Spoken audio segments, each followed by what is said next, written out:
All right. Let's see.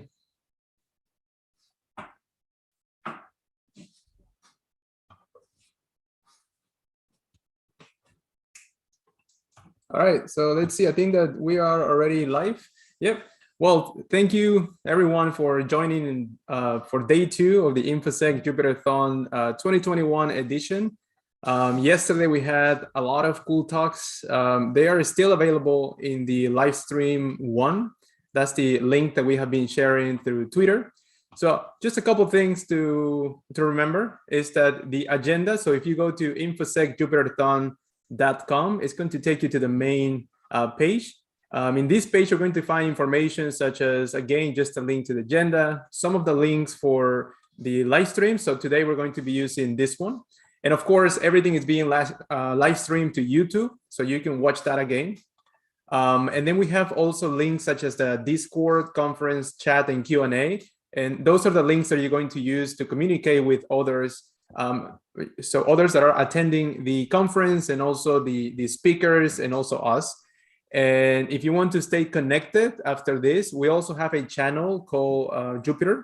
And that channel also is going to be a place where we can continue talking about Jupyter notebooks, etc. The Jupyterthon Twitter account. So this one is going to be the account that we're going to be using to share a couple of things, such as every single talk, do some live tweeting, etc. So just keep that in mind. And then that's it. And then the rest. Oh, yes, one more thing. So we are using, for those that were not on the day 1. So in day 1, what we did, right? So this is the whole agenda for in day 1. So you can see all the talks. But then if you go to day 1 workshops, this is what we did also yesterday. And today it's going to be day 2. And something that we are doing is that if you click on the first section, every single section does have a rocket. This rocket emoji on the top. And if you click binder, that's going to take the document, which is an HTML representation of a Jupyter notebook, and then it's going to actually start a Jupyter notebook server, and you can access that also through the browser. And if the Docker container didn't change, for example, then it's going to just directly launch the Jupyter notebook server, If any changes were made to that, of course, it's going to be built again. But if the changes are just minor, it's going to use a cached version of the image if you had already built it before. Okay, so just keep that in mind. So let me just go back to the InfoSec Jupyterthon.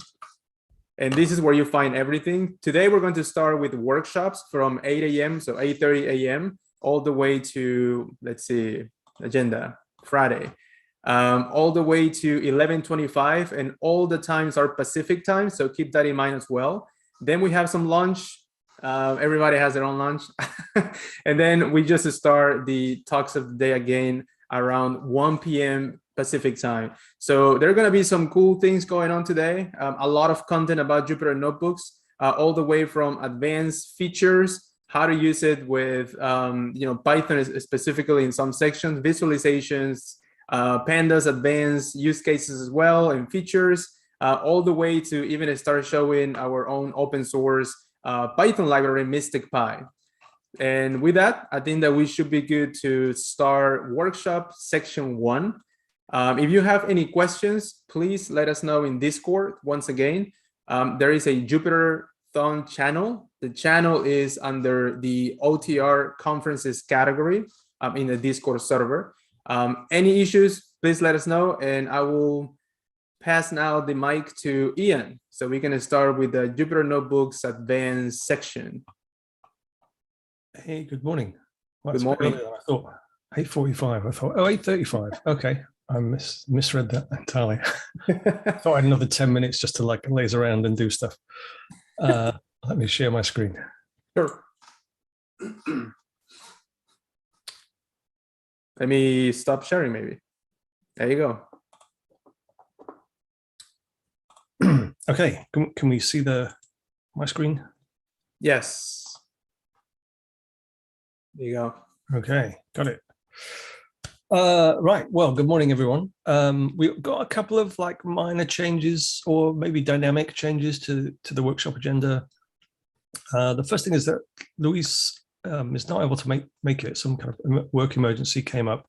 So various people are going to be filling in the parts that he did, but we want to acknowledge his contribution to the content of the workshops. So either Pete, myself, or Ashwin are going to be doing the bits that he was going to be doing, as if you hadn't heard enough from me already, but we're going to be trying to do that as best we can. We kind of think maybe the first couple of workshops might be overestimates of time. I'm not sure. So if we manage to finish those early, we might want to shift, particularly to the advanced pandas one, because that might be a underestimate in the amount of time it takes.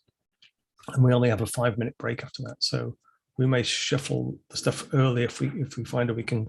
I know it's unheard of at a conference for people to speak and finish their talks ahead of time, but if that happens, then we'll try and shuffle the agenda up a little bit. At the very worst, we'll just have a longer lunch break or afternoon tea or whatever.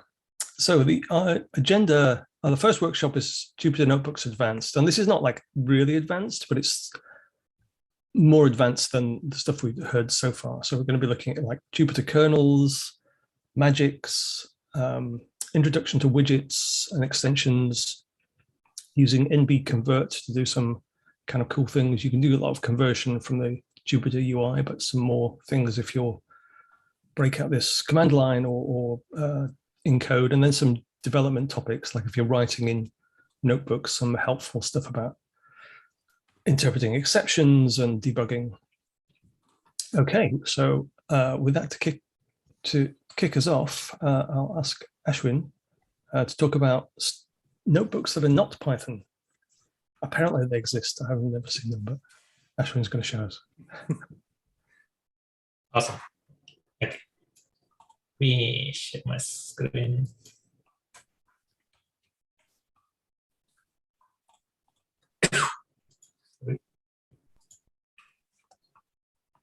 Oh, maybe I stopped sharing. There we go.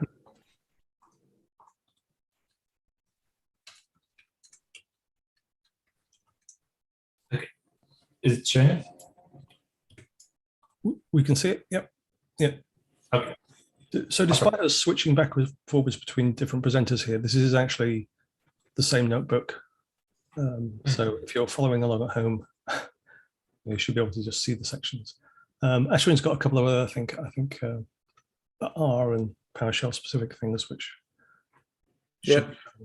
anyway, something I wanted to mention too is, once again, if you go to the InfoSec Jupyterthon.com and you go to the workshop section day 2, you will be able also to see all the notebooks, and I would say in most of them the input and output. So you can technically follow the workshop just with the website. Or you can click on the rocket at the top and then hit binder. And then that should also take you to a Jupyter Lab server or Jupyter Notebook server. And you can just walk through the whole thing, similar to what Ashwin will be doing right now. So just keep that in mind for those that want to follow. Okay, go ahead. Okay, so yeah, I think one other thing that probably I can to highlight is, like, if you have like kind of Docker image downloaded from previously, maybe it's a good idea to git pull recent changes. Like some of these notebooks were updated like a day or like a couple of days back. So maybe just go in and probably git pull like all the latest changes. Or like if you're using my binder directly from the repo, then you don't have to do this. Okay, so yeah, as I was saying, like Jupyter exists like without Python as well. So there are like multiple kernels available for Jupyter, R, PowerShell, Spark, and some other things that you can check on the Jupyter websites for all the languages that are supported. So for the today's presentation, we have just picked up a R demo notebook. So apparently, like, this language does exist. I'm not sure, like, if there may be like some data scientists in your team who may have developed like R model that they wanted to test it on your data so that this can come in handy. I actually learned this language like a couple of years back when I was taking like some kind of a data science bootcamp course. The reason for picking up R language was like it has like very good solid statistical foundation. So you will see like a lot of packages are available in R, which does a lot of cool things with the stats and other data modeling related things, right? So for today's thing, like we have picked up like a demo for time series.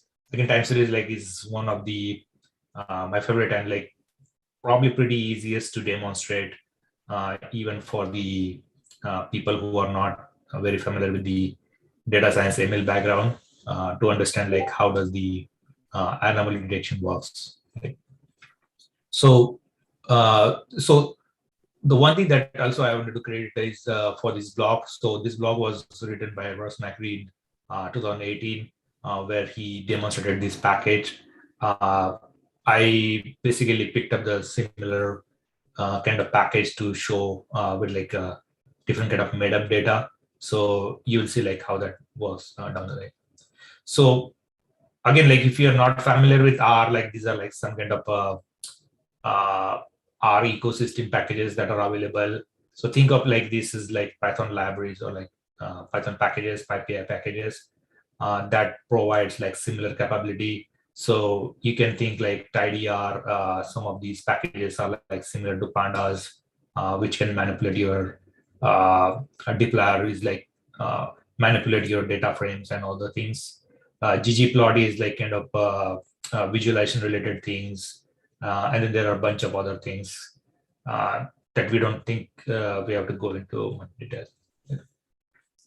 So again, these syntax and all those things might find you new, like if you're coming from other languages and then have never seen R language.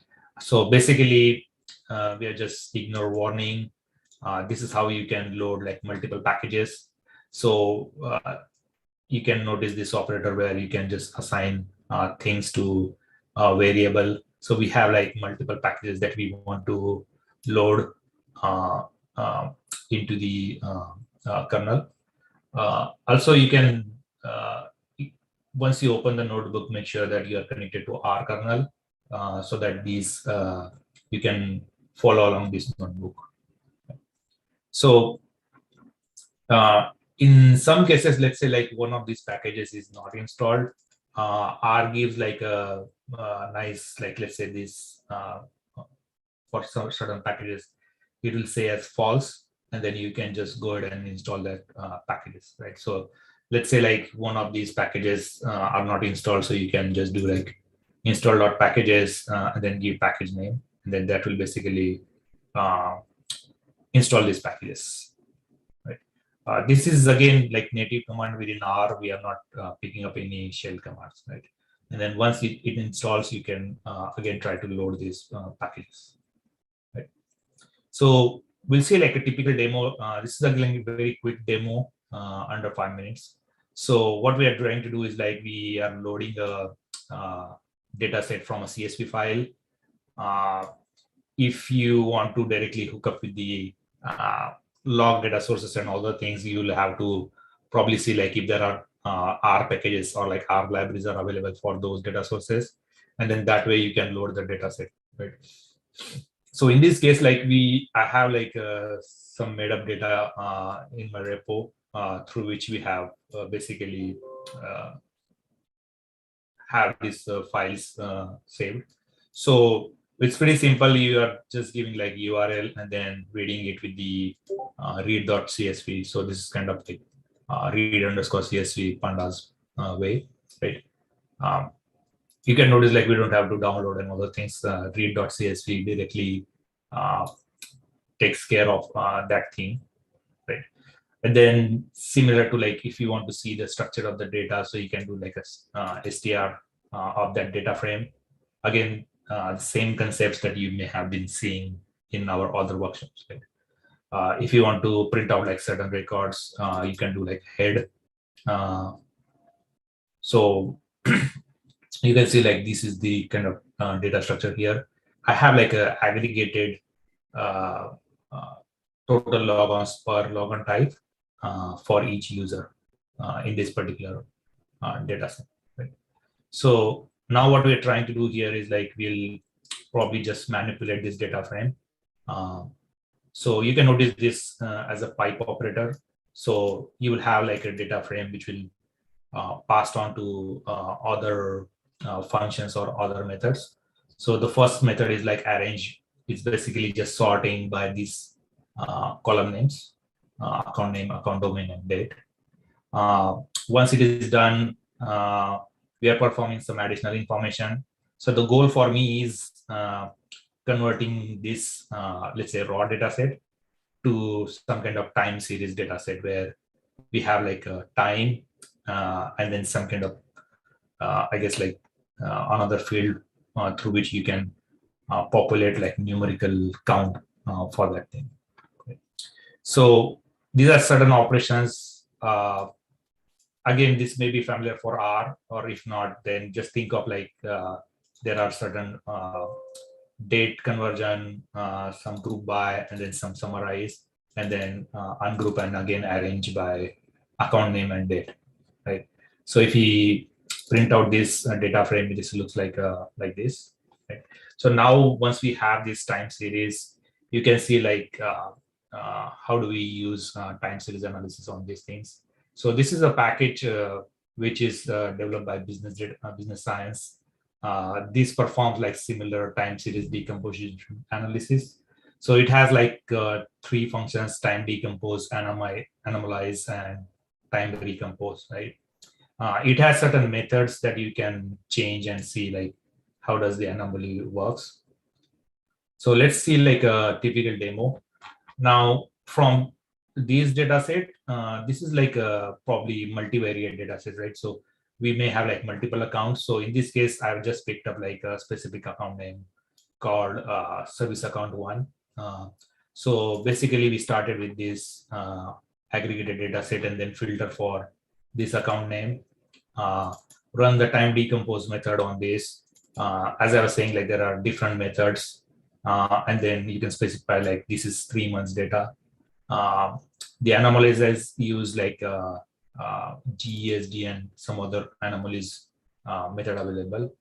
So it has like a nice function called plot anomalies, which basically plots and visualizes the results once you run the time series decomposition, right? So you can see like you get like a very nice visual here that you can see here like we have these number of logons observed against these months, and then the red one is kind of like spikes into the usual patterns, which are like a shaded gray shaded area, right? So you can see like there is this extreme outlier here, something like that, right? So and another visualization that you can get is like decomposition of that data. So you'll get like observed, seasonal, remainder, and those components natively. Right. So this is again, I would say like not required in most of the scenarios, but if you have specific need to leverage the R language, then you can check out this demo. Right. So that's pretty much. I'll just give back to Ian to look into these Jupyter kernels and Python environments.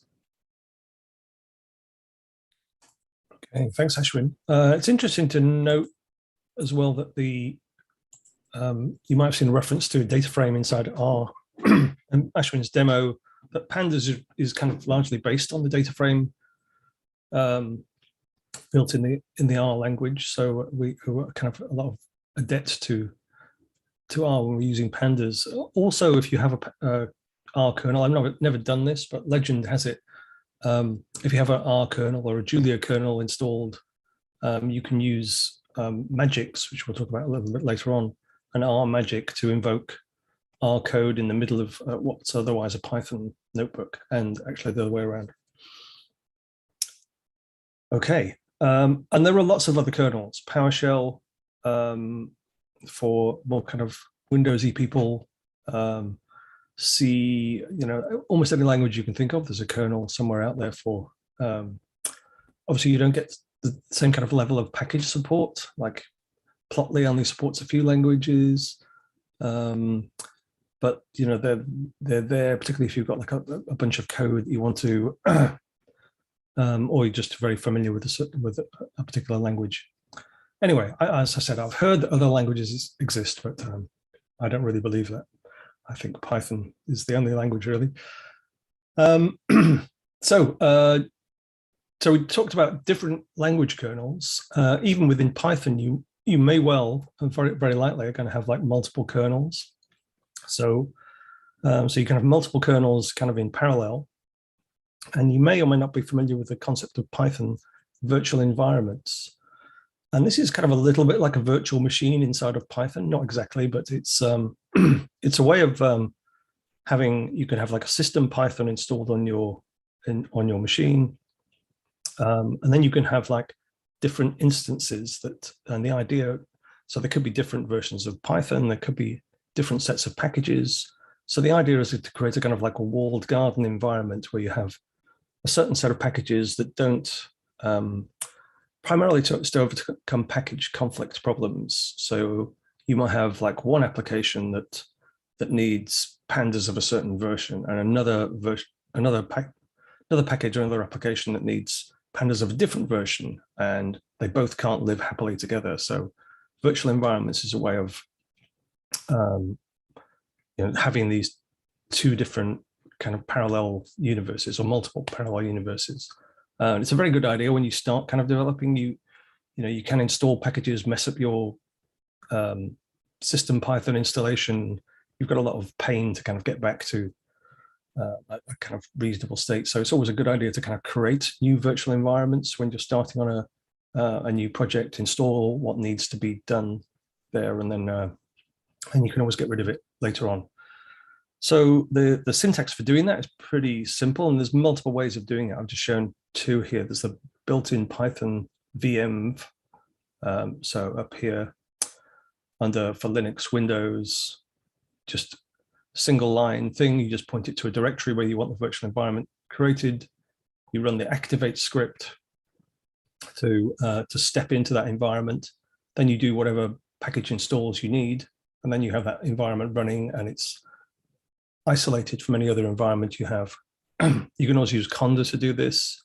I think it was mentioned in the discussion yesterday about poetry. There's pipenv, number of, it's like a Python kind of thing. There's never just one way to do stuff. There's like lots of different ways, but they're all kind of effective. I use Conda quite a lot. I also use the Python VM and find them kind of very good. So virtual environments, now these don't necessarily translate to different Python kernels. These things you see up here, they actually do in Visual Studio Code. And I don't know what kind of magic it uses to do that, but in most things, when you look at, this is a screenshot from Jupyter Lab, just because you have a new Python environment doesn't mean you have a new Python kernel. So you can get that by installing ipykernel, and then use this command, like you activate that environment. Then you use this command to create a new kernel in that, based on that environment. And you can see I've got here, really, I've got Conda dev, that's where I do most Mystic Pi stuff, also a couple of Bluehound things, because we're working on Bluehound integration from the talk that Neil Sill and Nathaniela did yesterday. And I've created this my new Conda env environment that I can pick from the Jupyter Lab dropdown and switch to that, and then I have all of the packages that are installed in that environment. So a very kind of useful facility. You can also get. I'm sorry, a quick question, Ian, just real quick. So if the Jupyter, so as far as I know, a kernel ends up being a file on the Jupyter Notebook server, right? So how does that file changes? I guess, can the file points to different Python environments, I guess? Yeah, essentially, excuse me. So kernel, I mean, you might be able to see here. So the different kernels will point kind of to a different version of Python, and that's what you get with a different. That's why. Okay. You get like a version of Python that's installed in a particular virtual environment, Awesome. and that all of the packages associated with that. And the nice thing as well is it can share packages. So if you have the same version in the base, like of a package in the base environment, you don't necessarily, not exactly sure, but certainly there's some level of caching, so you don't have to kind of reinstall the whole thing for each environment. Yep. Awesome. Thank you, man. Okay. Jupyter kernel spec list is how you can list from the command line. You can obviously see them in your notebook client, but there's a whole set of like kernel manipulation commands from the command line, Jupyter kernel spec list and Jupyter kernel spec remove, that you can just then get rid of the your new environment. And if you don't need the kernel, you can get rid of the kernel. And once you've finished the environment, you can just delete it. If it's a VM thing, you can just delete the folder you created. If it's conda, this is the command to do it. That's why you don't see the my new conda dev. What is that? My new conda env in this list, because I've already run these commands and deleted it. Okay, so that's a little bit about kernels. And as you do more and more in notebooks, you'll find that more and more useful. Magics. So what are magics? Everybody likes magic, right? So magics are kind of macros that are language independent, really, more or less. They're a feature of the notebook, the Jupyter server, rather than of a particular language. Some of them do interact with the languages. And there are two types. They're kind of like macros. Two types. There's a single %, and that indicates that's a line magic. So that operates on whatever else is on the remainder of that line. And that can be mixed with other code, whatever, with Python or whatever other code you're using. And there are also cell magics, and these are indicated by double %, followed by the magic name. And these operate on the whole content of the cell. So they must be in a cell on their own, and not even comments. Anything to kind of proceed in them will cause an error. So I'll look at a couple of popular ones and then show you how you can create your own magic. So magic itself is a sort of useful one. There's also, if you do a search for IPython magics, then you'll find a long list of documentation on the IPython read docs. A simple, very useful one is the ability to set and retrieve environment variables. I don't know why I have this. Yeah, I don't have a heading here. So yeah, so it tells you what the value of the environment variable home. You can load existing Python modules directly into your notebook, which is quite nice. Pip. Now there's a way, I'll show you in a moment, of invoking pip by using a exclamation mark or a kind of bang pip. But you should, if you're in notebooks, you should always use %pip. And the reason for doing this is because of the kernel thing I just described.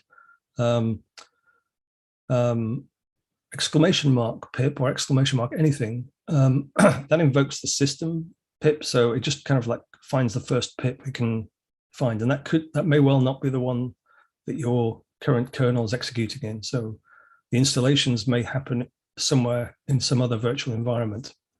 If you use the %pip, then Jupyter will ensure that that is associated with the kernel and virtual environment you're currently using, and it will do the operation on that. And otherwise, it doesn't think it supports the whole set of like pip operations, but I think most of them I've come across, certainly like pip install upgrade, that kind of stuff. Time it is kind of useful, and more notebooks now have extensions or the ability to show how long something takes. So this is an example of just a random kind of mathematical expression. Time it does something a bit more interesting than just this, though. It will run whatever it is. So if you're worried about how long some certain operation is taking, it will run it multiple times, like tens of thousands of times, or it's actually, is this millions? No, 100,000 loops, 7 runs, it'll take the average, and it'll find that even, so this 0.3 seconds here, a lot of that was to do with the import math and just setup stuff. But this expression itself really only takes 8 microseconds, plus or minus 63 nanoseconds. I'm not sure, this is not a good example for the use of HTML, but you can use the HTML magic to write HTML in kind of like the middle of a notebook, and probably more likely if it was something a bit more sophisticated than just displaying a heading. But there's also an equivalent JS, so you can see the magic here and everything else in here is not Python, it's just HTML. So you can actually also do that in a markdown cell. And we see this is a, I don't know, yeah, this is a markdown cell. You can do exactly the same thing for simple HTML inside markdown. But there may be uses for that where you want to like display, I don't know, iframe or something like that.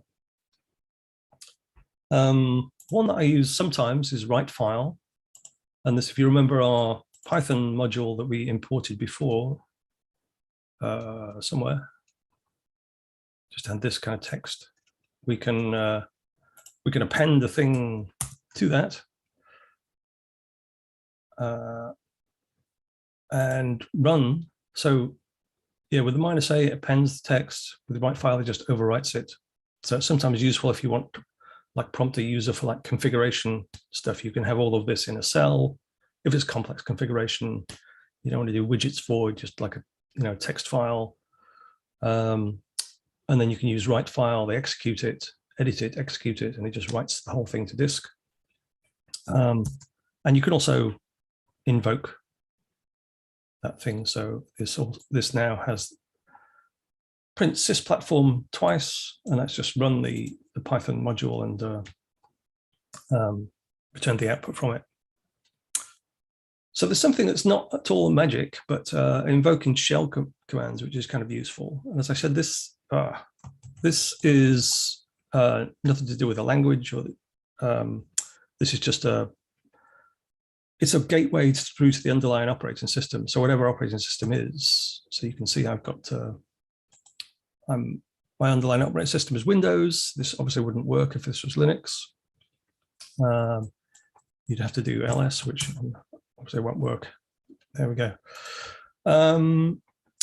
One thing I learned recently is you can actually capture the output of these things. So these don't need to be in a cell on their own. So that's kind of cool if you want to be able to kind of interact. There is a magic that will allow you to do this, a similar kind of thing, but this is maybe a sort of shorthand. And this is what I was talking about. Don't run pip from here if you're in a notebook. So one final thing on magics is creating our own magic. Everybody wants to do that, right? So if you import this from IPython core magic, register line magic, there are also versions for register cell magics, and one that will do both. So they have the same magic command. So if we define a little function, and we use this import as a decorator to the function. So this wraps that function in Jupyter kind of like magic glue that will, when I type %ian is in a cell, it will invoke this function via some plumbing that Jupyter adds. And it's a very brain dead function. All it does is like split whatever the line was, and it capitalizes each word. So this is maybe a useful thing to say. Do you notice here that comments are ignored by, so this is not, we're not in the Python world anymore. It's just whatever string follows our magic command is being sent to this function and returned. That's obviously a bit of a brain dead example of a magic, not very magic. We have a couple that we built around some of the functionality in Mystic Pi. I know I keep mentioning Mystic Pi. I do work on it a lot, so I hope you forgive me. So this is just an IOC magic, and it's something a little bit like an example that John Lambert talked about yesterday, where you can just dump a bunch of text. I think there's something from an OTX threat intel report. Just paste that into a cell, and it will go through it, and it will pull out the different kinds of recognized IOCs. It's not always successful. Like, it kind of thinks this. That's obviously probably more like a date time. The Linux path, obviously not very good, but it's got all the hashes, it's got all the IP addresses, the URL and the domain.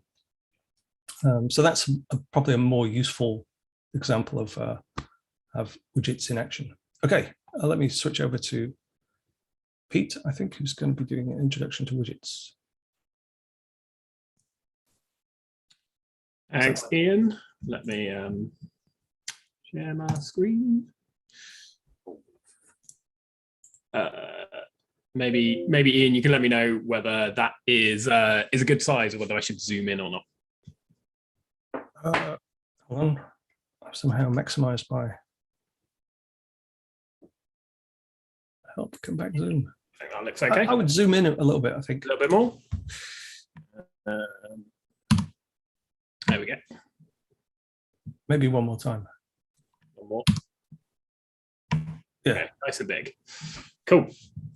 So yeah, as Ian said at the top of the session, a lot of this content here, and particularly this section, was created by our friend Louise. Unfortunately, he can't be here to present it. Work emergency. I think everyone working in security knows that, but I have the pleasure of presenting it for him. So hopefully I can do it justice. And the first bit we're going to talk about is widgets, and we've heard about widgets a few times during the conference so far, particularly on the talks on day one. So a lot of people talked about the value of widgets for making notebooks accessible, and I think this is one of the key things to make notebooks accessible and usable by non-developers, is provide them an interface that they're familiar with so that they can still interact and gain value of the notebooks without having to write any code. So what are widgets? Well, widgets can be a number of things. The most common thing we talk about with widgets and notebooks is IPy widgets. So these need to run in an IPy kernel, so a Python interactive kernel. So you can check you've actually got an IPy kernel. With this pip command, we can see we're running in IPython for Jupyter, great. And then we can import our widget. So it's simply IPy widgets is the package name. Now the normal convention that you'll see in a lot of places is importing just that as widgets. We'll follow that here. And then from there, we have access to a whole bunch of widget types that are pre-made. So very simple one here. We can create a default integer slider where the user can just slide the, I don't know what you call this, the point along the line and select a value. We can then, if we take this out, just see what value has been selected. So here we can access the value of the widget, or we can do things like set the value of the widget. And again, you can see the widget kind of persists as an object that can be updated and referenced later in the notebook, which is super handy.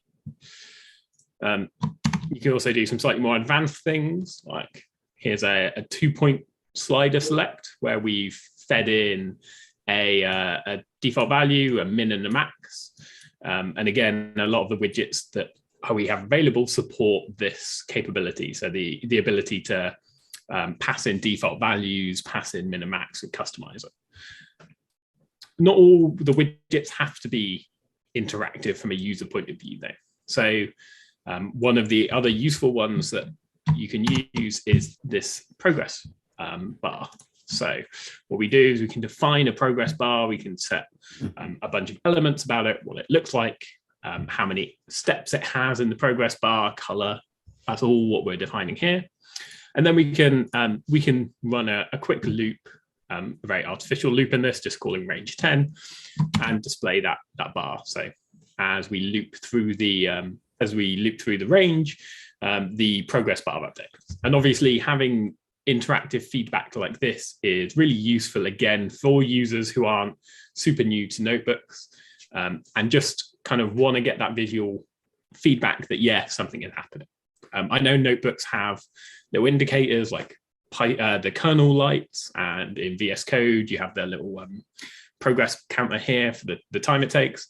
But really, we found this with Mystic Pi and the notebooks we create there. A lot of users say, like, is it doing anything? I don't know. I just run the cell and then I have to wait a bit. So having something like a progress bar is super useful.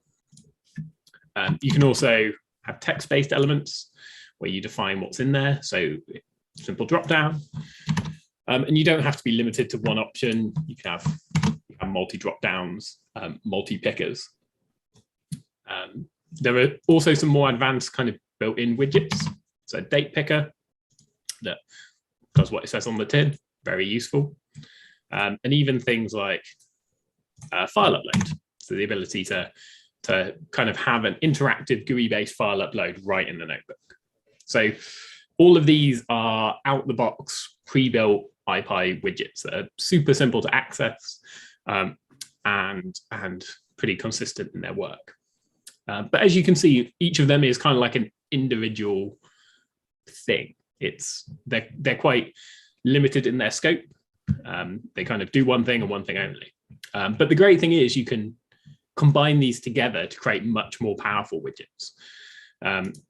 So there's Louise found this IPy file chooser, which is let's check it's installed, which is a much more kind of like fully featured file upload piece. So here it gives us the ability to like browse our file system and select where we want to input files into the system.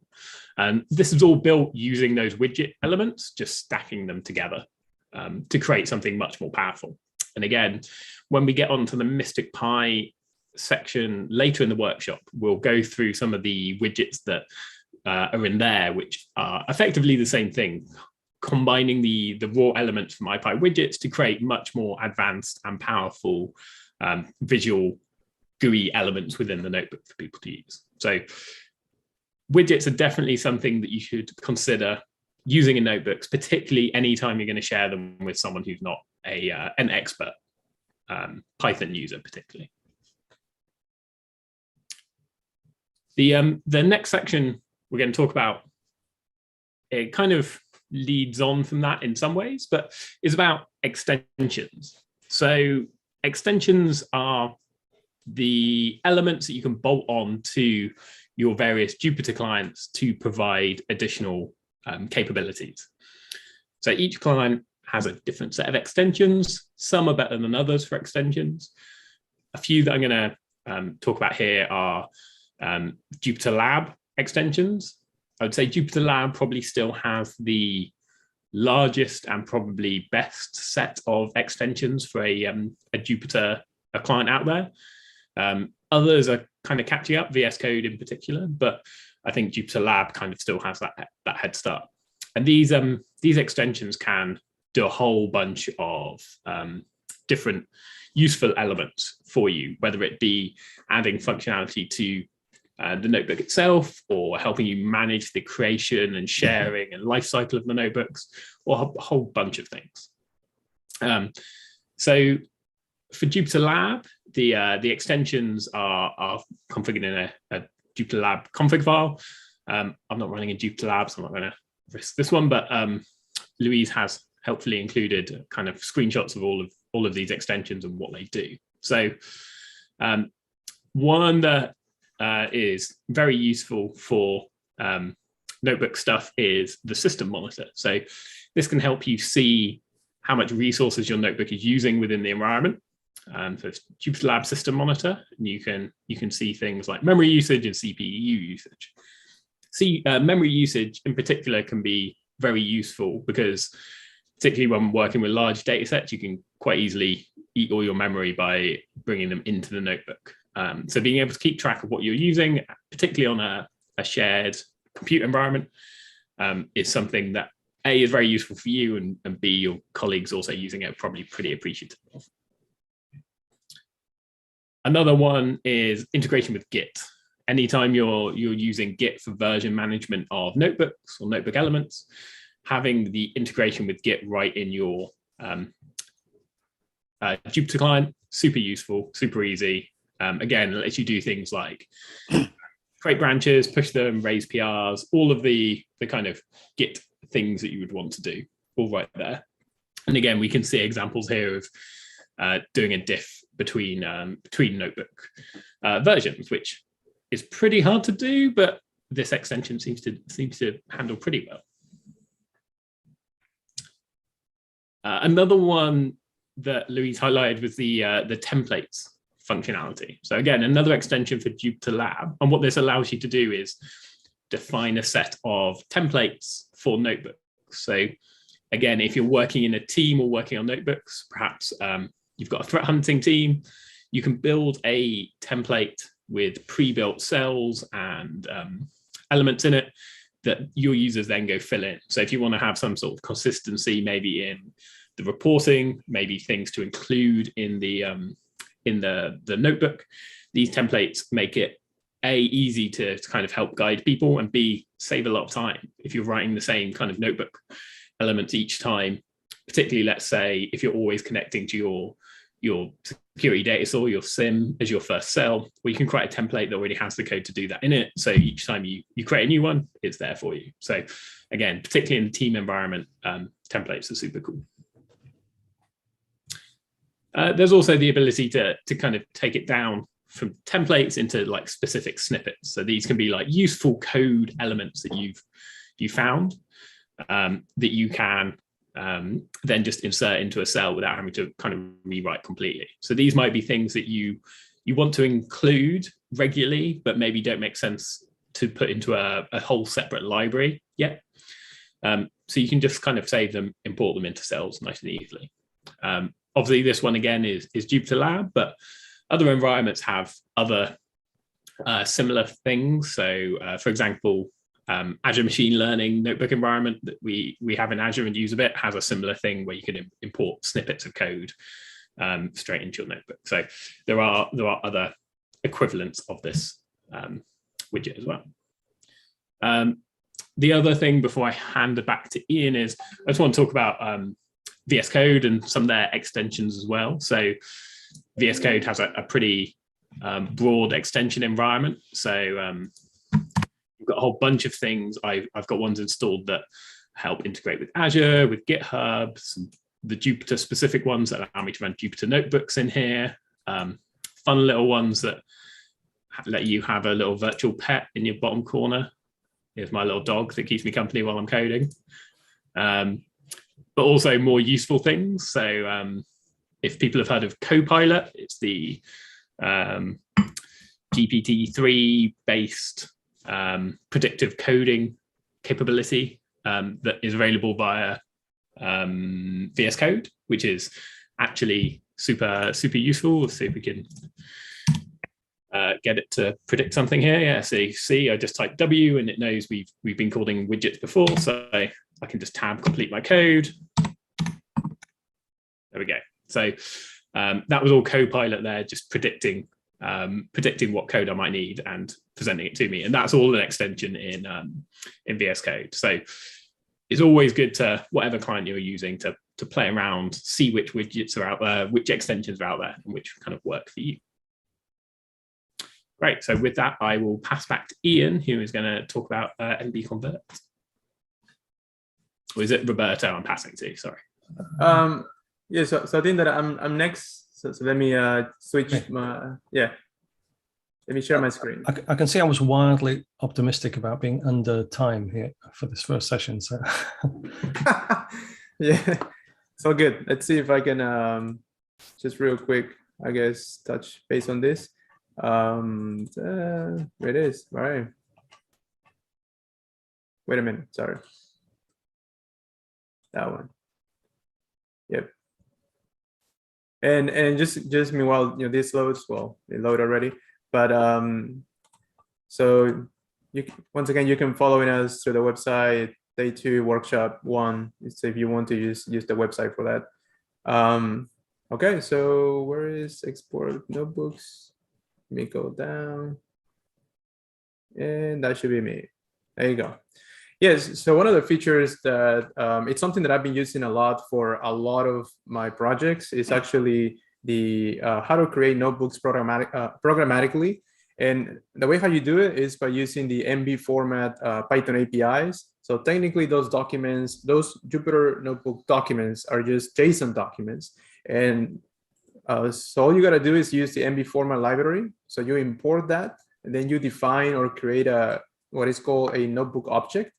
And then, as you know, every single cell, right, is in a notebook. So this cells right here is where you use to write Markdown or maybe just code, right? So you have to initialize a list, and you have to keep adding all the cells that you want for your notebook.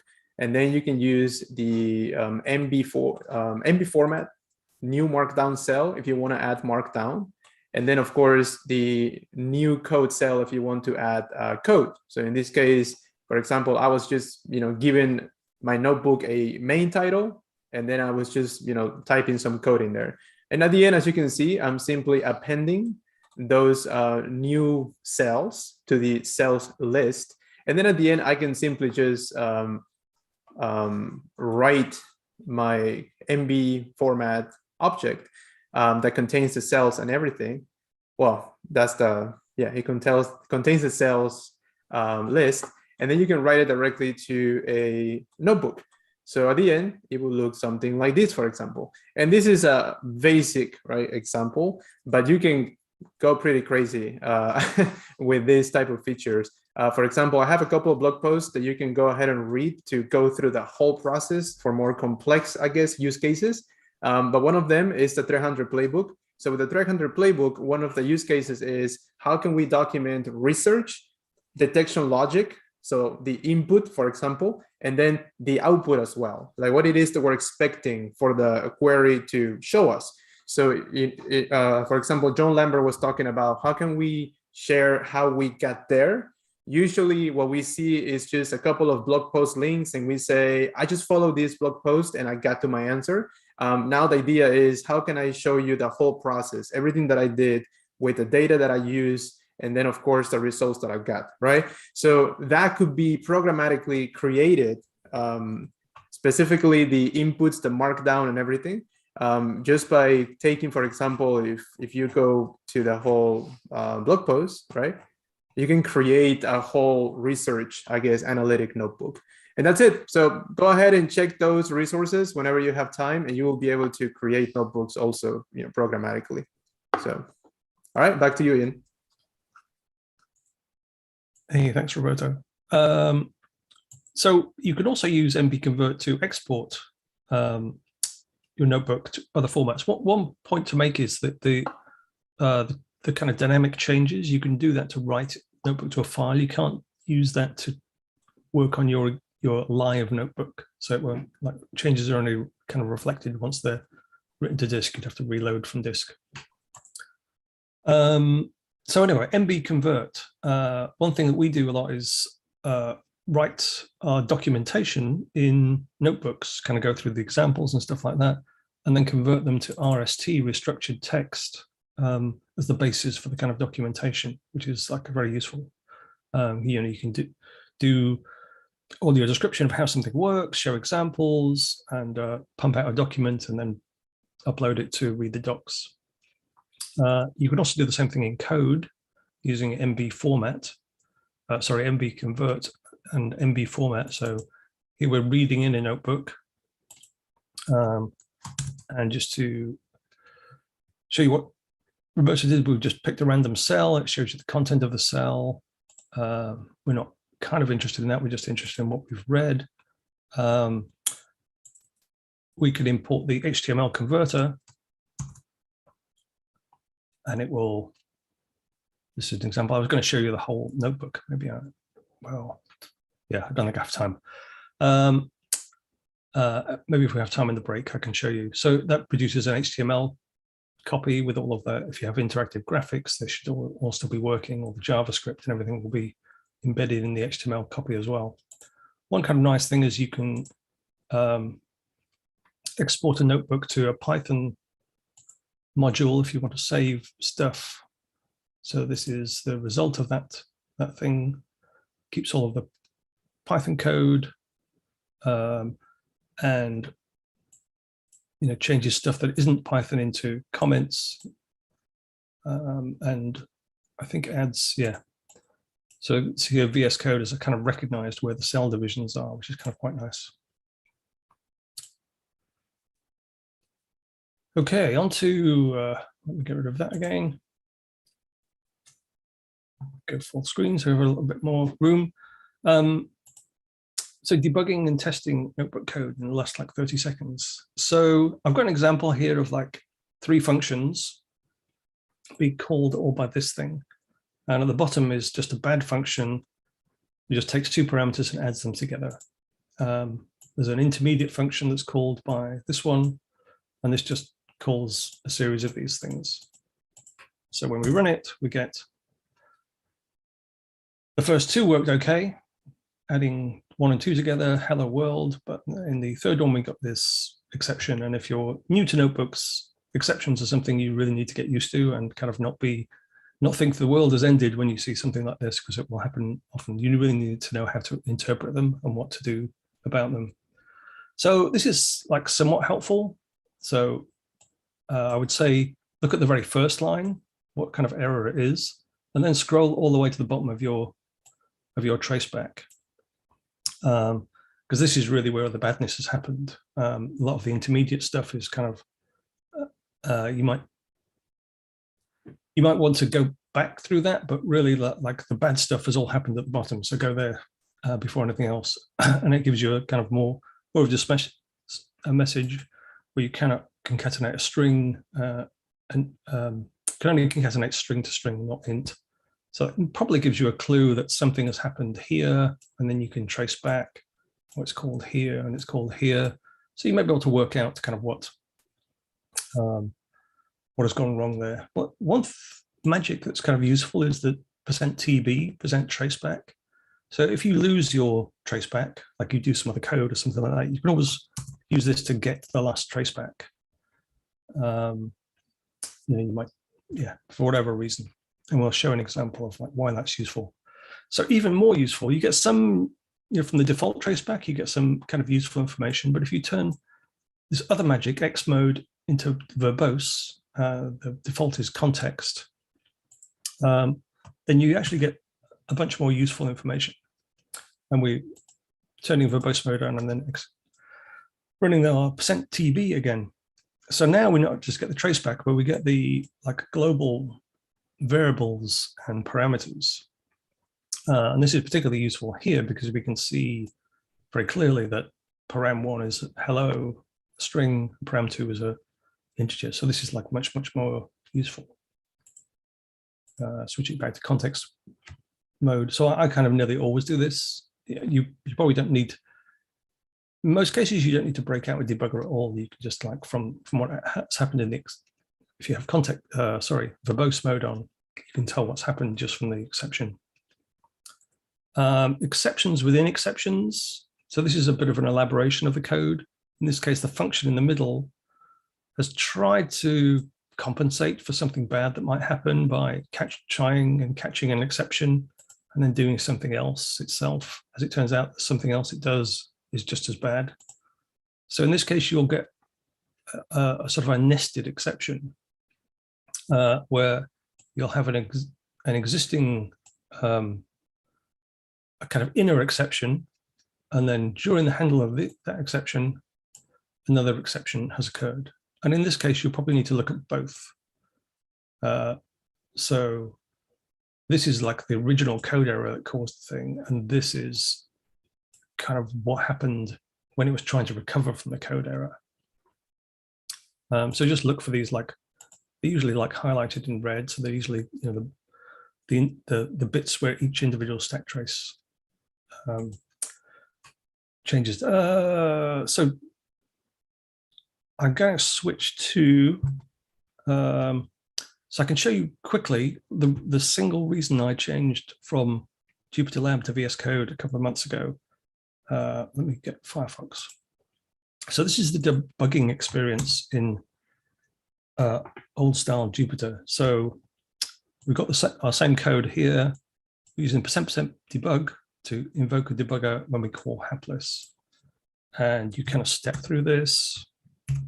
There's a list to see what line we're on. We want to step into that one. There's a lot of scrolling involved.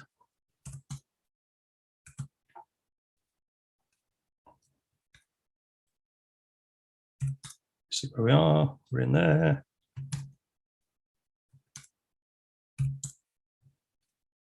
We're currently in this function. See where we are. So you can see it's, we can see what the args are, param1, param1. We can see like the variables, stuff like that, but it's a bit tedious, I have to say. I've been doing this, it's workable, certainly, and I've been using it for a long time. And you kind of get used to it, but it's not, for anybody experienced or like familiar with a modern kind of IDE debugger, it's a little bit painful. Now, Jupyter Lab does have a built-in debugger or a debugging extension that you can install, but it does require the Zeus kernel to be installed, and that has some minor incompatibility problems with some things. However, I discovered in one of the VS Code updates,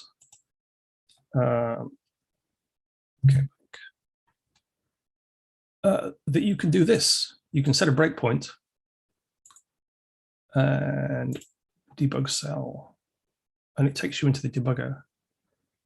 And then I can go into that code, step through it, go in. I see,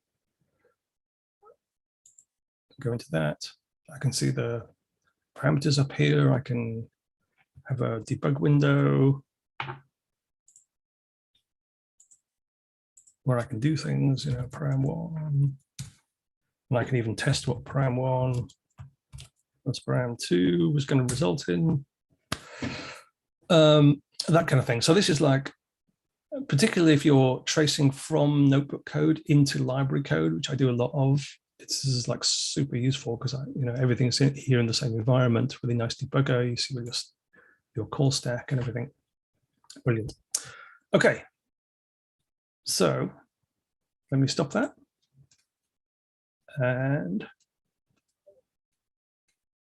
I think I'll get to the end of the thing. We're at the end of the, so we should have had a 5-minute break.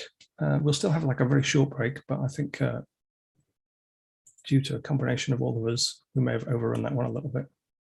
10:33. Yes, we were meant to have started the next session already. Yep.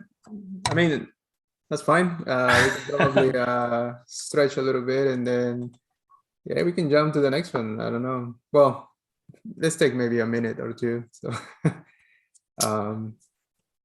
okay, I think Ashwin is starting the next one. So, okay. Yeah, whenever you're ready, Ashwin, I think we should be fine. Just taking a quick minute or two. But thank you very much, Ian. That was cool, man. There's a lot of stuff that I was not aware of, like the IOC magic and all the stuff. Yeah, it's cool. There's one thing to mention about this next section. We're going through like quite a few visualization packages. We're not particularly recommending two things. We're not. There are a lot of Python visualization packages, and it's very difficult to say this one is the best. So there's like Plotly, Bokeh, Matplotlib, and they all have like different pros and cons, but really like, and they're somewhat complex to get into. So, pick one, stick with it. And then when you hit limitations, like reach over to do something else. So we're not expecting you to like learn all of these different ones, but just like have a look at them and see which one works well for you. Mm-hmm. Sounds good, man. All right, so I guess we can start, Ashwin, with section 2, I guess. Share the screen.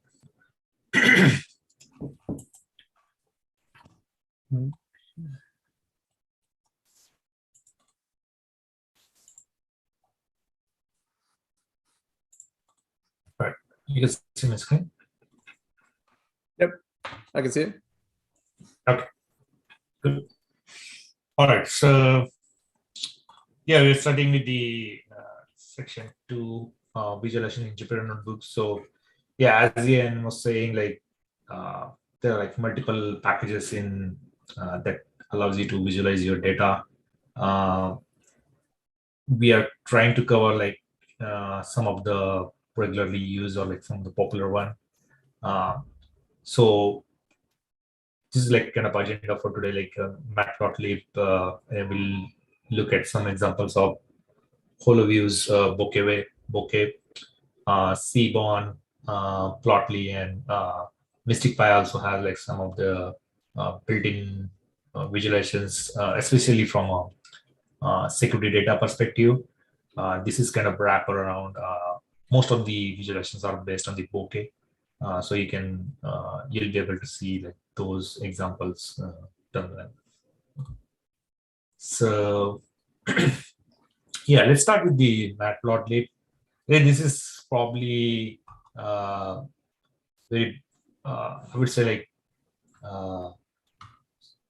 basic, but has like pretty advanced way to customize your plots and all those things. So starting with like, we have listed like few resources here because Matplotlibs can get a lot more complex if you want to customize your plots and add and bring in like new visualization types. So there are like some API documentations, some cheat sheets, and some of the things are there in here. So you can see like this is like there are at least like 4 or 5 different cheat sheets, but I've visualized like the first one. So you can see like the visualization is actually, think of it as an anatomy of figure. So it has like various characteristics.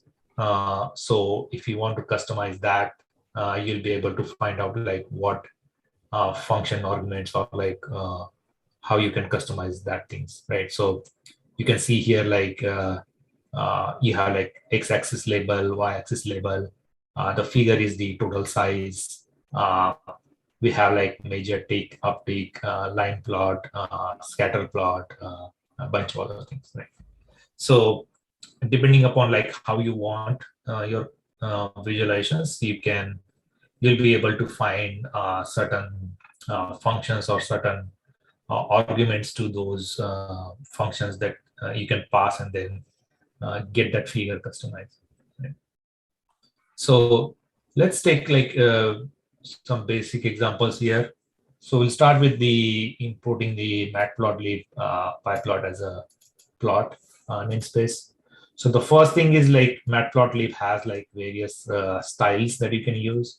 There are like built-in styles that you can customize. Again, if you want to check like what styles are available, maybe it's a good idea to check one of these cheat sheets, which has like list of style sheets there. So we're starting with like 538. If you haven't familiar, this is like popular website which does like statistical analysis on I believe like political and sports data, right? So it has that styles dedicated for the 538. Right? Couple of things that you can do is like basically load the data sets. Again, these pickle files are available within the data folder that you can load. So we have load like logons and network communications there, right? So if you display the logons, this is how the data looks like. So what we will do is like in order to customize or like visualize the data, we will do some pre-processing on the data. So in this case, we have just grouped by logon type and take the count of account names, right? So this is how the data looks like. So we have like per logon type count calculated, right? So you have logon type 3, 4, 5, and then count is calculated. Right? So if you call like a just plot method and then provide the argument as bar, stands for bar plot. So this is how the plot looks like. So you can see like this grid and the white background is kind of like 538 style that we have applied. So bar plot, so you can see like there's a lot of logons with the type 5 that you can basically identify. Another example here is basically just looking at some line plots. Again, we'll start with our logons dataset. Here we have aggregated based on the day.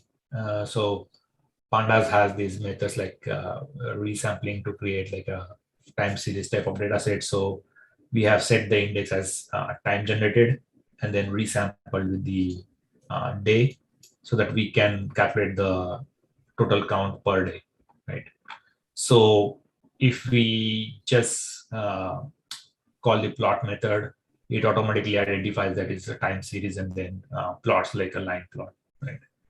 So if you notice here, like our figure was like a little bit smaller. So I basically added an argument like figure size. So it kind of expanded into a little bit larger. So as I was saying, like the customizations are like a huge part. Like once you start visualizing your data. So again, you can check these options. We have picked up like very simple example here.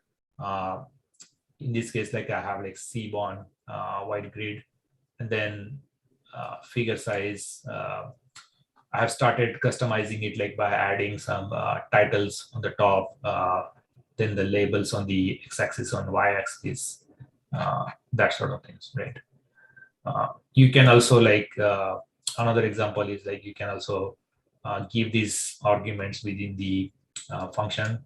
So there are also like if you want to create like a bar graph and then make a dash or like stacked line or that sort of things.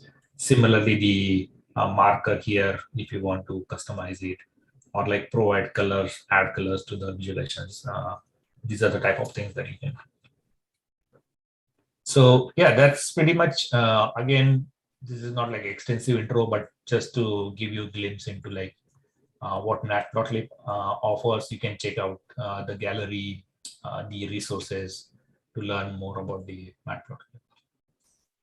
So I'll give Ian back to see like some kind of interactive visualizations with HVplot and bokeh. Okay. Thanks, Ashwin. Screen switch. So one thing I'm not sure that maybe clear to people is one of the the default plotting engine for pandas is Matplotlib. So when you actually don't even need to import Matplotlib to be able to use this. So this is like our data frame, our series. On our pandas data frame, you just have this plot function, which if you do nothing else, it tries to guess like what you want plotted from the series and does a thing. And that's a kind of common thing to some of the other packages we're gonna show. So Matplotlib also is like, if you're doing publications or anything, it has like rendering capabilities that probably none of these other packages have. So it's like still preferred by, if you're writing a book and you want illustrations, you're probably going to learn Matplotlib. And the final other meta point I should make is any of these packages probably we could like spend a 3-day workshop on each of them. Well, maybe we couldn't, but somebody who really knew about them could spend a 3-day workshop, and we probably still wouldn't have exhausted all of the details of them. So this is a very, very high level overview. So bokeh, I'm going to talk about HVplot, but HVplot is part of the bokeh family. And this is a JavaScript kind of front end to like plotting front end, part of the PyVis family. And we use this quite a lot. It's very similar to Plotly, actually. It's in some ways you might say they're rivals, even though we don't like to talk about rivals in the open source world. But they're kind of peers and offer quite similar kind of functionality and interactive experience. So this is how they all relate to each other. So bokeh is the kind of foundation. And let me show you an example of the kind of things you can get. This is from the bokeh gallery. I'm not going to show you how to do that. The code is actually not that complicated to plot something. It's very pretty. It's certainly a lot simpler than the code you would need to do that, something similar in matplotlib. So this is the code for it. But actually most of the code is this. Most of this is like setting up the data for it. So it's certainly, you know, it's not overwhelmingly complicated to do that. On top of Bokeh is a package called HoloViews, and this is like a higher level declarative kind of. So if anybody's familiar with Altair, so this is a way that you can just in a set of parameters or some configuration description, you can describe what your plot should look like. And rather than calling a lot of functions to do things, like for setting different attributes, you can just kind of plot. So this is an example of a rather beautiful kind of Sankey diagram. And you can see the code here is like trivial. I mean, there's 2 lines to read in the data, and then 2 lines to do the actual plot. And it's kind of, I think that's amazing. That to me, that would seems like something that would take weeks to do. Having built some visualizations, I know that these things can be very complicated. So hvplot sits on top of HoloViews, and this is installs itself as a pandas extension. So the main value of it is that it replaces or supplements the plot function in pandas. And to install it, pip install hvplot or conda install hvplot. And then to use it, you just do no more than import hvplot pandas. And to give you a very simple example, this is like a count of logons from one of our data frames. You get the kind of usual interactivity. You can kind of zoom in and see what's going on with each of these like more detailed things. This is this is an example of a scatter plot. So it supports like quite a lot of individual plots. One of the nice things about the interactivity is you can, you know, maybe get rid of some of the noisy points. Or I only want to look at like suspicious looking SSH and FTP connections, which I think is very nice. And you can see, as far as doing the plotting, there's not very much going on at all. So for this, all I've done is to hvplot scatter, and I've said to group it essentially to have a legend by the layer 7 protocol. So very simple, very quick, but you've got a really elegant looking plot. And as I go through, I'll add some other things. So here we're going to do a histogram where the Y column is hour of day. We do a little bit of preparation with our data. We're adding a title.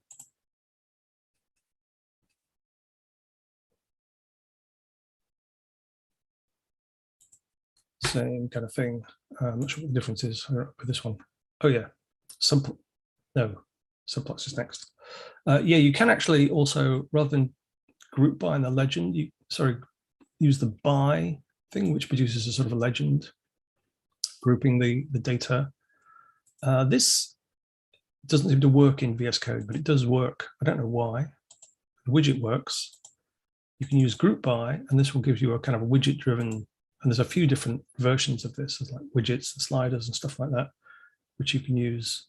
So this works, but as you can see, it isn't actually changing the graph. And this may be some kind of VS Code weirdness, but it seems to work fine in most notebook environments. VS Code team, if you're watching, please fix this. Subplots is another nice thing. And so we've essentially got the same thing that we had before by account, but I've added the subplots equals true. I've added a width parameter.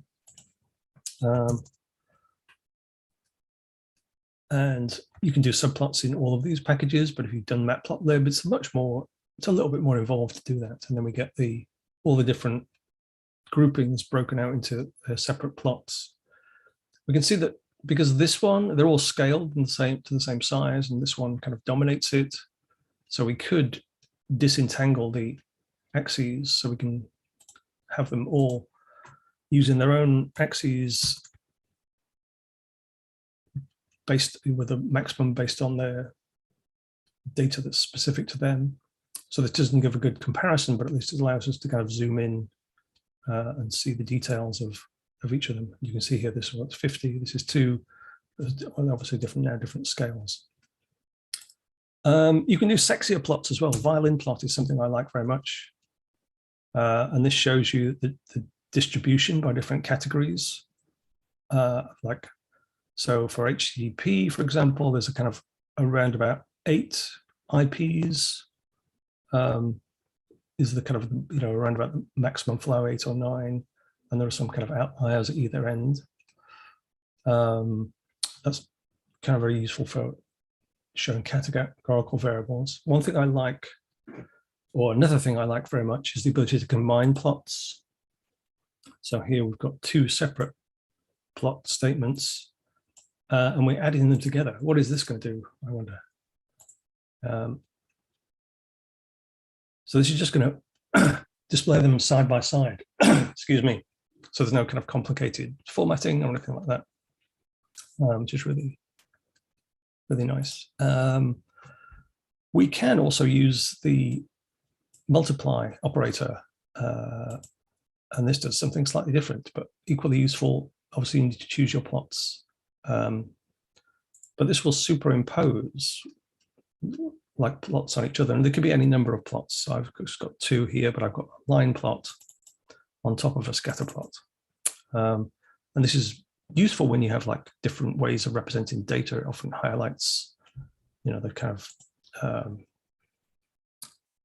often gives you the ability to highlight something or compare two different, it could be 2 different, actually the same plot but with 2 different series being plotted in different colors, and you could overlay them very easily. The final thing is it's also fantastic for creating alien landscapes. So overlaying a box plot on top of my violin plot, I can get this really cool kind of Seattle Space Needle-like looking city. Anyway, great stuff. I would definitely recommend you look at HVplot. Before other people try to sway you to look at Seaborn and other things that are going on. Okay, so I'll hand back. Oh, stop share. I think I'll hand back to Ashwin. Okay. Share.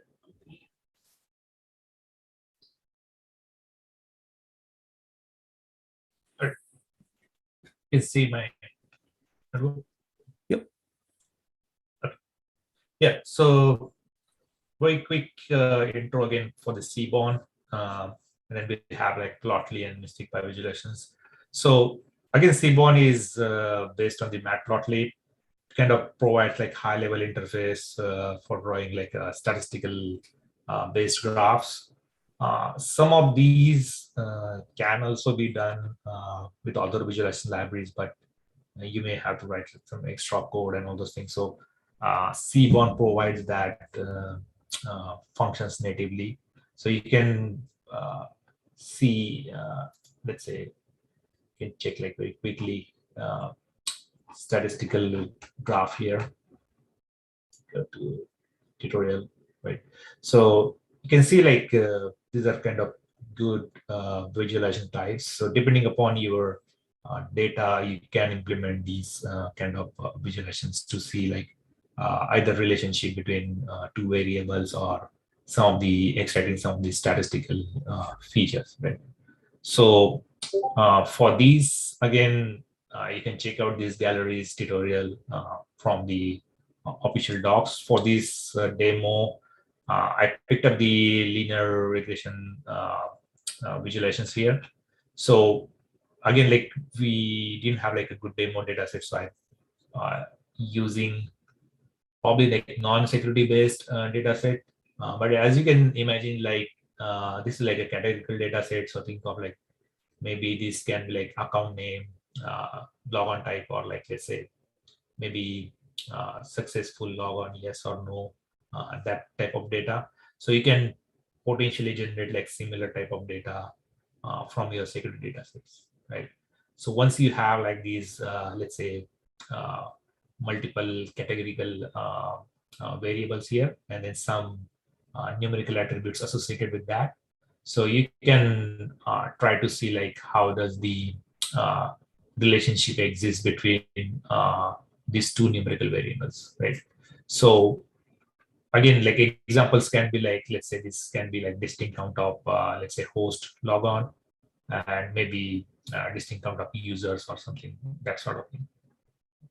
So as you can see, like the way there can be like multiple ways to interpret this graph. So, but very basic way is like, let's say we have these lines plotted, and then some of the regions calculated based on the distance from these lines, and then you have some points, how many far that from the this plot, right? So this can be like outlier or some kind of things that you can spot through this kind of visualizations. Yeah, this is pretty much the quick intro. I'll hand over to Jose to cover the Plotly sections. Yeah, one thing that's cool about Seaborn is that it would do a lot of statistical stuff you don't even need to know about, but you can see how it, without us doing anything, it was plotted regression lines and kind of like error bands around the lines. So even if you're not a statistical genius, you can often appear to be one using Seaborn.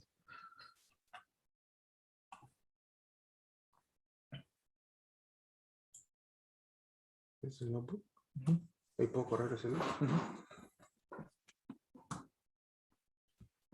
Okay, so where's the image? All right, so let's see, start the video.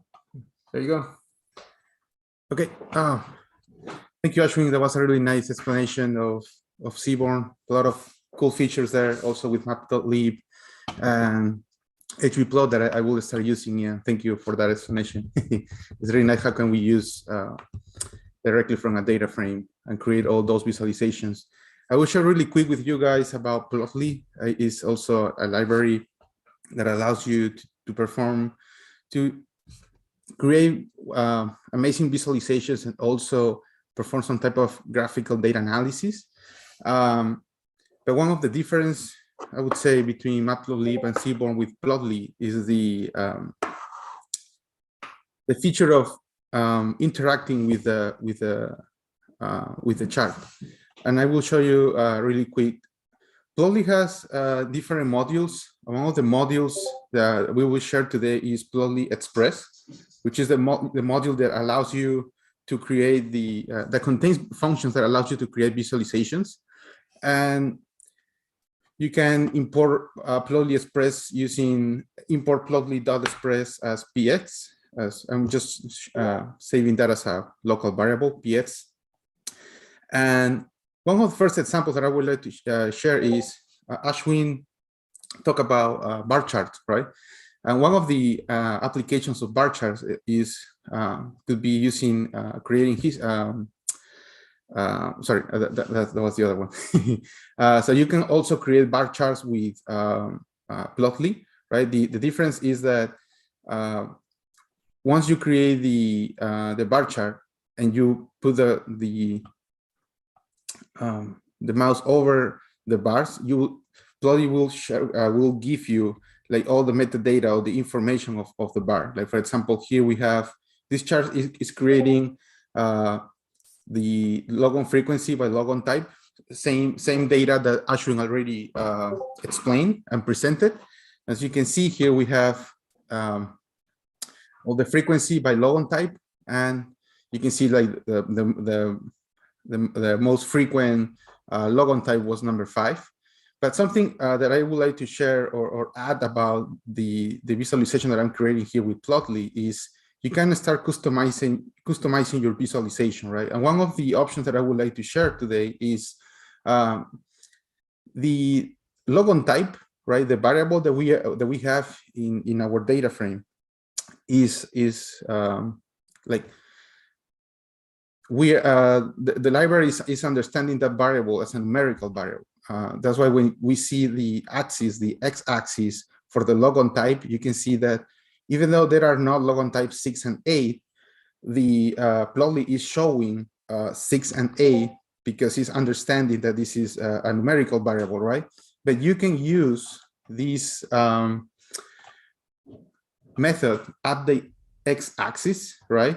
And you can define that type of variable as categorical, right? If you remember from the workshop of yesterday, understanding the type of variable that we are using is very important when performing data analysis and also when creating visualizations. So if we run this, let me just update this really quick. So if we use this method at the axis and we define the logon type as a category type of variable, and you run again this cell, you will see that now we have only the logon types in the visualization, and we don't have the number 6 and 8 because now Plotly understand that it's a categorical variable. Something else that I would like to share is another application of the bar chart is when creating a histogram, right? We want to understand the distribution of our data, of our values, and I will use the duration of a network connection, similar data set that we shared yesterday in our workshop. And the cool thing here is when I graph the distribution of frequency with pandas, the problem was that I needed to filter my data in order to see the frequency of values, right? Because we had a lot of beans in this chart. But using Plotly, for example, you can interact with the chart and you can zoom in or even filter the data that you are showing. So if you put your mouse over the chart, you can see on the top right all the hover tools that you can use, so you can start interacting with the visualization.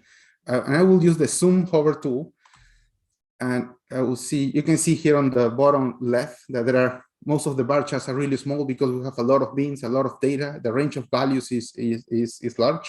So we can start zooming something this, and you can start going through the specific range of data that you want to analyze or visualize, which is really cool. One of the features that we have with Plotly. And you can keep doing that. And you can also start visualizing and interacting with the chart and get the information. And the last chart that I would like to share is a box plot, right? Using the same concept that we explained yesterday about variability of our data, of numerical data, in this case, the duration of a network connection, you can use a box plot to start understanding the variability, right? The range of values that you have for, in this case, the duration, or it could be the count of logons, for example, etc. And the cool thing is that yesterday, when I created this visualization with pandas, I needed to print the data frame or the object with all the information about all the statistics, right? About the variability, the count, the maximum, the minimum, all the quartiles. But here with Plotly, just one second. So, but here with Plotly, okay, we are also getting the box plots. We're able to split these box plots per IP. In this case, is the response IP address. But I'm not presenting or showing any of the summary of the scripted statistics, right? But if you put your mouse over one of the box plots, you will see that Plotly it will show you that information. It's giving you the maximum value, the minimum, and the 3 quartiles. So this is really nice when you are probably making a presentation or trying to describe these summary statistics with your coworkers or with your team. Plotly allows you to do this visually and is very flexible, and the interactivity with the chart is really nice. That's it. Now I'll pass it to Ian, so he start with the Mystic Pi visualization section.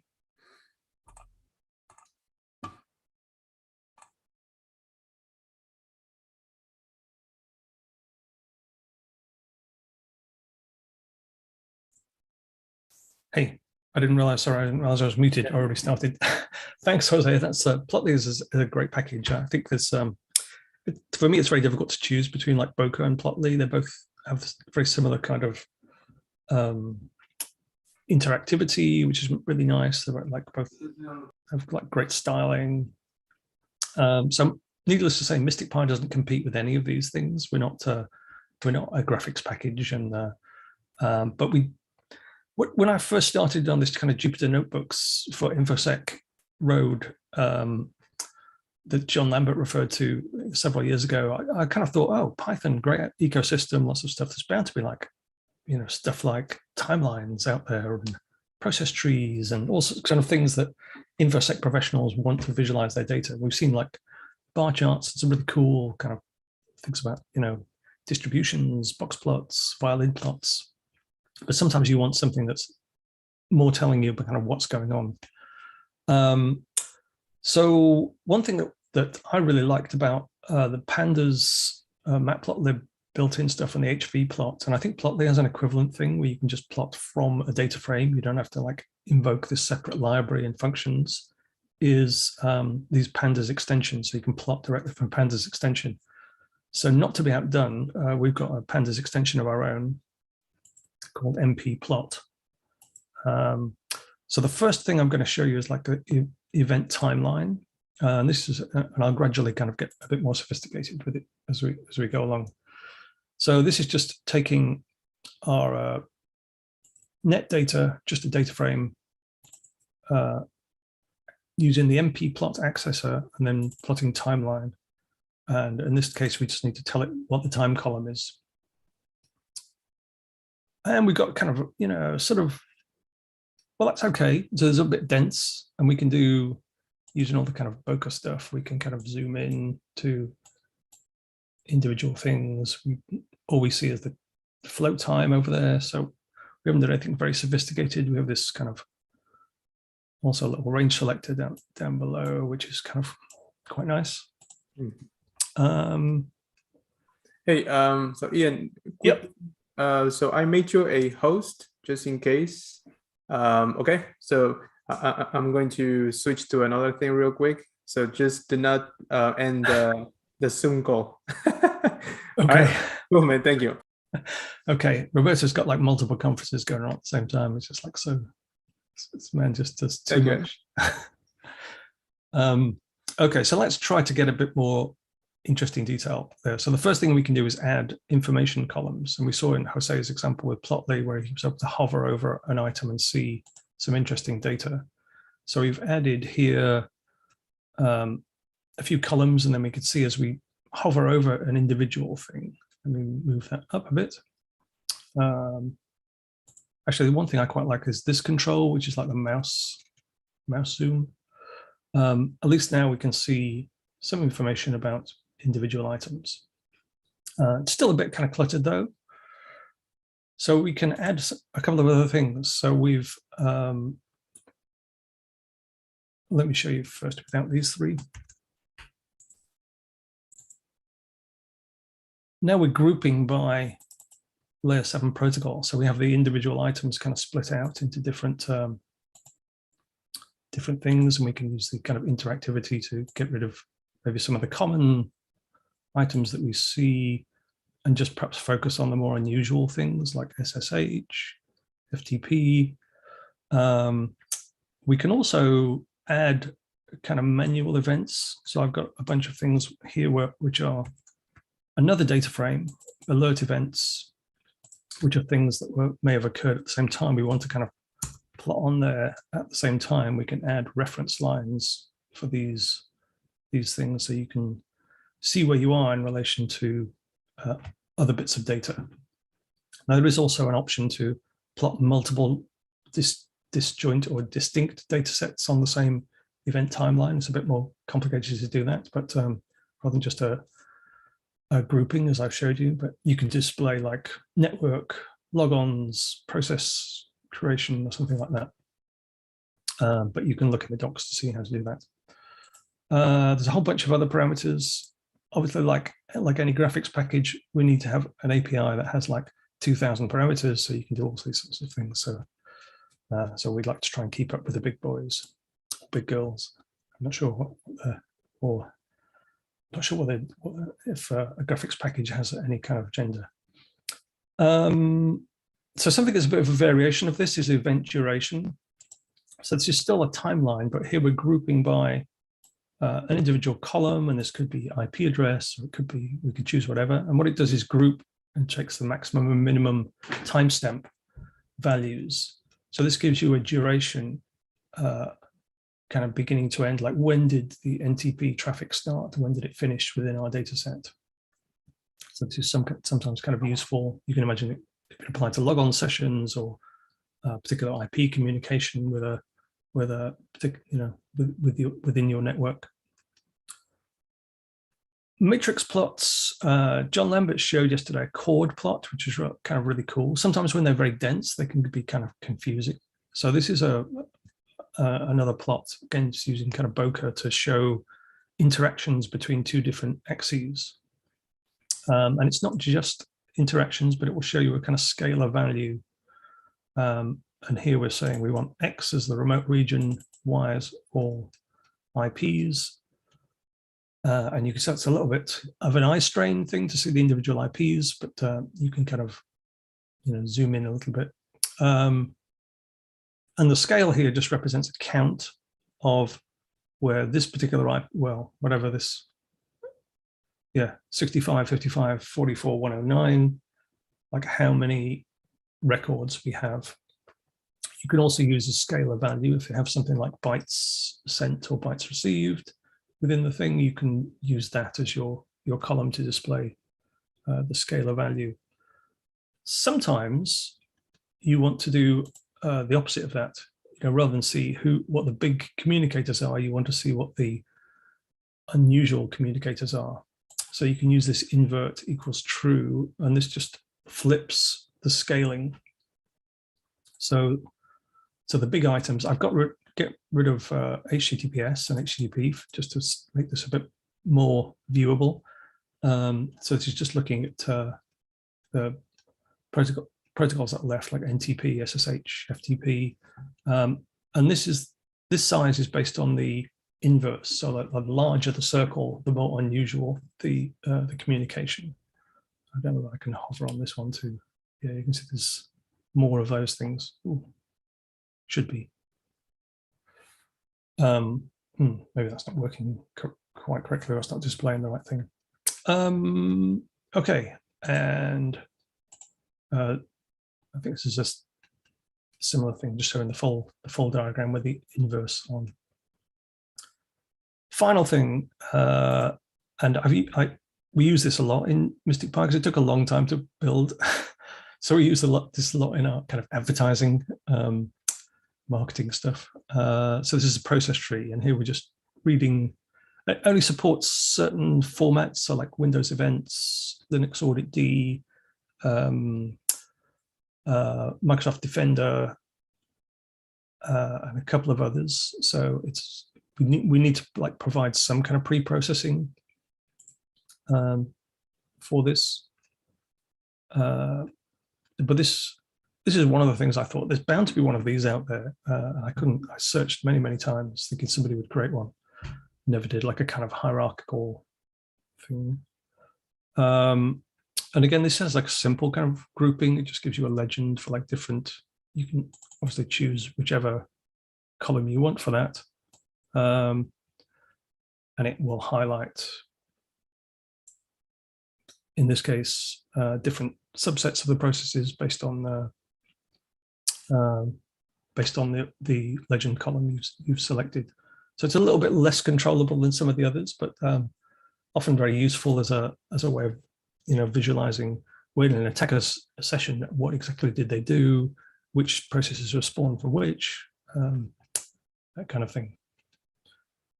Okay, so that's a little bit of advertising. I'm not sure whether we may have even clawed back some of the time we lost in the first session. So I think so it's now 10:14. I think we can have a bit of a break. Maybe we can try to start the pandas workshop at 10:30 rather than 10:35. That's 10:30 Pacific time, because I have a suspicion that might take a little bit longer than we anticipated, 45 minutes. Okay. We'll see you all back in 15 minutes time.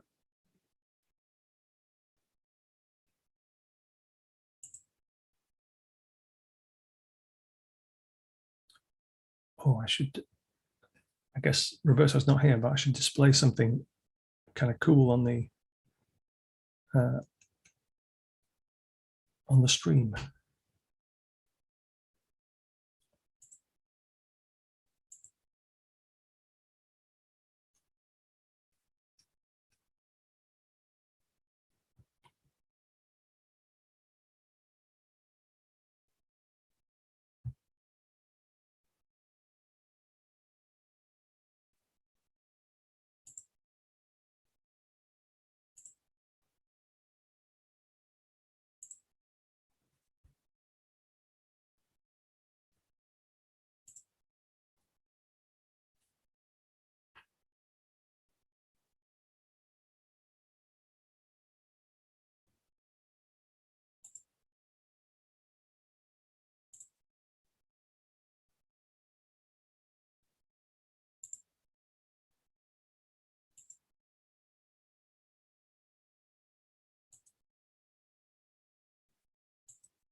Okay, so we've got a couple of minutes before we kick off this one.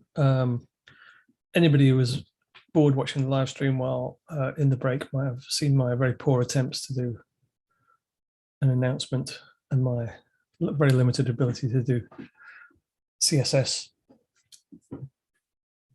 for your entertainment. There was some interesting chat in the Discord channels. Most of the questions that seem to people have already answered about virtual environments, about how many virtual environments you use. I don't use enough. I kind of a bit lazy about creating them, so I often have to get to the point where I have to just flatten it and restart. But if you can have the discipline to use them, they are like very valuable.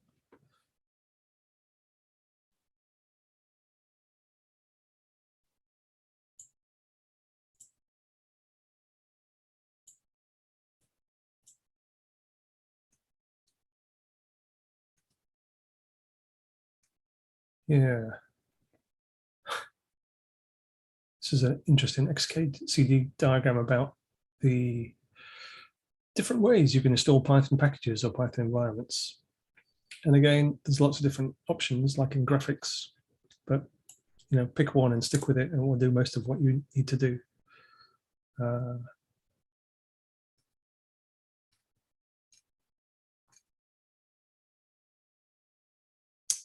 Okay, so it's about 10:30. I guess we should kick off. Don't forget the Jupyter initiatives thing to sign up for. There's already, thanks to Cyber War Dog and Cyber Panda, there's already a lot of exciting stuff happening in there.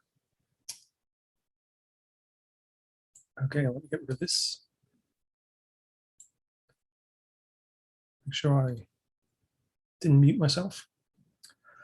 So I think we're ready to kick off with advanced pandas. So continuing from the next session, and this won't be like mega advanced, but just more like a continuation from the basic pandas introduction. So we're covering kind of joins and merges, key joins, more like relational SQL joins, an introduction to using styles to make your pandas data frames look prettier, and reshaping, processing data, pivot tables, which is a kind of a cool thing. You may be familiar with them from something like Excel or different environments, but the ability to do them in pandas is really nice. Time manipulation, which pandas is very good at, and some other kind of random useful operations like apply. Okay, so let's get going. I'll hand over to you, Ashwin. Let me share my screen.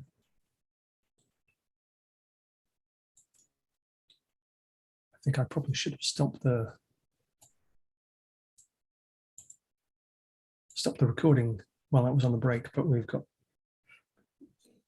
my poor attempts at CSS are kind of recorded forever in the recording. Hopefully we'll be able to edit those out. Yep, but it's on YouTube, so.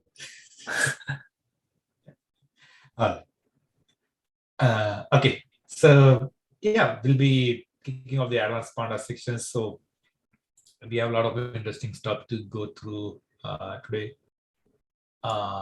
Some of these we introduced, or like Ian introduced yesterday for joins, a little bit concatenation and all those things. So we'll extend that a little bit more. And then styles, reshaping, some of the data cleaning approaches with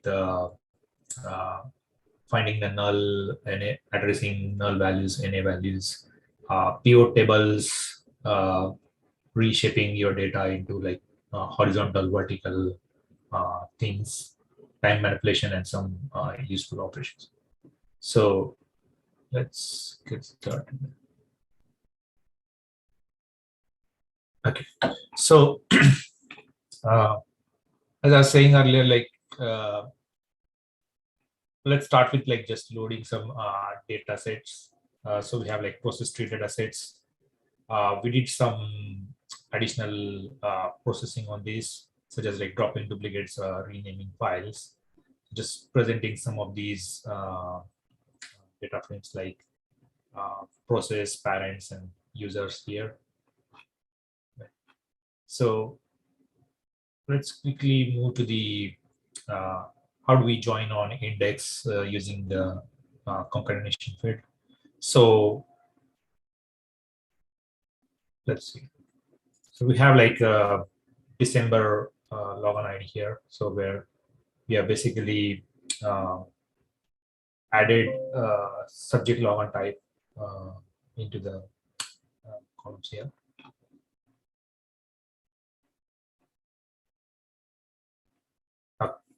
So in this case, like what we are doing is like we are concatenating the larger process data frame with these smaller data frame, and then concatenating with based on the accessible to columns. So this will basically join the columns horizontally. So and then here we are basically displaying only these columns, starting with having process and sub into the column names, because the original data frame is much larger. So we're displaying only these columns. So let's look at the another type of join operations where we can join based on the key. This is pretty much the most, I would say, like most of the times you'll have this type of use cases where you want to join on certain common column value, column name, right? So let's say we have a process data frame which we want to merge with the user data frame, and both of them have like a common column called subject user ID. So based on the values, it will basically merge this both data frame. So this was like a case where you had like a common key value. So now let's look at the join. In this case, we are like joining the left join. So we are joining with the process merge users. So in this case, we are doing like subsetting. So we are not considering the index column here, and then basically merging with the users data frame on subject users. And then in order to do the left join, you can specify the arguments into how. So this accepts like multiple arguments, left, right, and other join types. Okay, so let's say like if we have some columns where let's say like the column names are not mapping. So either you could rename and then make it common column names, or if not, then you can specify like left on and right on, which is like the column names that you want to match. And then this will merge both the data frames, and then it will show you. So yeah, I think this was a little bit introduction to the joins and those things. I'll give it back to the Ian to cover the stylings.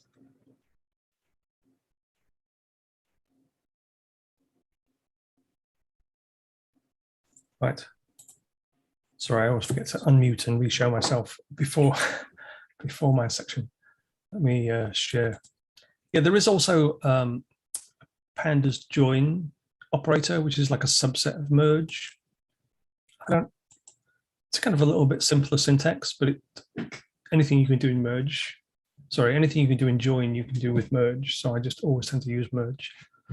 And there are more parameters available to do, as Ashwin said, different kinds of like outer join. The default is an inner join. But also if you have duplicate columns, so you have duplicate columns in both sources, they're going to be renamed. Let's say it's like username appears in both.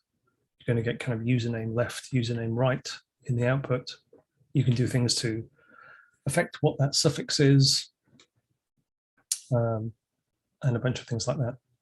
So, so styles, we want our stuff to look pretty, and sometimes we want a way of directing, rather than just a table of data, directing attention to certain values or certain things. So pandas, when you see it in a data frame, what you're seeing is an HTML representation of a data frame that pandas generates, and you can affect that with styles. So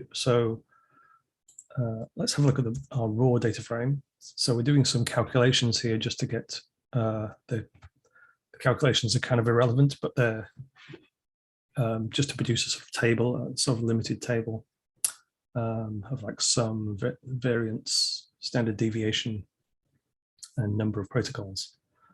So that's kind of okay, and we might be able to direct attention, but it's, you know, it's kind of difficult to see which are the larger ones here, which are smaller ones, which do we want to look at. So we can use this style attribute of a pandas data frame, and I think a series, certainly data frame, with several sub functions, and there are some simple ones like highlight max, and you can pick a color that you want.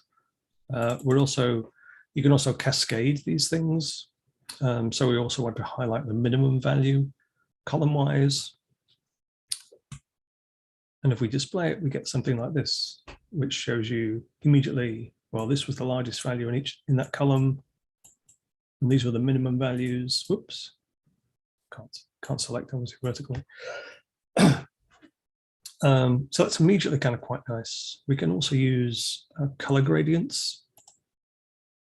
And rather than just selecting highlights, we can give a sort of hue or tonal kind of representations of the deepest hue, is that right? Will reflect the kind of highest value. And this is, you know, obviously visually it gives you a much kind of clearer view of what's going on than having your brain try to process which values are larger than others. Another style that I like a lot is the bar style. So rather than representing these as colors, we can represent them as a little kind of miniature bar chart within each column. But one thing I've added on here, I said that these were kind of cascading. We've also added this format. So we want to be able to show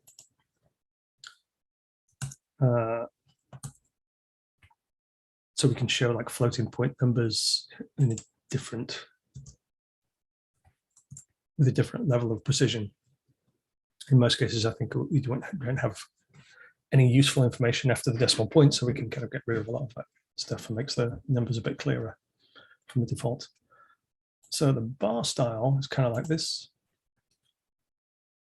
And you can choose different colors and stuff like this. Some of these times, with the maximum overlaps in each of these cases, there are different variations you can do but it gives you a kind of quantitative view of, as well as a colored view of like which are the significant items. So I find this very useful, particularly if you only get a single column and you're displaying them in different values. And you can do custom kinds of things with the set properties. You can set like custom, if you're familiar with CSS, which I'm not really, but you can set the individual kind of properties, and you can do this at a table level, so you can have like nice headings and captions and things like that, stuff that we don't really have time to go in for, but you can get kind of nice kind of retro terminal color by setting the font and background color, and the outside doesn't quite look terminal like, but the inside is a bit matrixy, so it's quite a nice trick. And that there's a lot more about styles. You can, for example, pass a function that will look for specific values. Let's say you wanted to look for stuff that was between the value of 2 and 3. You could pass a function that will look at that and return a style attribute and like highlight them in red or amber or something.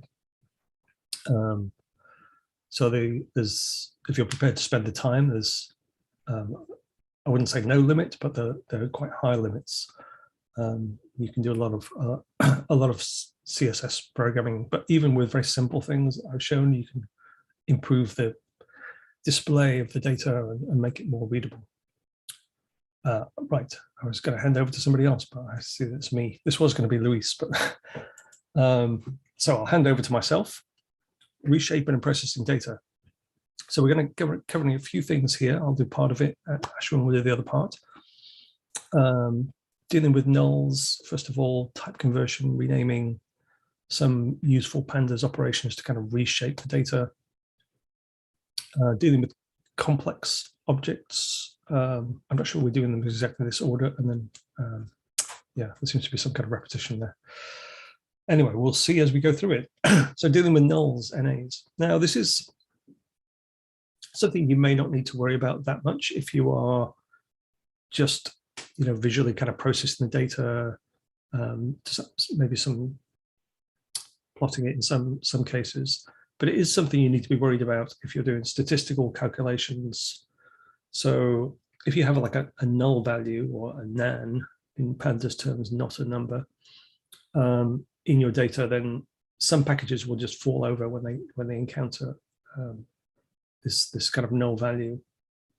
So in many cases, you want to be able to spot them and potentially get rid of them. So let's have a look at our data frame. We've got a data frame of 1,360 values, and we can find out which, if any, elements are have nulls in them. So we can use this expression. There are variants of the expression. You can use is NA. This is just counting the number of rows that have in the entire data frame, and number of rows specifically that have nuns in them.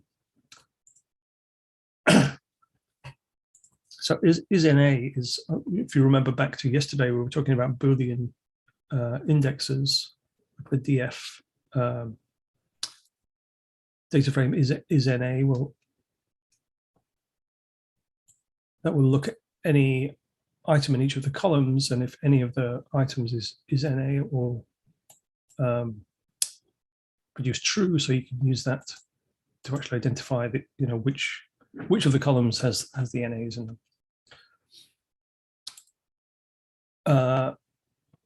So we can do that right now. We can use this as our looking at the public IPs column and which of these is NAs, and we can use that to actually use that as an indexer, so we can show which of the items, and we can see some things here that have non. This is a Python non rather than a pandas nan. They're subtly different, but they kind of, pandas evaluates them as the same kind of thing. So the first thing we can do is just drop the nan values. Now, there are some variations, and the function for that is drop NA. You need to be a little bit careful with this because drop NA by itself removes all the rows with any nans in them, which may be not exactly what you want. The corresponding one, drop NA axis equals 1, I tend to use this more commonly. This removes all of the columns with any nans. And this is common sometimes if you want, if you have some data processing thing, you might find an entire column is like full of junk. And you can just kind of get rid of it. Whoop, missing something there. More safely is like the add in the how equals all, particularly with columns. Like you only want to get rid of columns if they are, sorry, I've got my Teams notifications popping up. They shouldn't be.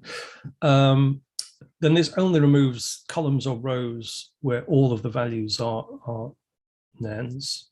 So this is a kind of a safer thing to do. So if we use drop NA on our data frame, we've got rid of, as we can see, 8 rows. It was 1,360, I think, before. got rid of these ones that are all they're all nouns. Now, often we don't want to get rid of the entire column or the entire row. We want to replace it with some placeholder value. A common one for numeric values is maybe replacing it with zeros, or you can do interpolation, so you can replace a value in between two successive rows with an interpolated value that's in between. You know, if they're like 1 and 3, you can put like 2 in the middle. Usually it's enough to kind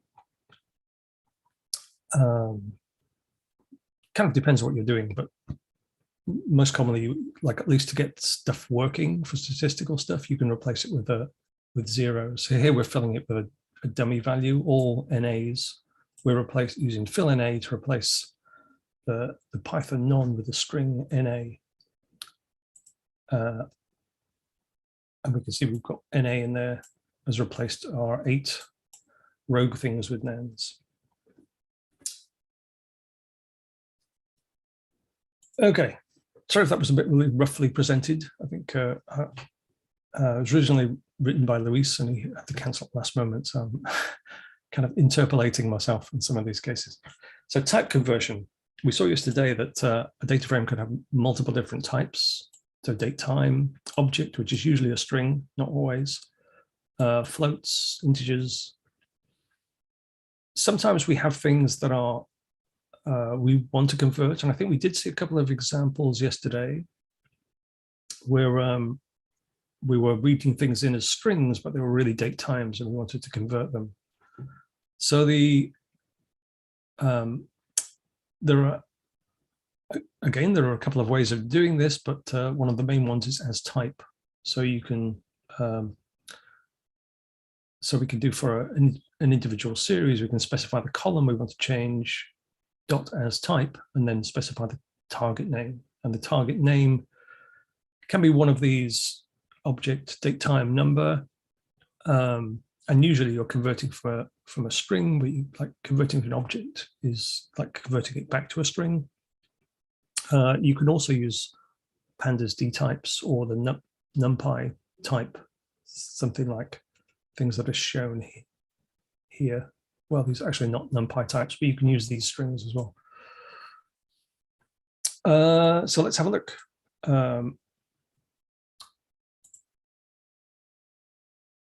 So we've converted our total allowed flows, which was a float, converted to a string, and now it's showing as type O. There's a more general format of as type. You can either specify the individual column. Actually, the syntax of this is incorrect. I just noticed.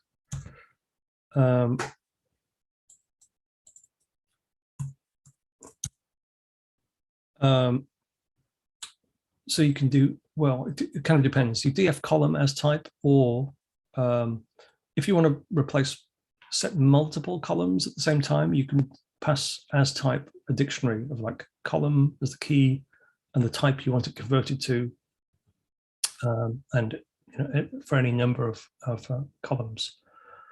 This is often useful kind of programmatically if you know, like you could do, if we look at the columns here, you might be able to find any column that ends in time, for example, and if they were read as strings, you could programmatically create that dictionary just based on the way that the fields are named, and then pass that to as type to do the conversion. You can also convert, I think, as we saw some examples yesterday, using pandas explicit functions. So you can reassign a column here. We're converting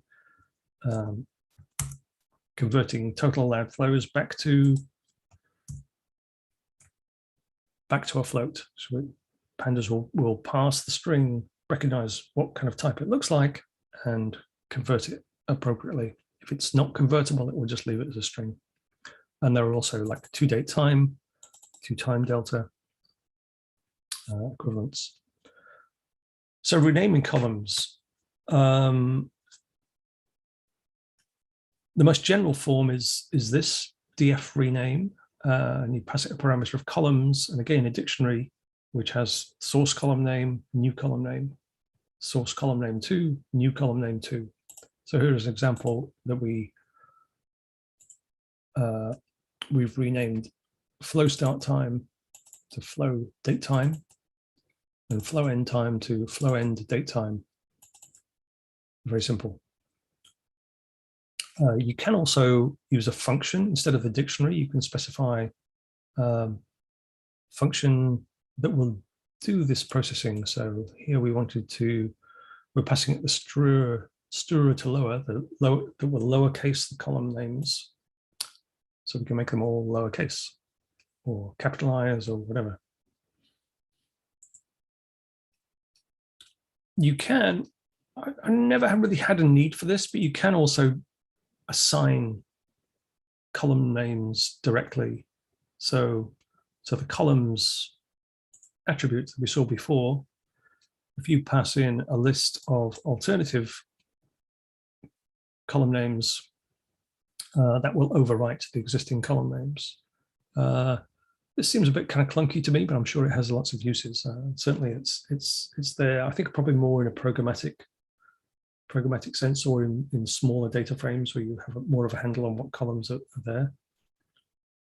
So that's the first part of reshaping data. I think Ashwin is now taken over with some of the more complex stuff that I don't really understand.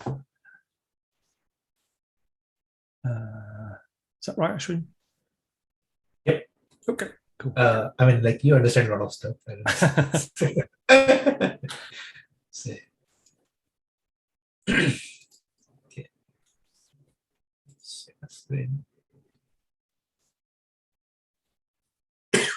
Sorry. All right. So it's just checking time. Okay. Yeah. So we'll cover like some of the I guess like advanced data wrangling stuff. So some of these stuff, like, so the data can come in different sizes and shapes. So we'll see like how to deal with those things so that you can get like a tidy version of the data. So we have picked up like a few examples that kind of aligns from your real world use cases. So let's say, so we'll start looking into some operations such as like explode, meld, transport, stack, unstack. We'll see like how these look into in action. So we'll start with the reading the sample data sets. This is like network communication. So one of the column, like let's say public IPs, has the values in some kind of array or list format. So it's not easy unless you do like string operations on these columns, which is not recommended. The better way is like you can explode this array so that you can get like individual rows for each of the values in here, right? So once you get the individual IP addresses, you'll be able to run like additional operations such as maybe running geolocation or like enriching this data further, or like joining this value with let's say your threat intel table or that sort of thing, right? So as you can see here, like we have 1352 values here. So the explode is like a pretty easier way. I think this was introduced in Pandas 0.25 version. If you're using like before, there's like some complex way that you'll have to do like two lists and then expanding this list manually. So right now like if you are using anything about like 0.25 and above, you can directly use like explode and then pass the columns which has this list format. Okay. So if you see this new data set here, you can see like a very clean version of the data set where each row has a single IP address value, right? So you can see like we started with like 1352, but the unique values are like 123, right? So This is also especially handy, like if you, let's say, using some API and it has some rate limit. So you don't want to do like lookup on same IP addresses multiple times so that you feel like. Okay, so let's look at the meld. So this is different examples where, let's say, you have like a wide format and then you want to convert it into long format, right? So let's take an example like here. We have these three values here, and then what we have done here is like basically created like melt version, and then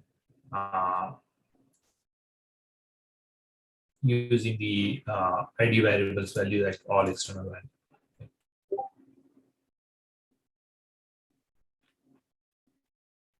Okay. So this populates a new column called Azure values, and then it shows the value for each of those things.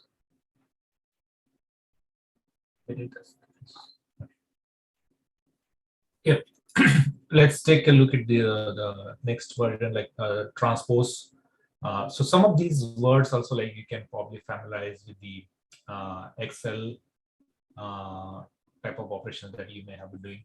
So let's say you have like a vertical data sets, and then you just want to convert into like horizontal data sets. So let's say you can pass this mini data frame and then just call like .t method, which will transpose this method, transpose this data frame. Right. So another is like stack, unstack. So we'll start with the reading the data sets, aggregating and group by, so that we populate like multiple numerical values. So you have applied like multiple functions here with the aggregate method, like mean, minimum, and maximum on these group by external IPs on these columns. So if we take, if we select like total allowed, right? So you can select a specific column in this format, like total allowed values, means kind of like two-dimensional array, right? So again, doing some additional processing here. So in this case, we have just selecting like mean values from each of the column names, slicing the data frame. And then once you run the stack operations here, you can see like with these mean values, you can get like per IP addresses, mean, minimum, and maximum.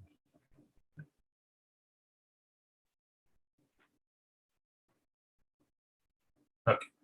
And then if you want to run like unstack on this data frame, you can get like a different view of the same data sets.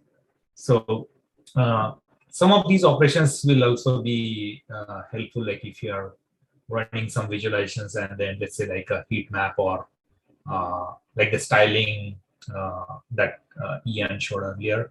So you can apply some styling here and then basically find out any outlier or any spikes or like any kind of baseline values by in this view, or like different views of the same data set. So let's look like pivot.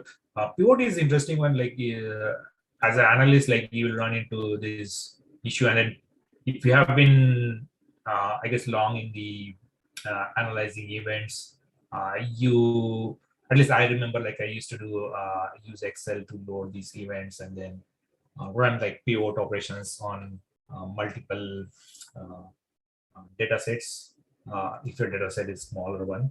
So same thing, you will be able to do this through pandas. So let's say in this case, we have like these original data sets in this format. We'll just do some post-processing, like applying like a group by multiple values there, flow interval, time, and flow type. And then basically count all external IPs for these aggregated frames, right? So this is the data frame that you will get. Now, let's say you have these, I would say like categorical column here, where you have like selected values. And then you want to pivot based on these columns. So you can just run pivot operations and then provide the column as flow type. So what it will do is like for each of the values for these, let's say hourly time frame, it will pivot and then create this type of data sets. Now, as you can notice here, like a lot of NAND values are coming. That's because let's say not each hourly has that categorical value present. So this is where like our previous section can come in handy. So you can address these NAND values, maybe replace it with 0 or average value, depending upon however you want to do that. And then once you have like all of the values in a specific format, data type format, then you can use further to visualize the data sets. All right. So the last one that we, at least for my section, is the time manipulation. So time is an interesting attribute, and then again, depending upon your log data source, your time frame may not be normalized to time zones, or it may be in a different timestamp formats and all those things.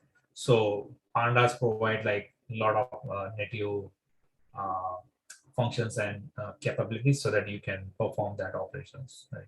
So the first example here we are taking here is the time generated column.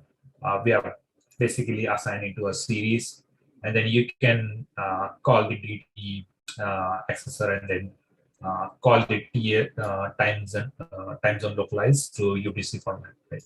So it will basically format these time frame into UTC timestamp.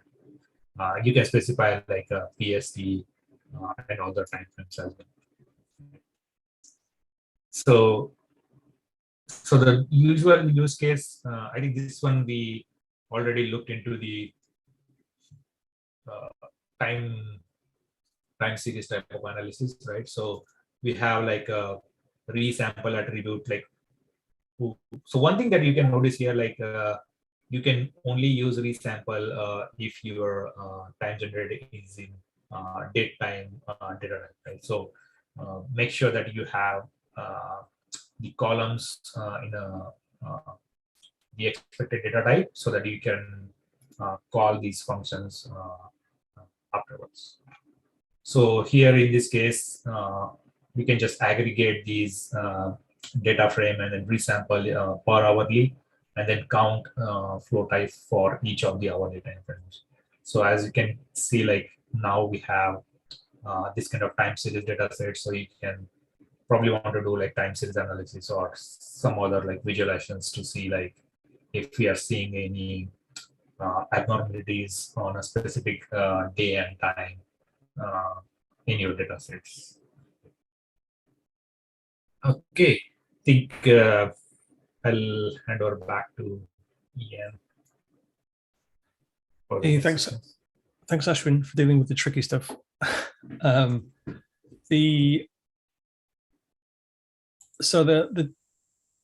of the time stuff is like, particularly the time zone things might seem a little esoteric and like, why would I need that?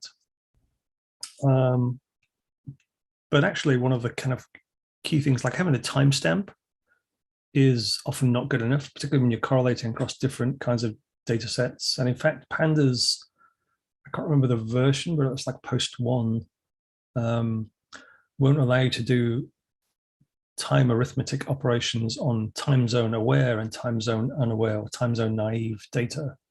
So if you do get an example like in our imported data that doesn't have a time zone on it, you and you want to work with time zone aware data, which in general you should convert all of your stuff to be time zone aware data, then you can use this function to allow you to work with, across, like here, to use the TZ localize. Right.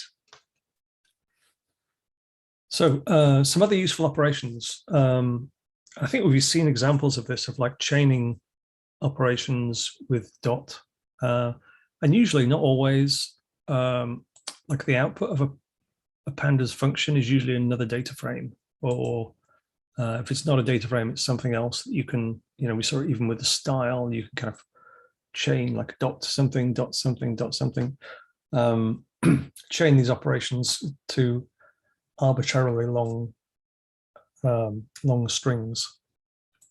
And here was a couple of examples, and you can see as we're adding more things, it's getting kind of further off the screen.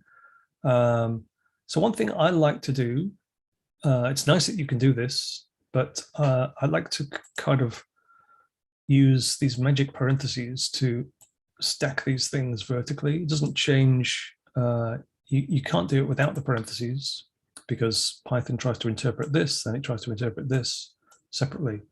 But grouping it in parentheses allows Python to say, this is like a single expression, so I need to evaluate everything inside the parentheses first. And it means that you can break down your pandas operations into these nicer kind of, so that's selecting the columns, this is doing the group by, this is doing the count, and this is finally doing sort values, which is kind of, I think, much easier to see than this kind of thing, especially they get really long, they start to disappear off the right-hand side of the screen.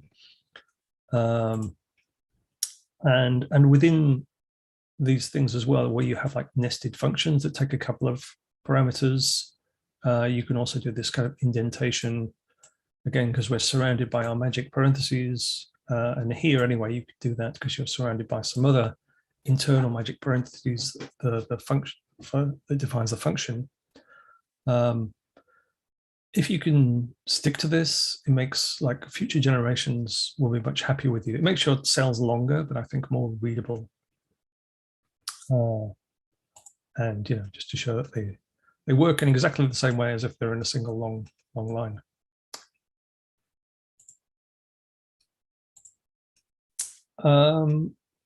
One nice thing that you can add in to these pipelines is external functions using the pipe function. Yes. So let's say we wanted to do some kind of custom processing that wasn't available in pandas. Now these functions are kind of bad examples because both of these are sort of more or less already available in pandas. But we've got a thing that drops duplicates, which just calls pandas drop duplicates, and I think it fills in missing values. So it goes through each column and fills anything that's NA with this NA string, kind of example we saw earlier. So we can, if we look at our source data frame, we've got a thing here with a bunch of where the resource group is none. We want to do something about that. Obviously, we could do something a bit more sophisticated, but we can use the pipe to invoke our Python function here. And now we have none of those things. If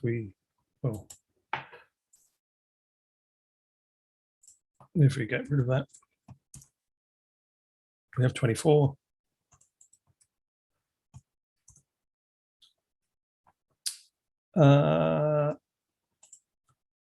Similarly with drop duplicates, like our existing shape, we have like 1360 rows. We invoke our drop duplicates with a pipe, and it's reduced to 125.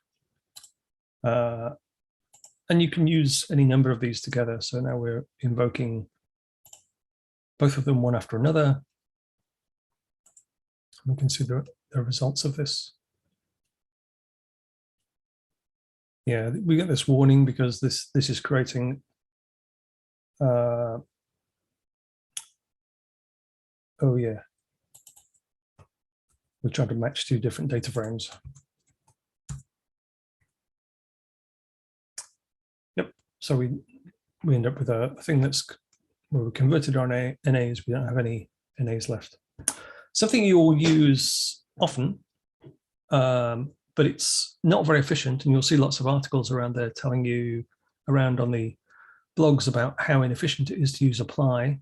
And this is true because whereas most pandas functions are kind of C-coded, pandas uses a lot of NumPy functions underneath because pandas is essentially an aggregate of NumPy arrays.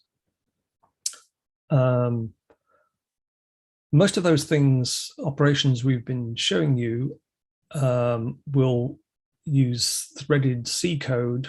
They don't not executing in Python at all. And they're using a kind of vector, working inside a vector function. So it like simultaneously applies, let's say, an uppercase string thing. It will simultaneously apply it to all rows. Obviously not really simultaneously, but it applies it as a kind of vector operation, or something like an addition. It will kind of apply that addition to all rows sort of simultaneously as a vector operation. Now, apply doesn't do that. Apply essentially is like a Python for loop. So it'll go row by row, applying whatever function you told it to apply. However, many times you need to do this. And there's an apply for pandas series, and there's also apply for pandas data frames. So here is an example where we're using apply, and these are not cases where you should use apply because they're pandas vectored functions that will do the same thing. But we're using apply to split the contents into a list and another one that capitalizes the contents. So it's very simple to use.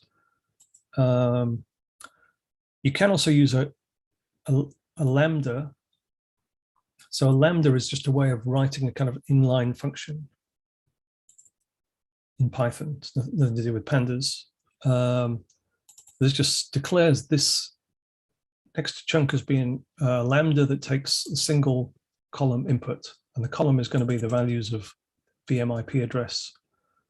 And then on column, we're going to split it, and then we're going to rejoin it with an underscore. And there we go. Something a bit more, something you wouldn't be able to do in pandas is maybe, so these are IP addresses. You might want to do an IP address specific operation. And here we're using the Python IP address library to check, is this global? And if it is global, kind of return the fact that it's a global, like a non-private IP address alongside the IP. We can apply this to our all external IPs column, and it gives us this kind of thing. I don't think we have any, we probably don't have any here. If there were others, we'd see them there.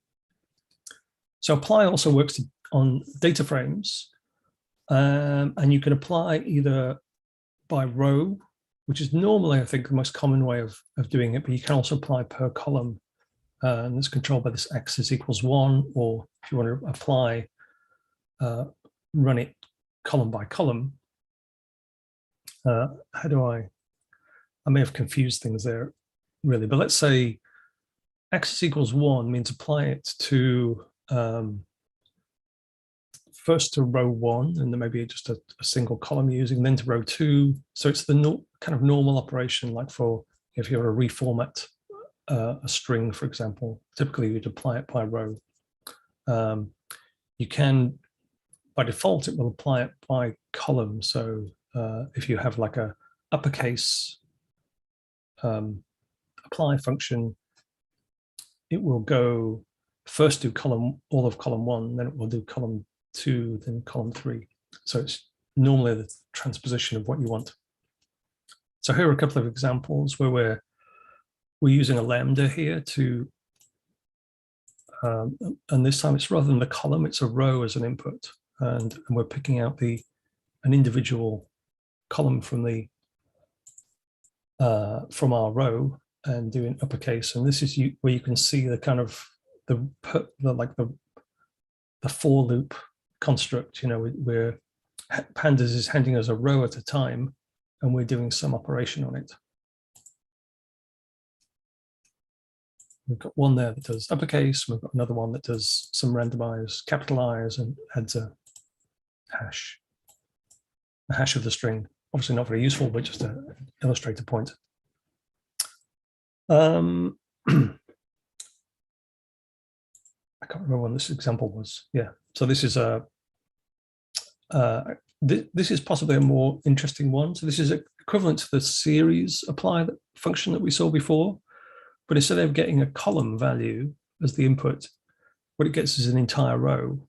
So here you can access the individual columns of that row, and we're using a for loop to go through each column that's in the row index and testing if it's global, is it private, is it other. So for an apply function to apply to a apply function that you use with a data frame, it needs to accept a row and a pandas series, that is, and it needs to return a pandas series. Whereas in the previous example, we were getting scalar values like strings and returning a scalar value. So to use this to apply. So this is now operating on all columns that have IP in them, and it's kind of iterating through them and applying this kind of function, and it's reassigning. So row name, row VM IP address is, in this case, it's being reassigned private IP. In the case of all external IPs, you can see it's ignored the public IPs, because although that's got IP in the name, when it comes here, it's probably throwing an exception because we're passing value in this case as a list, and IP address will blow up and throw an exception. So it's just hitting that.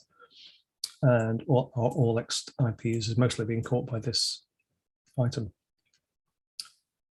Okay, and I think that's the end of our, we're a little bit over time. That's the end of our session. We have a short break and we're due back in the final one in about 5 minutes. Oh, we're only 1 minute over. That's not terrible. Okay, well, thanks very much, everyone. We'll see you shortly. Yes. Do you see Roberto joining in? Like he's waiting in the lobby. I don't see him yet. He's running his other conference. I don't know what it is. I'm sure it'll be back. No, he said, like, can you let him? I think he tried to join in. Oh. You have to allow as a host now. Oh man, I didn't realize it has how much power. Yes. Okay, here we go. Roberto. I mean, if you want to allow him. I don't know. Now I've had so much power as the host. I'm not sure where I want to give that up quite as easily. Roberto's much more charming and better looking than me, so it's probably better to have him on the screen rather than me.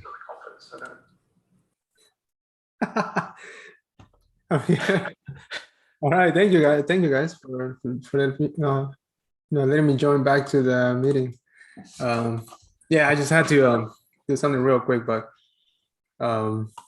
let's see. But I've been watching the stream, so that's why you guys were listening to the audio delay a little bit when I joined. Yep. All right, so we have a 5-minute break, right? I think so. Yeah, we're due back at like 11:25.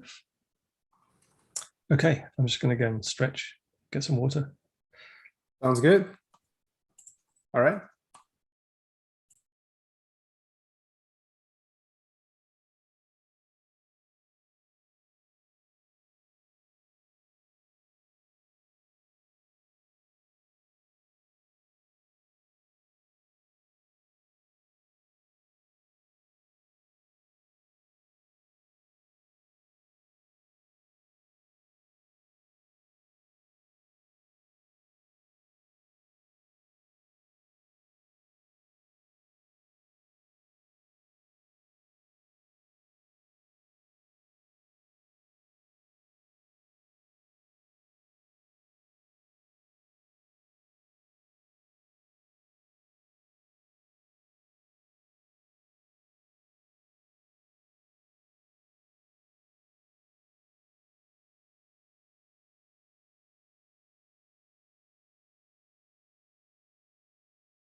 Okay, 11:25. Looks like we're heading back to the final session of the workshops. And I must admit, I did it kind of struck me yesterday after John Lambert's session and then the folks from Mystic that this may start to look like the whole conference like a thinly veiled vehicle for promoting Mystic Pi, and I hope it doesn't come across that way. We obviously want to promote Mystic Pi because we've spent a lot of time kind of invested in it, but the conference is never all going to be about Mystic Pi. We're just hoping that there are some useful stuff in there that people can either use in their own notebooks or contribute to. Yeah, I think that I don't think that it came out as a trying to sell Mystic Pi, but no, I think that it's, as I mentioned before, there are not too many Python packages that are like building different wrappers around different functionalities, like creating widgets for a lot of different scenarios. Like, for example, I had not even heard of a couple of things like the IOC magic, stuff like that, that maybe might not be, that's directly also it's Mystic Pi, the IOC magic, or that's something else? Yeah. Oh, okay. So stuff like that is super helpful, and I have not heard of other tools doing that. So I think the Mystic Pi is in the right place, and there is a lot of use cases with it, which makes it even more powerful. So yeah, I mean, you're promoting an open source tool, so that's great. Okay. Yeah. Well, we don't make any money out of it. I wish we did. Although that's what I spend most of my day doing. So Microsoft does pay me money to work on it. So I guess I make money out of it, kind of indirectly. So I have some. That's the best way to do it, man. Like that you make the money and not the organization. Yep.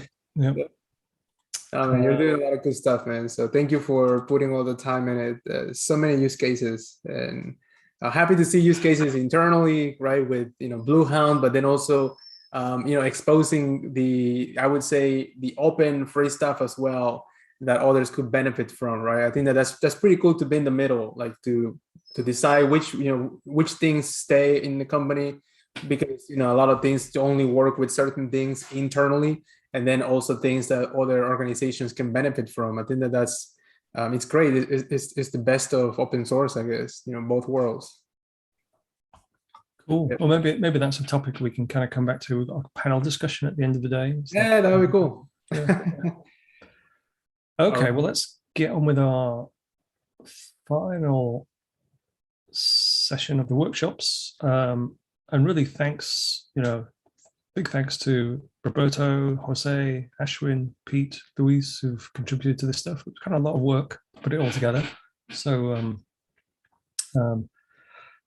we hope it's kind of useful, not just now, but like as these workshops will remain on the Jupyterthon website. And we'll, they won't just be static as well. We'll try to improve them, maybe do a version of them next year. So we'll be open to requests for content and, keep improving the notebooks and the Docker container. I think Roberto was hard at work fixing the Docker image last night because there were some permissions problems in it. So that should now be working properly. So you can work through the notebooks yourselves. Yeah.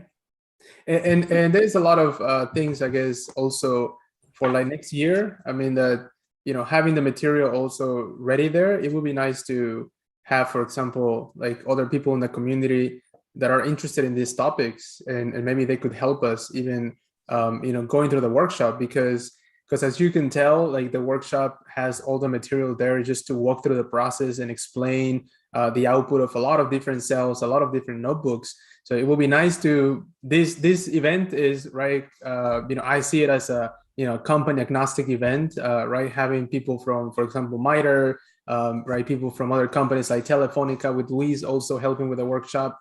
So it's definitely a good idea to have, the community also, like from other companies, if they want to contribute to this event, they can probably run one of the sections next year, and that would be nice to see that happen.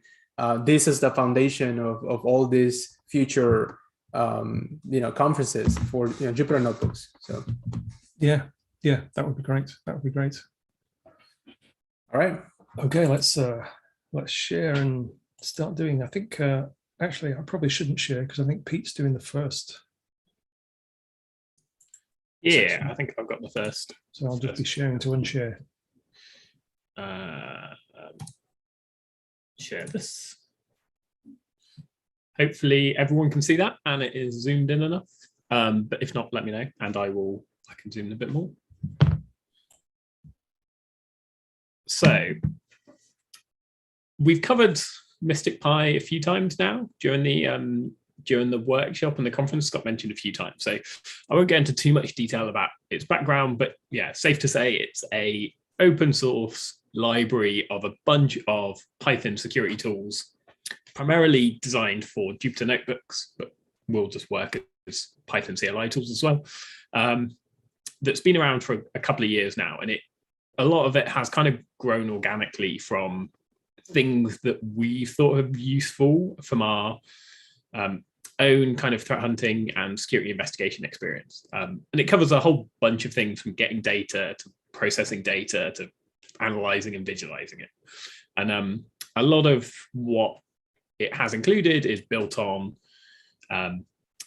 the foundations of things like pandas and the plotting library and things that we've seen before. So you can kind of think of Mystic Pi as kind of a wrapper for a lot of what we've already talked about in the workshop over the last kind of day and a bit. So we're going to start right from the beginning, and we've not got too much time for this, so I'm going to be fairly quick. But Mystic Pi is a Python library that you can install like any other. One of the differences we've had is that Mystic Pi, as it's kind of gone through its life, has grown and added in more and more kind of features. And a lot of what we tried to do is not necessarily replicate code if others have done it well, but instead kind of incorporate it and integrate it with the package. This means it's now pretty big and has quite a few dependencies. So as install times got a lot bigger and the kind of time required to install it and get running with it took a bit longer, we implemented the idea of extras. So these are a Python kind of package concept that allows you to install various elements of a package rather than having to kind of install it all in one go. So you've got the ability to install kind of all of Mystic Pi in one go if you like, or you can install like a subset depending on maybe what data source you use. We have things for like Azure. So if you're an Azure customer and you want to integrate with the Azure APIs, or if you're a Sentinel customer and you want to use Sentinel as your data source, or a Splunk customer, you can kind of pick and choose. So this helps really bring down the install time and kind of effort required. Now, you can just pick the all extra, which installs everything, which is kind of like your fail safe if you want to make sure you get everything. But again, as you go through and you kind of become a bit more familiar with it, you can pick and choose which extras you want. You can install one extra, or you can install multiple. So you can install you can pass in a list, as we have here, of different extras. So you might want Sentinel, you might want ML, and you might want Risk IQ. So you can kind of build up a package of what you need. The other thing about Mystic Pi is it has a lot of configuration with it. Again, we've integrated with a whole bunch of external tools. So it has integrations with various threat intelligence providers like VirusTotal and Greynoise. It has integration with different data providers like Splunk and Sentinel. And we need to kind of manage all the connectivity and stuff for that. So one of the first things we've done to help with this is we've created this init notebook feature, which effectively takes Mystic Pi and globals, which is like effectively the environment you're operating in, and handles the imports for you, does a bunch of checking to make sure your environment's set up, and then checks the config file to make sure that you've got the elements required populated there. So you can see it kind of does a bunch of checks, processes a bunch of imports, and tells you whether you're set up to go. Again, you don't have to use this. You could manually do the imports of various elements if you wanted, but we've done this basically to simplify it. Again, Mystic Pi has a lot of users who are relatively new to notebooks and Python. They're security analysts at heart. So there are quite a few quality of life things in the package to help with this. Now, I mentioned that config file. The config file effectively contains all your configuration elements. Again, I won't go through it all here, but we have built this great kind of widget, which is one that we were talking about widgets earlier and how you can layer them up. This is kind of like one of the most advanced widgets I think I've seen, but it's effectively a tabbed browser and creator of your config file. So things like if you're connecting to Sentinel, you need to define your workspaces, so you can go in and add your workspaces. If you're connecting to, say, VirusTotal, you can add in your connection and your API key for VirusTotal. It integrates with Azure Key Vault, which is Azure's secret handling service effectively. So again, if you're talking about API keys for VirusTotal, you probably don't want them in a config file. So you can upload them to Key Vault and just reference Key Vault in this config. So the config file can be a little bit intimidating at first, but this widget really helps you kind of set it up and kind of populate it as you need. And we've got plenty of guidance on the Mystic Pi Read the Docs site to kind of help you through all of this. You also don't need to populate all of it. You can kind of populate the elements that you need depending on what you want to do with Mystic Pi. But in the end, you should have a config file. I've got one that I'm using here that contains a whole bunch of stuff. This is just the top of my config file, but you can see it's got kind of workspace and tenant IDs for various, in this case at the top, Azure Sentinel and Microsoft Sentinel workspaces I want to connect to and get data from. So, like I said, the config can be a little bit intimidating first, but the settings editor really helps, and we've got some really useful documentation on it. The next thing I want to talk about quickly, kind of leading on from that settings editor, is widgets. So we talked about IPython widgets before, and the kind of like the building blocks they provide.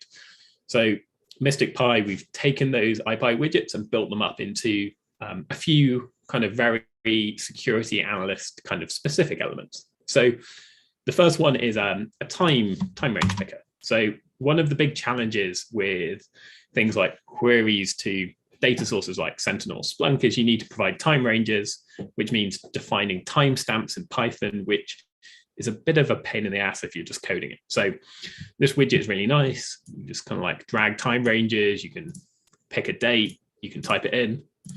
And then what it does, it outputs a Python datetime object with whatever settings you need. So again, if you want to set a time range for a query, using this widget is way easier than typing out a datetime object.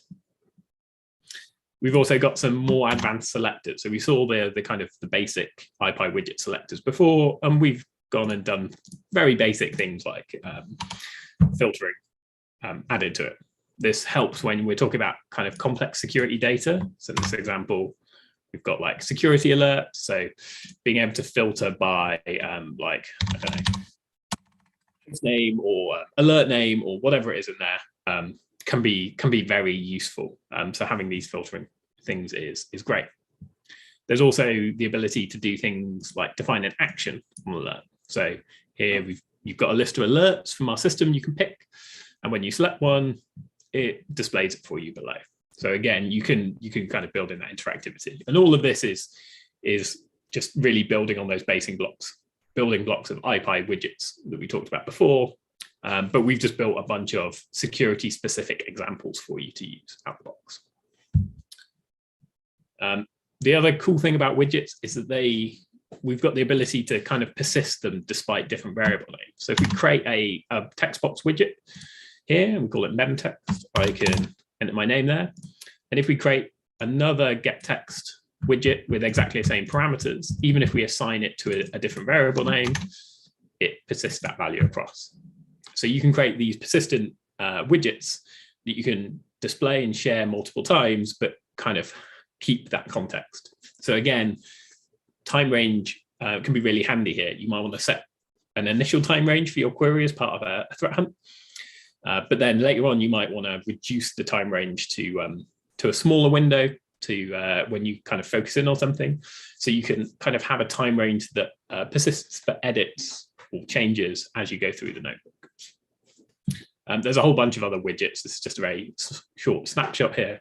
And again, they range from the quite simple, like a text box, through to the settings editor that Ian created that has all the different tabs and all the different settings and the ability to like save and load files.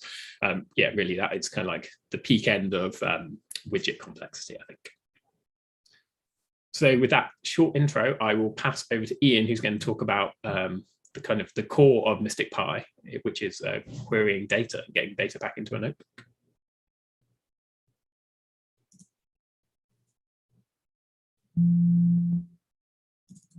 Hey, Ian. I'm muted.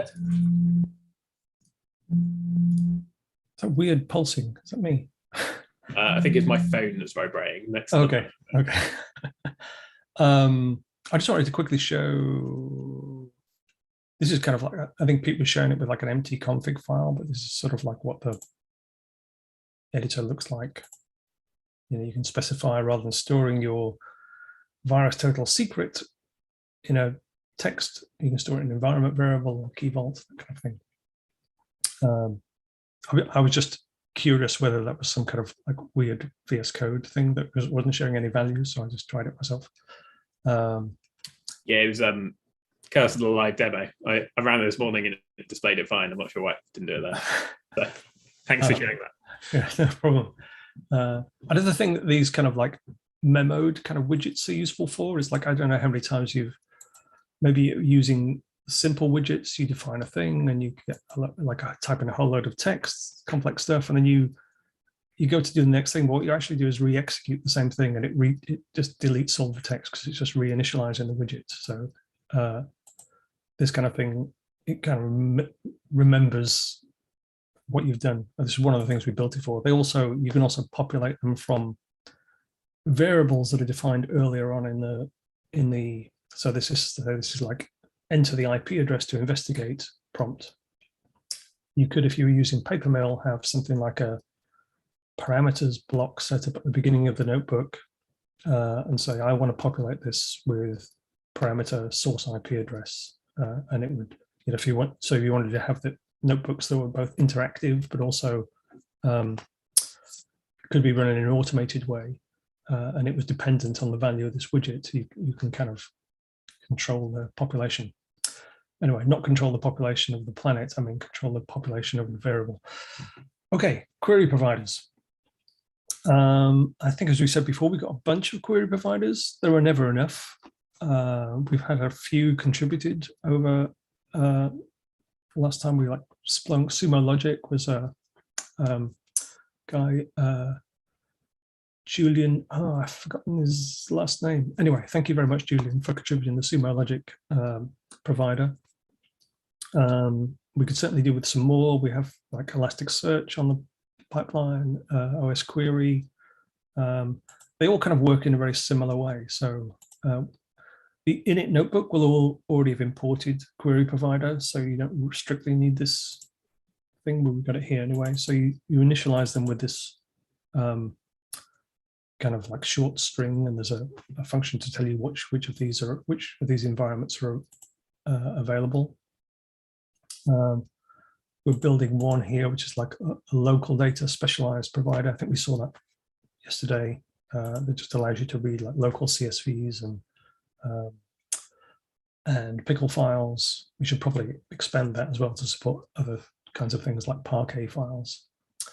You can see the list of queries. We saw an example of this with the Mordor provider yesterday. This is just the first 10 queries, and you'll get kind of autocomplete. You can also put a little question mark after it and get details of which parameters. So all of these query functions, these are the built-in queries. Little question mark, you can get like help to show you how these all work, which parameters are required. So each query provider has the same time control that Pete just showed you. So this is our thing, Azure Sentinel. Should start calling it Microsoft Sentinel, I guess. So this provides the default time range for queries if you do not provide anything that overrides it, and you can change this per query provider. So you could always have like the same kind of query, scope for multiple queries, or you can override it on the command line. So let's look at query parameters. We didn't really cover this in the kind of very brief introduction we did on getting data yesterday. So this is another one of our widgets based on, this is a kind of aggregator that uses the select item widget that Pete showed earlier on with the, and the display action in this case is display the help for each of these queries. So it shows you the parameters here, shows you what the query is doing. This is a particularly complex one. That's a slightly simpler one, and gives you an example of kind of uses. So you can just kind of paste that out. So parameters themselves are, if we look at an example here, we've got substitutable parameters that are enclosed in these braces. And these are things that are kind of you're expected to supply. Now, some of them may be supplied either by defaults or they may be optional. So if you, like the start and end, for example, will be populated by the time control I just showed you if you don't supply anything to override it. But some things are not defaults. So in this case, IP address, if you try to run this particular query without supplying an IP address, it would throw an exception and say, we need an IP address list. So let's have a look at that. So I'm just connecting, I'm hoping, all right.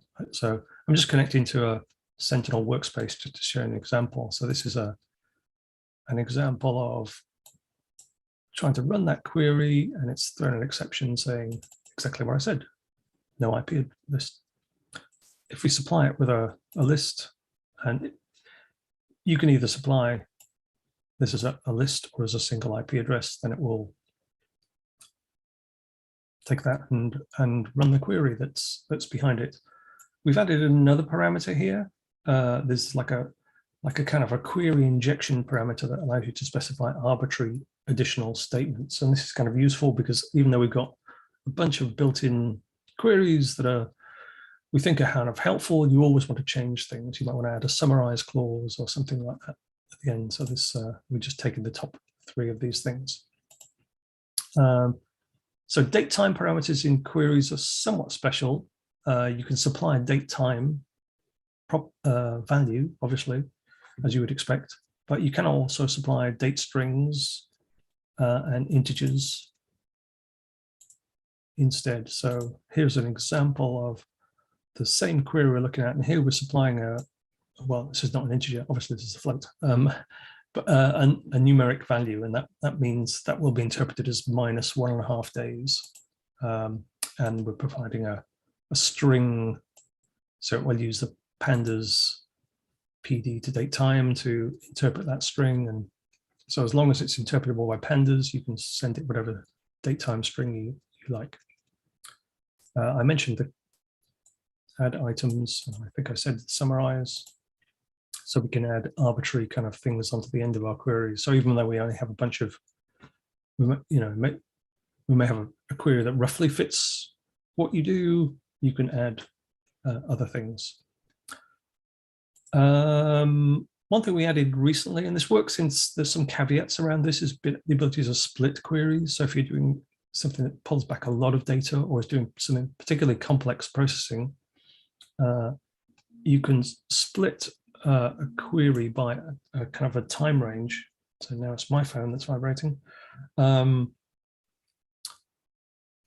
this will chop up the query into, it will take the start and end, and it will chop it into 6-hourly intervals in this case. It could be 1 day or 1 hour, and run those independently and then glue them all together. So there are some caveats with this. It only works currently with template queries, not raw text queries that you supply yourself. And if you have joins within the query, they won't work very well, because you'd imagine the join will happen in the first 6 hours, and there'll be another join that happens in the next 6 hours, and that kind of thing. So you won't get kind of global joins.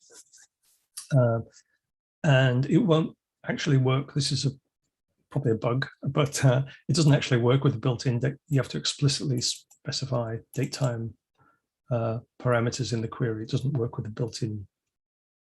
I'm sure we can fix that, but the built-in defaults for that query provider. Right, I thought I'd started a timer here. So this is what the queries, if you want to write them yourself, kind of look like. They're all in YAML files. There's a metadata section that provides some global stuff, like which query family it belongs to, which data environment, so like Splunk or Log Analytics.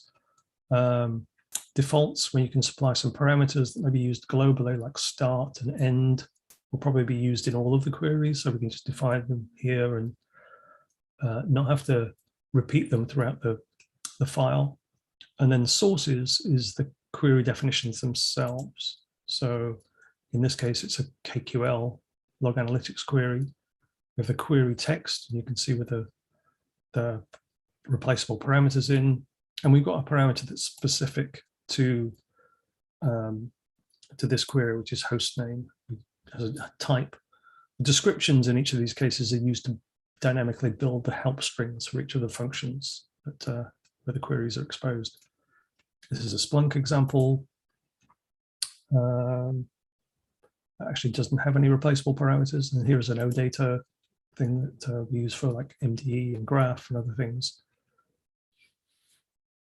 If you create your own queries, which you should do, then you need to save them in a file and specify that Mystic Pi will use them. And you can do that either as a parameter to the query provider when you instantiate it. Oop. Unknown data, OM355D. Okay. Well, it hasn't found that because it doesn't exist. But if it did exist, and you had your queries there, that's where you could specify them. Otherwise, you can put them in the Mystic Pi config file. In the query definitions, you can specify a list of any other folders where you've got custom queries. Okay, and now I'll hand back to Pete.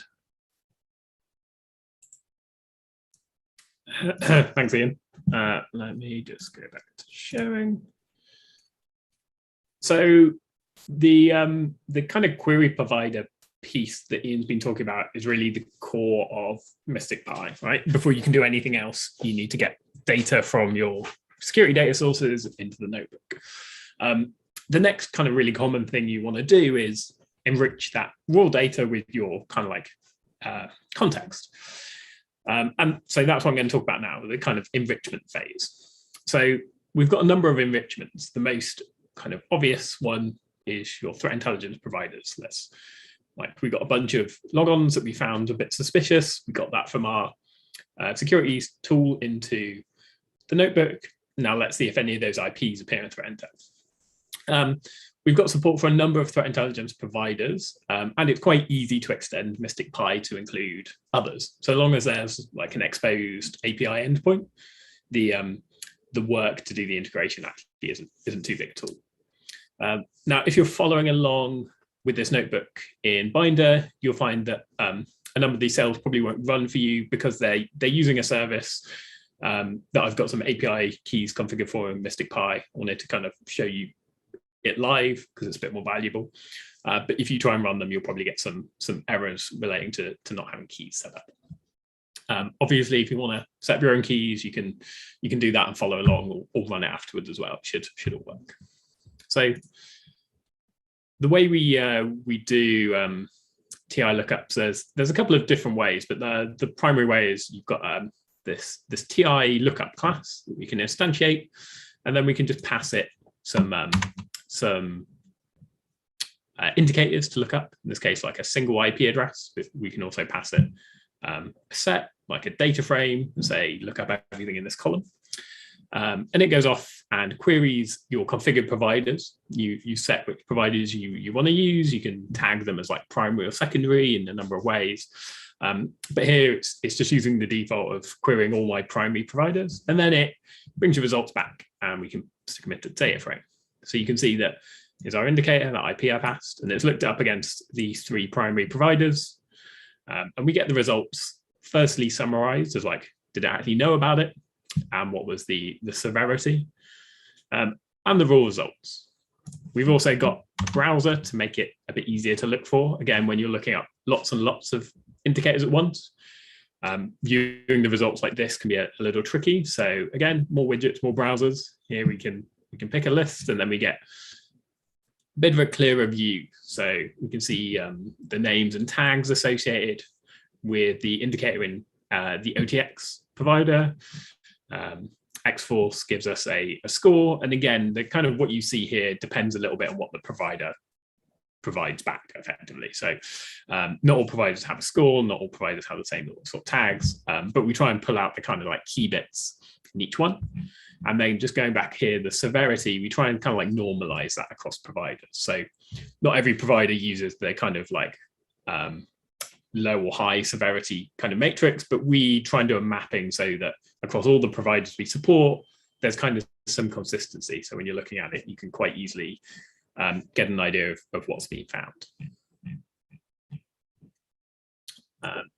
The other way to access the TI lookups is through the pivot model that we have, which Ian's going to talk about a bit about later. But effectively, it allows you to go from an IP object and pivot straight into the TI lookup, and it gives you the same results. Here we're doing the exact same thing. We've got an IP object, and we do a lookup, and it gives us back the same results. So it's just 2 different ways of kind of accessing the same data here. Like I said, we can also look at multiple indicators at once. So here we've got a data frame, and we're saying, look up all the IOCs, here's our data frame, and here's what column they're in, the IP address column. And it brings it back in the data frame. Again, here's all the IPs, here's all the providers, here's the kind of like normalized results. So again, it's very easy to do a kind of a wash against multiple providers with a whole table. So someone's asking me to zoom in a bit, just do that.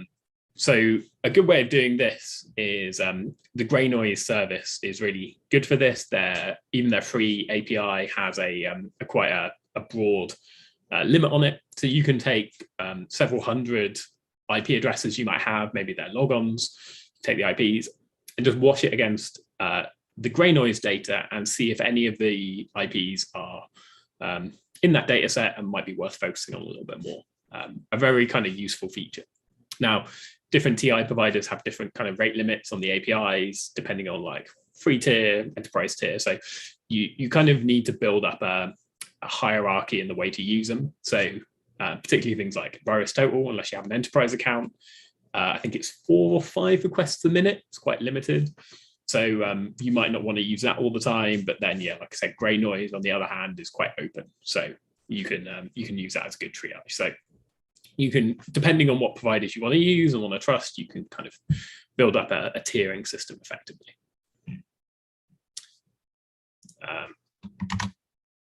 Yeah, same one again. We also support more than just IP addresses. So we've got support for a whole bunch of different data types. Again, depending on what providers support. So I've got a few examples here. Again, looking up domains, looking up file hashes. Here we're using VirusTotal for some of the file hash stuff because it had very good support there, and full URLs as well. And again, support for different indicator types depends a bit on the provider you're using and you've got configured. But again, you can easily kind of configure your queries to look at certain providers, either one or kind of a subset of, depending on how you want to do it. The other types of enrichments we have for data, some people, I guess, might classify as threat intelligence, but we see them more as like contextual data. So there are things like a set of IP tools that allow you to do things like get a geolocation for an IP address using a service like MaxMind. So here, again, we're using the pivot function method. So we've got an IP address, and we just want to get a geolocation for it. It's going off to the MaxMind service in this case. We also support IP stack, but I'm using MaxMind here, and it's straight away just telling me, okay, this IP address is geolocated out of Vietnam. So I can use that to kind of help with my context. Same thing with whois. I can get details about who the ASN owner is. This is particularly useful for looking for things like logon events, maybe that are coming from known, I don't want to say dodgy, but disreputable hosting providers. I think we all know who we're talking about there, but this can be a quite easy way of filtering those out. Even things like reverse DNS lookup. In this case, we haven't got one, but that can also be quite a useful feature. We also have a similar set of things for domains. So we can resolve a domain name quite easily. And again, just everything is coming back in that structured pandas data format, which makes it really easy to A, visualize, but B, interact with. So if we want to take elements of this and pass it into something else, it's a nice, easy format to work with. And we can do things like see if the certificate being used on the website is kind of associated with known malicious activity, or a known abuse. So it's kind of a very easy way of getting a quick context. We also have things like support for the browse shot service, which goes and gets a screenshot of a domain for you. So again, as an analyst, you probably don't want to browse to a website, but you can kind of quite nicely and easily get a screenshot just back as a JPEG or a PNG, sorry. A nice safe way of seeing what a site looks like. So it takes a while, but yeah, here we go. I can now see what this website looks like and whether I need to do something with it.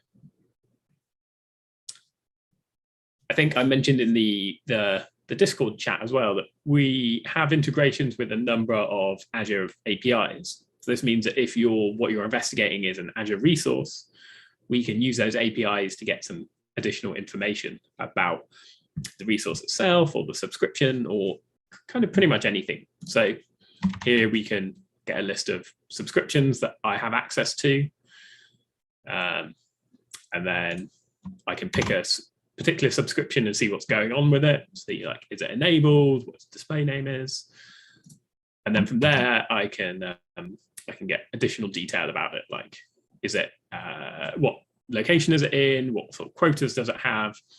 Again, this might not be useful for a lot of people, but if you're trying to understand what type of Azure activity you're dealing with, this kind of information can be really interesting and useful, and can be quite hard to get out of the APIs natively. So wrapping it up here kind of just makes this whole process a lot simpler. What might be more useful for a lot of people is the API integration with the Sentinel APIs. So again, we can go in and connect to these, find some workspaces we want to access, and then we can select one of those and get a set of incidents out of Sentinel. So here we can see just some of the recent incidents that have occurred in this workspace. Again, back as a data frame, we can access these how we need. We can parse out the relevant fields and elements as we need, and then use them to pivot into further investigation using the other parts of Mystic Pi.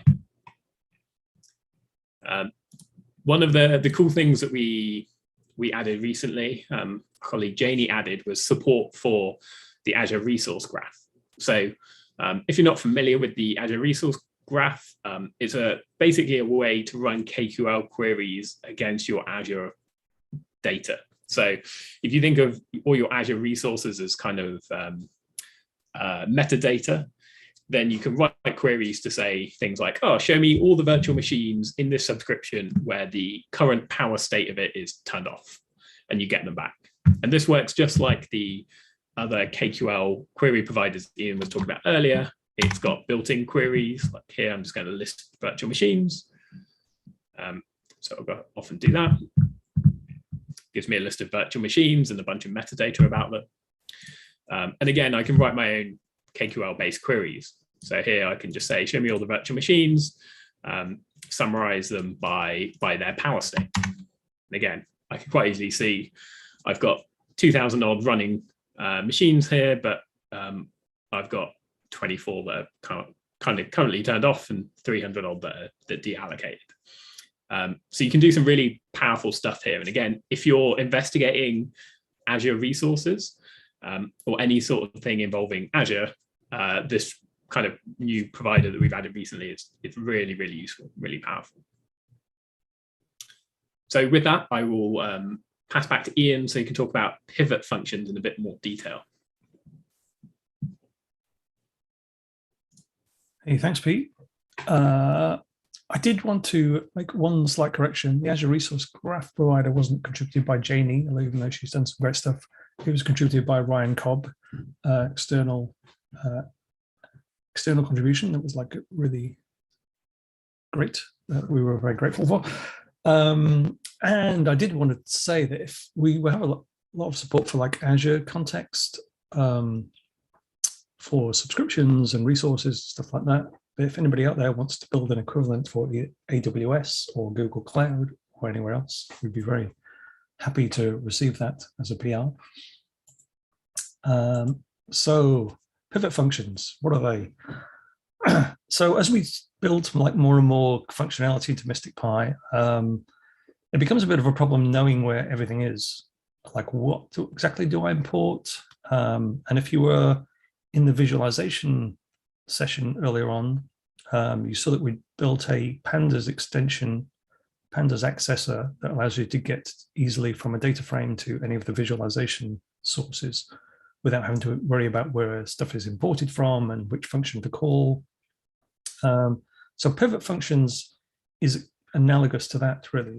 Like I want to get the TI lookup, or I want to do some kind of query, and I know it's about an IP address, but I can't remember where it is otherwise. So pivot functions are an attempt to like assemble functionality that's relevant to a particular entity type as methods or functions available for that entity. And I'll show you what I mean by that. So we need to import the pivot, like initialize the pivot functionality. And what this does is like looks around what kind of things are initialized, like the query providers and stuff like that. And it will dynamically add appropriate functions to different entities. So to share an example of that. So here we've imported the entities thing, and one of the entities is IP address. And we have a who is function, geolocation function. So we'll perform that thing which is available else as a standalone function in Mystic Pi. Same thing with the geolocation, but these are handily kind of attached to the IP address, so we don't need to know where to go to import them. They all produce a data frame as an output. So we've talked about data frames a lot. We like them. We kind of use them as the default exchange mechanism for different components of Mystic Pi, rather than something like a dictionary or a list of stuff. Like if everything's a data frame, you kind of other functions that are ingesting the data know what to expect. We've got another browser. Of course, we have browsers for lots of things, and these are for different kinds of entities. So if you remember my example of the query before that had a host name defined as a parameter. So this will kind of trawl through those functions and will find anything that has host name as a parameter. It will add to these functions. Similarly, things with IP address or IP address list, it will add queries. You can see we've got a couple of providers loaded. So we've got the Defender, as well as the Azure Sentinel, which we will rename at some point to Microsoft Sentinel to follow the corporate policy. We've also got a bunch of risk IQ things, some more generic things like geo lookup, IP type, TI lookups. As Pete mentioned before, you can do TI lookups. There's usually help available for these individual functions, so you can understand what the parameters are and how to use them. So we did show you the IOC thing. I'll show that again. There's also a parameter you can give to that, so that you can, rather than just pass the stuff, you can also assign the results of it to a variable. In this case, we're going to give it an output variable of IP list because we want to use that. You can, we showed an example earlier on of sending a single IP, but these pivot functions also have a wrapping functionality that allows you to send a single value, a list of items, or some kind of iterable Python iterable, or a data frame, and they work in kind of exactly the same way. So who we did the who is lookup on a whole list of values rather than a single value. Not sure why I had that in there, but that might have been a bit of a debug cell. So one of the nice things about having the outputs of all of these things as pandas data frames, and if you were in the last session about advanced pandas, I talked about kind of pandas pipelines. So we can do the same thing with our pivot functions. So we've already seen that this, let's just run that by itself, comment those out. This produces a data frame. So we've got another pandas successor that allows us to, so this data frame, we can call like a sub function on it, MP pivot run, and give it another of our pivot functions. So in this case, geolocation lookup. We need to tell it what input column to look like from this thing. We need to tell it to look at that IP column. And then we want to join the output from the input to the output. So now we have something with both who is data and move along. We'll also have geolocation data, and we uncomment the last one. We should also get our TI data. So it's a way of kind of building workflows that you can. We also support the ability to specify these as YAML files. So you can kind of like, if you have a favorite workflow, you can code it as a YAML file and then just invoke it, and it will run these things. Incidentally, you don't need to always prefix these. Have you used the entities prefix? You can just import IP address locally, directly, and save some typing. Okay.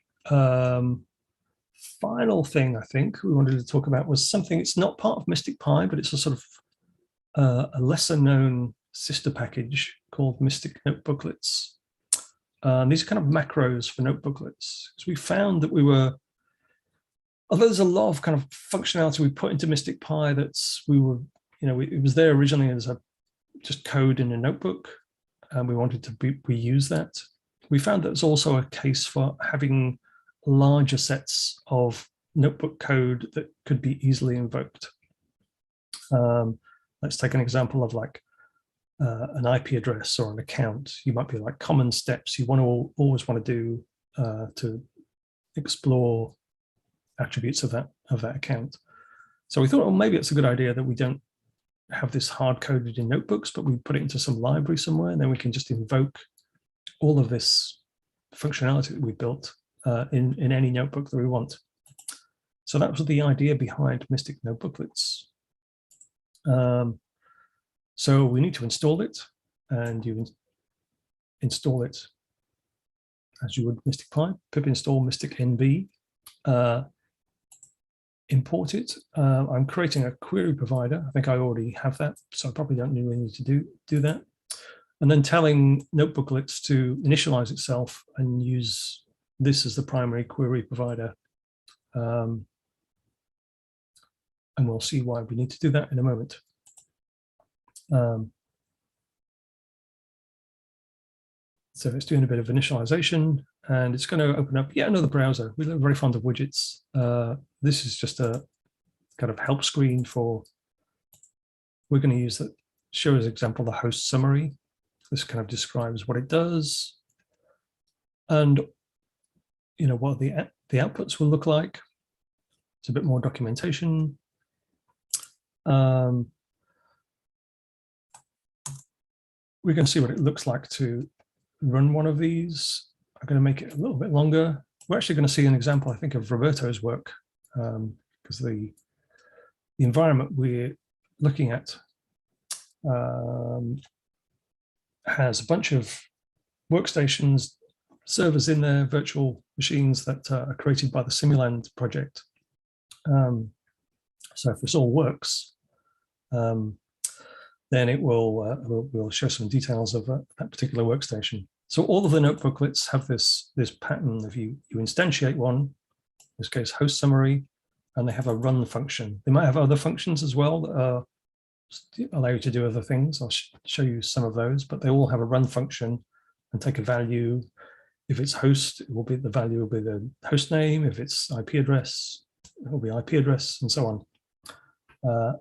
And usually they'll take a time range because you want to limit the queries. So if we start running this, then we get all this stuff. It should, and it doesn't know at this point whether it's a Windows or a Linux thing. So it's looking through syslog, it's looking through security events. It's found this thing, trying to get more data. It's gathered a bit of data from various tables, including the Azure API, so we can tell what kind of machine it is. This does seem to be a Windows thing, interfaces, IP addresses that are assigned, and geolocation. It's also found a few alerts related to this host, so it displays these on a timeline. And if we wanted to have a look at that, this is one of the sub-functions on the result. We can browse those alerts using the browser we saw before. And one of the things we get back from this notebooklet is a host entity. So we can use some of our pivot functions to do other kind of cool things. So we can query processes from between a start and end date. And we can have a look at the processes that were running on that machine with different accounts. We can also run a query. Actually, there's the same query to get processes, but this time we want to display process tree, and we can do that. As I said before, I'm very fond of the process tree because it took me so long to make. So there we go. So that's notebooklets with Mystic Pi. Now, this is another area where we would love contributions because all of our notebooklets, I think, pretty much are all Microsoft Sentinel based things. But if having logic for other environments that does the same kind of thing would be like super, super valuable, I think, to both us and the community in general. I think because Pete's a much better salesman than me, salesperson, were you going to do the Mystic Pi hackathon, Pete? Can do. I won't bother sharing. I'll let you share. But okay. Yeah, effectively, we want to encourage people to contribute to Mystic Pi, but we know it can be a little bit daunting contributing to open source projects, particularly for the first time. So whilst we've had some great contributions in the past from people like Rob, who provided the resource graph driver mentioned by Ian earlier, the Risk IQ integration provided by Mark, who's speaking a bit later, and a number of others. We wanted to get a few more contributors in. So during January, the whole month of January, we're going to be running this what we've done, the hackathon, but it's really a opportunity for people to get involved in Mystic Pi. And we've created a bunch of issues on the GitHub, which are, some of them are ideal for first-time contributors. We're going to be running some drop-in sessions, so people can come and chat with us and get some help and support for any contributions they might want to make. And we're going to be giving away some kind of prizes, some swag as well for people who make good contributions. So if you want to get involved, if you want to kind of be involved in any way, whether you've supported and contributed to open source projects in the past before or not, please get involved. There's more details on the Mystic Pi GitHub in the wiki section if you want to find out about that. The last thing I want to do, because we're at the end of the workshop now, I also just wanted to give a shout out to Ashwin. He didn't get to speak here in the Mystic Pi section, but he's been a big contributor to the project over the last couple of years, and added some really great features into it. Cool. Thanks very much, Pete. Yep. Like, and you don't need to stick to the issues that we've put on GitHub. You know, if there are things like AWS resource context, you know, I just kind of threw that out. Like anything additional query providers, I think would be really kind of nice for access to different data sources.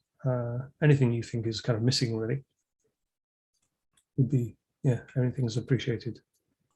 Documentation, nice user guides. We do have like somewhat competent documentation. Our documentation is pretty good.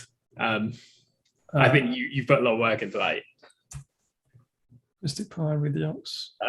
I saw just looking at Discord now, actually, quite a few people are asking about like integrations with different data sources. And yeah, I think that would be, if you can contribute in that area, that'd be great, because they're quite easy to produce, but because we're not experts in the data source and how it's formatting things, it can be quite hard for us to kind of write them. So if you're someone who uses the product day in, day out, you would probably be in a much better place to write the data connector for that than we would potentially.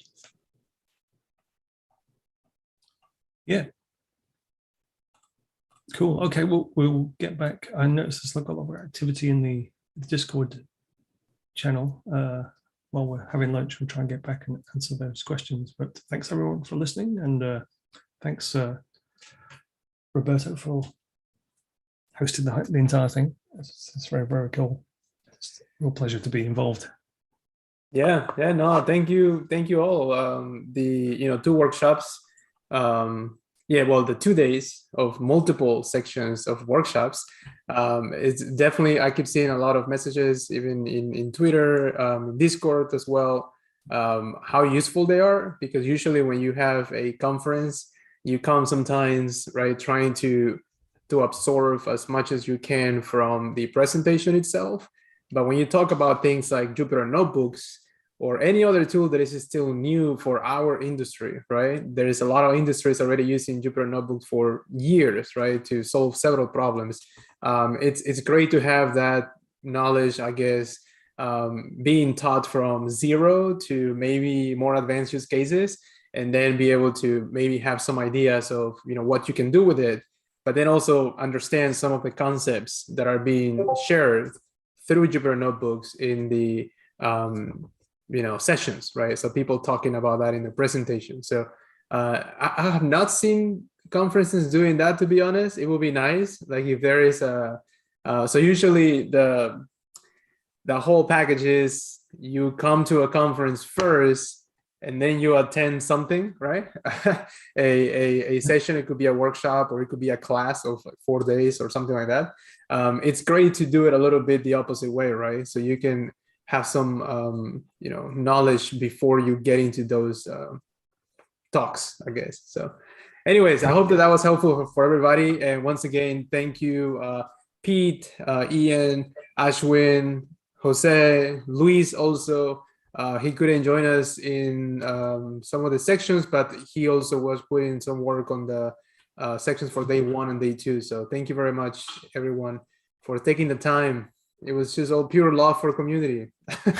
Just free time. Well, yeah, free time. So thank you. Thank you Not very free time, yeah. Yes, yes. Okay, so we just go back at 12:10 Pacific time, right? So let's do that. Yeah, 12. No, I'm sorry, 12:55. I'm sorry, 12:55. We come back and we start the sessions for the rest of the day. Okay. See you all in a few minutes, maybe. Yeah. All right. Take care, guys. Yeah, sorry for the shortened lunch break. We overran that one a bit. Sounds good. All right.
Hey, Mark.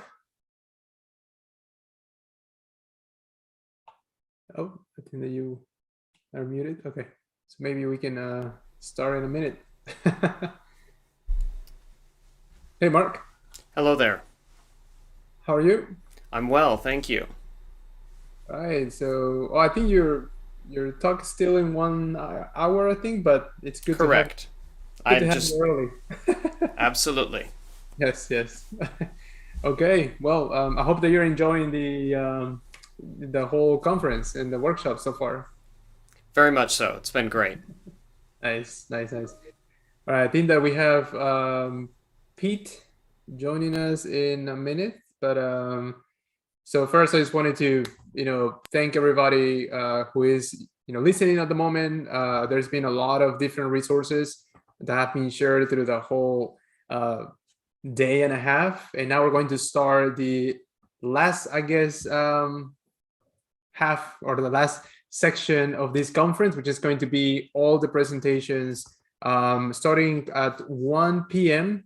with Pete Bryan. He's going to be talking about automating incident triage with Jupyter notebooks. All the way to 3 p.m. in 40 minutes is the last talk by Mehmet Ergin, detecting C2 beaconing using statistical analysis. And then after that, we're going to have a panel. So this panel is going to be just a few of us who were involved with the whole kind of organization of this event. And we're just going to talk about all the things that we saw through these past 2 days. We also, answer a lot of questions that you might have through Discord, and maybe talk about some of the things that are coming in the future. Just in general, it's just a conversation to see, what was actually something that we were not expecting, maybe a topic, something I've learned a lot, to be honest. There is a lot of things that I just, was not aware at all. So it's really cool to be able to, see all this stuff. And I think that right now I'm hearing a little echo. So I think Jose left his tablet with the YouTube stream on. So just give me 1 second. He's right here and he went up. All right, 1 second. You can go ahead, Ian, take it over for a minute. Yeah. So stuff that would be kind of interesting, like if people can post into the Jupyterthon channel about feedback about things that could be improved about the conference. We don't have a kind of lot of like corporate resources, even though a bunch of us work for Microsoft. We don't like control Microsoft conference organization resources, so we kind of didn't do this with any of that professional help. So like things about communication of like joining, registration, things like that, whether we could improve, and also we would like, I don't know how easy it's going to be, but it would be nice to have like an in-person version of this. Obviously we're kind of somewhat in the lap of like the gods about how much interest there is in people flying to different parts of the world, and how much COVID-19 variant activity there is like this time next year, or whenever we do it. But people could give us some indication. I think we probably need to charge for it to cover some kind of, I'm not sure about that, but like but it would be like more like a PyCon kind of cover the costs charge rather than a commercial venture. So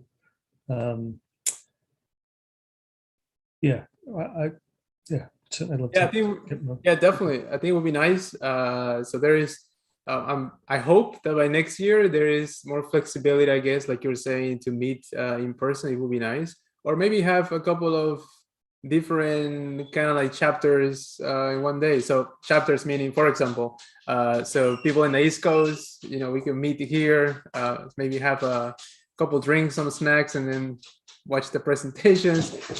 People on the West Coast, or maybe all fly somewhere and we just meet.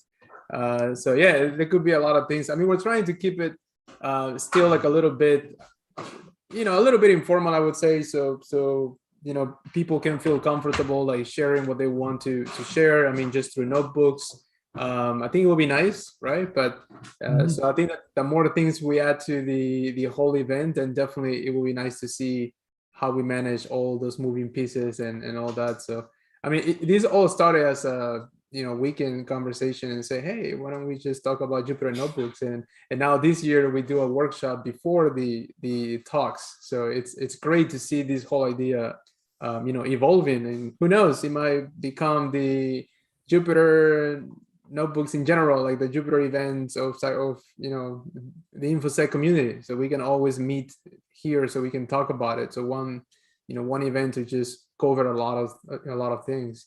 It would be nice. So, okay, so I think it's already almost 1 p.m. I think we have Pete joining us in a little bit. Oh, there it is. Hey, Pete. Hey, everybody. All right, so Pete. So Pete is also part of the Microsoft Threat Intelligence Center, specifically in the R&D division. So working with Pete, it's amazing to see all the different hats that Pete can wear. And all the different things, going from being technical all the way to also talking to other technical people, high level, low level, all those different things that you do, Pete. It's amazing, and I'm glad that we are like sharing also a common so I would say like a common interest, like Jupyter notebooks, and I'm glad that we all are also bringing a community together just to talk about the same topic. So I'm excited about your talk, because it's something that I'm also very interested to. How can we automate, right, notebooks, make them executable, and then just start, kind of automating all these tasks, not only maybe from a defense side, but I was also thinking the other day about how can we also automate maybe some simulations with Jupyter notebooks, right? But your use case is, of course, with incident triage, but the similar concepts apply to other topics, and I'm very interested to see, like, how can all this be automated as well. So take it away. Yeah. This is one specific use case, but I think the whole automation of notebooks, I think, as you see from the Netflix blog that a few people mentioned yesterday, like, the applications of this are pretty much anything you can think of. So yeah, definitely some cross use here. Right, I'm sorry, my dog. Quiet. So I'm going to be presenting this presentation today as a notebook itself. So if you've not seen these before, it is possible to present a Jupyter notebook in a presentation format, kind of like a PowerPoint presentation. So this is what you're going to be looking at. So as Roberto mentioned, I'm going to talk today about how we can automate some of these security operations using notebooks. And a few people yesterday mentioned automating notebooks, and particularly paper mill. So we're going to go into that in a little bit more detail. And I'm going to talk about specifically how we can look at automating security operations and some of the things you need to think about if you want to implement this system yourself in your own organization. So I think everyone here is going to be pretty familiar with the common SOC challenges. They focus around the fact that there's basically too much work. There are too many alerts to manage, not enough people to do it. Recruiting people is hard. Retaining people is hard. Keeping knowledge and information inside an organization is hard. So I think these are common challenges that everyone has. Some organizations do it better than others, but these seem to be pretty consistent across the industry. However, notebook automation can really help tackle a lot of these. And I think it was really interesting, the Mystic TI team yesterday, when they were talking about their automated notebook use, about how they described it as effectively having an expert analyst with the combined knowledge of the whole team that never takes a break. So when the whole rest of the team gets called off to deal with an incident, you still got their automated notebook analysts churning away through their TI mission. And really, that's what you can achieve here. You can effectively have your ever-present, always working analyst in the form of an automated notebook. And that can do a whole bunch of things for you. You can help automate repetitive actions and basic analysis, or it can provide you with like a real consistent level of analysis and triage for your instance. One of the other challenges with SOCs and instance is quite often consistency and quality. So if you think about if you think about a major incident in a SOC in any organization that you've either worked in or you've kind of read about publicly, quite often in the post-mortem, it will come out that there were numerous alerts that could have triggered or tipped off the team to a threat actor. They were just simply missed or weren't understood in the context that they should have been, right? And a lot of that just comes down to analysts doing different things, analysts having different focuses, people approaching things differently, and a kind of like lack of consistency. And it's really hard for a SOC to kind of keep on top of that. So again, bringing an automated notebook into it really helps with that level of consistency. You can define a set of steps that someone always has to follow. You can have some checkboxes in there effectively. And on top of that, you've then got an audit trail. Like each notebook itself can be a standalone, here's what the analyst did for this. So if you want to drive quality and consistency, you can effectively go and review stuff. So a myriad of benefits of taking this kind of like automated notebook approach. So the specific scenario that I'm going to be talking about here kind of follows this pattern. So imagine a scenario where an alert is raised in your SIEM system of choice. Your analyst then goes in, or in this case, not your analyst, but automatically goes in and selects your triage notebook pattern. So this can be a template. Perhaps it could be a single notebook for every incident. Perhaps it could be a different notebook depending on the type of incident, the systems involved, something like that. The notebook gets executed. That brings in a bunch of context, performs some analysis steps, maybe enriches it with other information. And then the analyst reviews that notebook. Let me give the dog a treat so she can go away happy. Okay. So the analyst then reviews the output of that notebook to find out what's going on, looks at the output, determines the next steps. So that all the kind of core analysis work to get the data and like present it has been done. They just need to look at the output. They can then escalate that incident or close the incident depending on what's been seen. But if they do escalate, they don't need to spend a long time briefing maybe the next tier in the SOC, because actually it's all there in the notebook. They can hand the notebook over and just explain what they've seen there. So that loop can be repeated as well. So maybe the next tier in the SOC can take the notebook, run some extra cells, add some extra logic, then escalate it again. So you kind of have this repeatable pattern all the way through, which is a really cool way of using the fact that notebooks are effectively a series of analytical steps for your benefit and using it across people. So the core of how we're going to do this is paper mill. Paper mill has been talked about a few times already, but effectively it's an open source project that allows you to do two things. One is parameterized notebooks, and by that we mean injecting specific variables into a notebook. So in this example that we've been talking about with the instance, we just go back. So we're taking this notebook here and we need to parameterize it for this specific alert. So we're going to want to inject in maybe the alert ID or a link to the alert into the notebook. So when the notebook executes, it knows what context we want it to execute.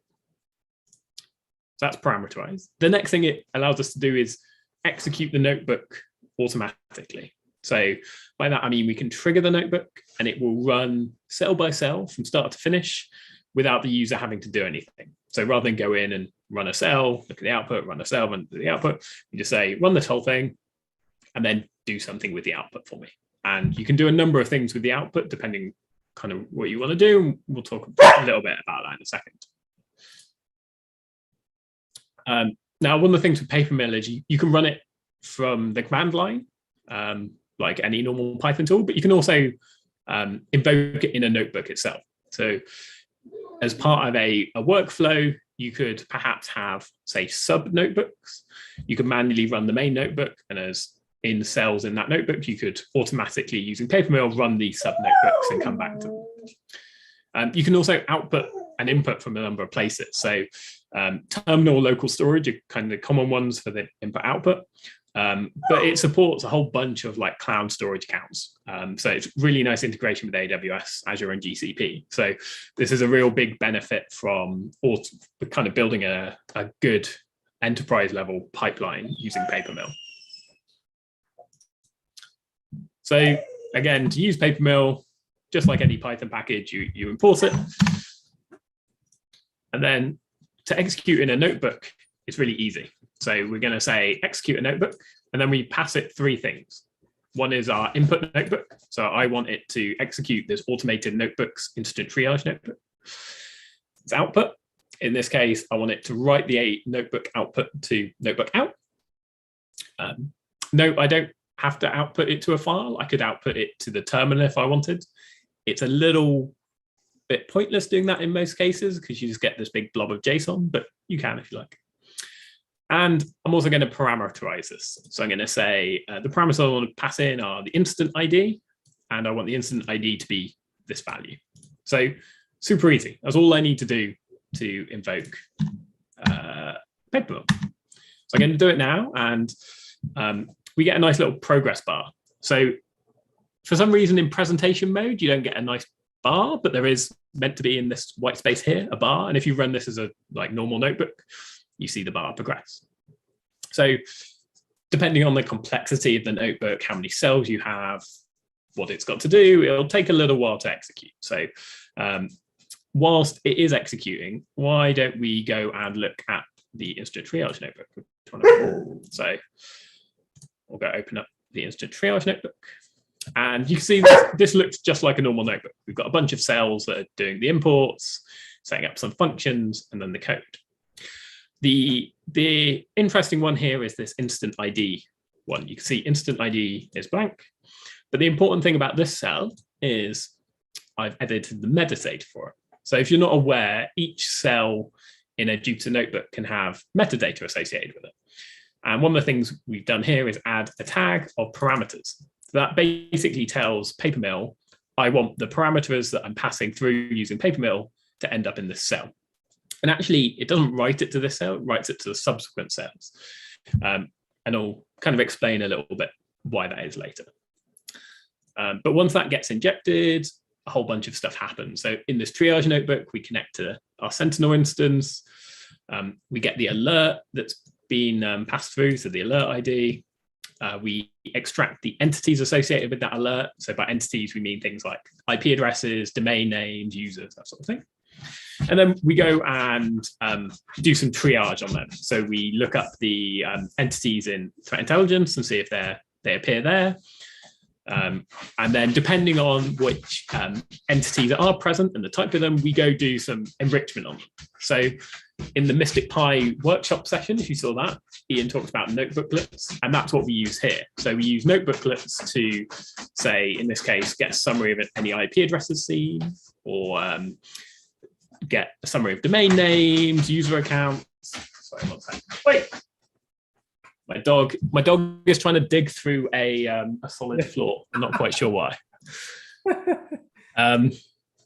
So yeah, so this is our triage notebook. It's not super complex, but it does that basic high level triage and then goes and looks at what's in the alert and gives us some more context to the user.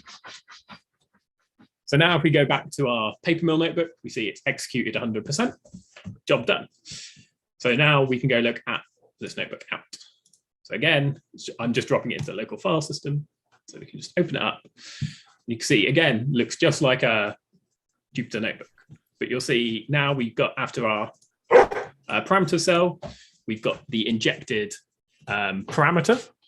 So with the instant ID we passed in, and you can see it's just gone through and executed. We've got all the steps we need. Most of these don't have a particularly interesting output, but you'll see things like the entities identified, IP address, and domain. Pete, could you zoom in a bit?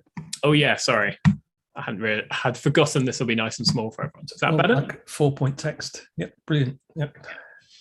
Yeah, so we've got an IP address and a domain name or URL. We've looked them up in threat intelligence and we see that the IP address appears in virus total and has a high severity. And then we've run those notebooklets against those entities. So We get a summary of the IP address, including things like ASN, so we can see it's an AWS IP. That TI summary again, and we've done a passive DNS lookup to see if there are any domain names associated with it. We also take the URL we saw and get a summary for that as well. So who the registrar was, its page rank, entropy score, things like that. So again, just basic things that an analyst would do as part of their triage, but we've done it for them. So it's just sitting right there for them to pick up and go. Now, the other thing I want to show you quick in this output one is in this cell where we've done the TI lookup, we've got some new metadata to look at.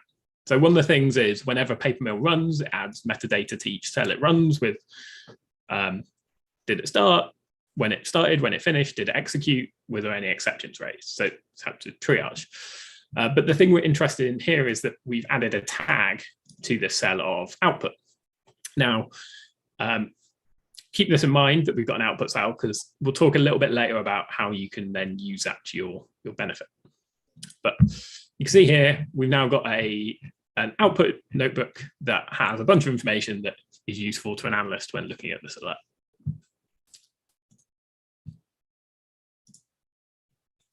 Now, just going back to parameterization, you can see we've got, you saw how I did the parameters and saw them in the classic Jupyter Notebook interface. Different interfaces have different ways of accessing them, but as far as I'm aware, pretty much every interface has a way of accessing them. So this one's just Jupyter Lab, just to show you what it looks like. The other thing with the parameterized tag is that you can use inspect notebook, and what it will do is look at the notebook, check where you've got that parameters tag present, and then tell you what parameters you might need. So again, if you have a notebook that you're not quite sure what parameters it needs, but you need to parameterize it with papermill, inspect notebook can kind of tell you the name, it will try and infer a type if it can, and things like default value. So again, if you want to share these parameterized notebooks, you can do that quite easily. Now, in the completed notebook, remember I showed you that output cell? Well, one of the really useful things you can do here is use that output tag to determine whether it's worth keeping the notebook. Let's say you're running this triage notebook against a whole bunch of alerts. You might only want to bother keeping the completed output if the alert had entities that appeared in threat intelligence or had some useful output from your triage notebook. And so what we can do is using MB convert the notebook to an object, pass through all the cells in the notebook and see if it's got that output tag. And if it does, we can do something with it. So here I'm just saying, print this text if we have that tag present. Nice and easy. And again, we'll show you how we use this in the triage pipeline in a second. So we've seen how to execute a notebook there, we've seen how to parameterize it, and we've seen how to determine if there's useful output. But kind of like, how do we put this together into a usable, scalable pattern? Well, we need three things really. One is an execution environment, where you're going to execute these notebooks and do that automatically. Two, the pipeline, so how you're going to get the input parameters in. And then three, how you're going to output this notebook to users. So the way we've done this, which is a very Azure Sentinel specific way, but I'll explain also how you could replicate this for other platforms. But effectively, we have our input, which is Sentinel and instance in Sentinel, our execution environment, which in this case is just an Azure VM with papermill and all our Python tools installed. And then our output environment is an Azure storage account and Azure ML notebooks. So what happens here is we have this execution environment running two notebooks, a manager notebook and our triage notebook. The manager notebook is set to run on a scheduled basis every few minutes. And what it does is it goes and queries a storage queue. That storage queue is populated by instant IDs that we want to triage. It gets the ID name and then goes to Sentinel and says, get me this ID, get me this instant details, and then passes that instant detail through to the triage notebook. The triage notebook then executes, completes all the triage steps, And then we use that output tag analysis to say, was this a useful notebook? If it is, i.e. there's content in the output, we write it to an Azure storage blob or Azure storage table rather. And then what we do is you can link a file storage to your Azure ML Notebooks environment. And then we can generate a link that will directly go to that ML Notebook environment and open that notebook. And what we do is we simply write that link back to the Sentinel instance. So a user SOC analyst comes in, they open an instant, and they'll see this comment here saying view notebook in AML. They click that link and it opens their Azure machine learning environment for them and opens that notebook that's all completed, ready for them to view. So it's a nice, easy, and quick click one button, get to my completed notebook process for the analyst. And the fact that this is running every minute means that it's highly unlikely that an analyst will get to even triage the alert before this is completed. So effectively from point zero, they've got this triage notebook ready to go, provide them the context and help. We also do a number of other things. Again, depending on that output cell, we can have some analysis to say like, hey, the TI severity that we saw, let's bring that into the severity of the incident. So we can go in and update the severity of the incident. We can change the status, or if we wanted, we could even assign owners. So we could, based on perhaps the output of a cell, we could say assign this particular incident to a particular user. So a whole myriad of possibilities about automated workflow and prioritization and stuff that can go on in there. But even if you don't do that, just having this pre-populated triage notebook is such a time saver for analysts when they're approaching an incident. So that was a very Sentinel Azure specific way of doing it. How about if you want to implement it in your own environment? Well, there's a number of tools that you could use for it. So one is Commuter. So Commuter is an Interact project. So Interact is the overarching project that also does Papermill. And what Commuter is a way of storing and sharing notebooks. You can link it to some cloud storage, and effectively it gives everyone a common access point. So if you think about the way that we stored that notebook in Azure storage and linked it to AML or Azure machine learning, you could do the same here, store it in cloud storage, link it to Commuter. Jupyter Hub also gives you a similar way of doing it. You can have attached storage, you can have shared access, you can generate links to it so that people can easily do it. And again, both Commuter and Jupyter Hub are completely open source. You could run this locally, stick on a cloud VM, kind of whatever you like. Then for the execution part, we're just using Papermill with a cron job on a Linux VM. But you could do it with Apache Airflow, has the way of scheduling and automating this. Databricks, Azure Databricks or other Databricks platforms have automated notebook execution as well. You could build your own. There are plenty of other options out there. So there are plenty of technology choices out there for people. And again, you might be a GCP customer and you can use Google Colab, which is Google's cloud notebook solution, to do a similar thing. So you're really not limited by technology in this case. All of it is pretty available, pretty simple to get into, like particularly if we go into Papermill. Papermill at first can seem quite daunting, but actually if you go and look at it and read the docs, it's really quite simple. So the documentation itself is pretty minimal. So there's not even that much. It's using Papermill, how to parameterize it, how to inspect it, how to execute it. That's it. This is super simple. So Papermill isn't your hard bit. To be honest, the most complex bit of this entire process will be writing the triage notebook. Like you're going to want to pull in data, you're going to want to integrate it with whatever output you want. So really, if you can write a notebook that does all of the things that you want, the automation of it and the pipeline bit of it is pretty straightforward. And again, if you use something like Mystic Pi, if it's a supported data source, we've done a lot of this for you. So I think have I got the manager notebook? Didn't manage to show this. No. Well, in the schema that I have here. So if we look at this again, if you're using Mystic Pi, get incidents from Sentinel supported. Querying Sentinel for this notebook is supported. Writing to Azure Storage is supported. Really, the only thing that you need to do is generate that link, because in fact, even writing the link back to Sentinel is supported. So really, for Sentinel, we've got a lot of this stuff. We've probably got similar integrations for a lot of Splunk stuff. And again, adding support for other platforms and services is something we really want to work on for Mystic Pi. So really, a lot of this is there for you if you can write that triage notebook. So drop down to the resources. There's a whole bunch of stuff to look at here. I wrote a blog that goes into more detail about the Sentinel implementation specifically, if you want to see that. But also, again, this got mentioned yesterday by John and I think Neil as well.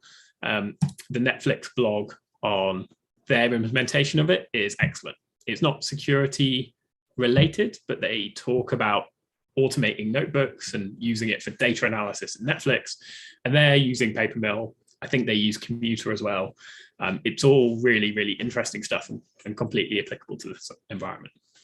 So what can you go and do? Well, just go play with Papermill. Super easy. If you're running notebooks manually today, automating at least some of them with Papermill should not be a big task. The only thing you might need to do is just parameterize those notebooks and make sure that they can run on their own. But other than that, you're effectively good to go without any extra infrastructure and without too much extra knowledge. So yeah, with that, I hope that's been useful. I hope it provides you a nice intro to how to use Papermill and how relatively easy it is to automate these notebooks on a decent scale.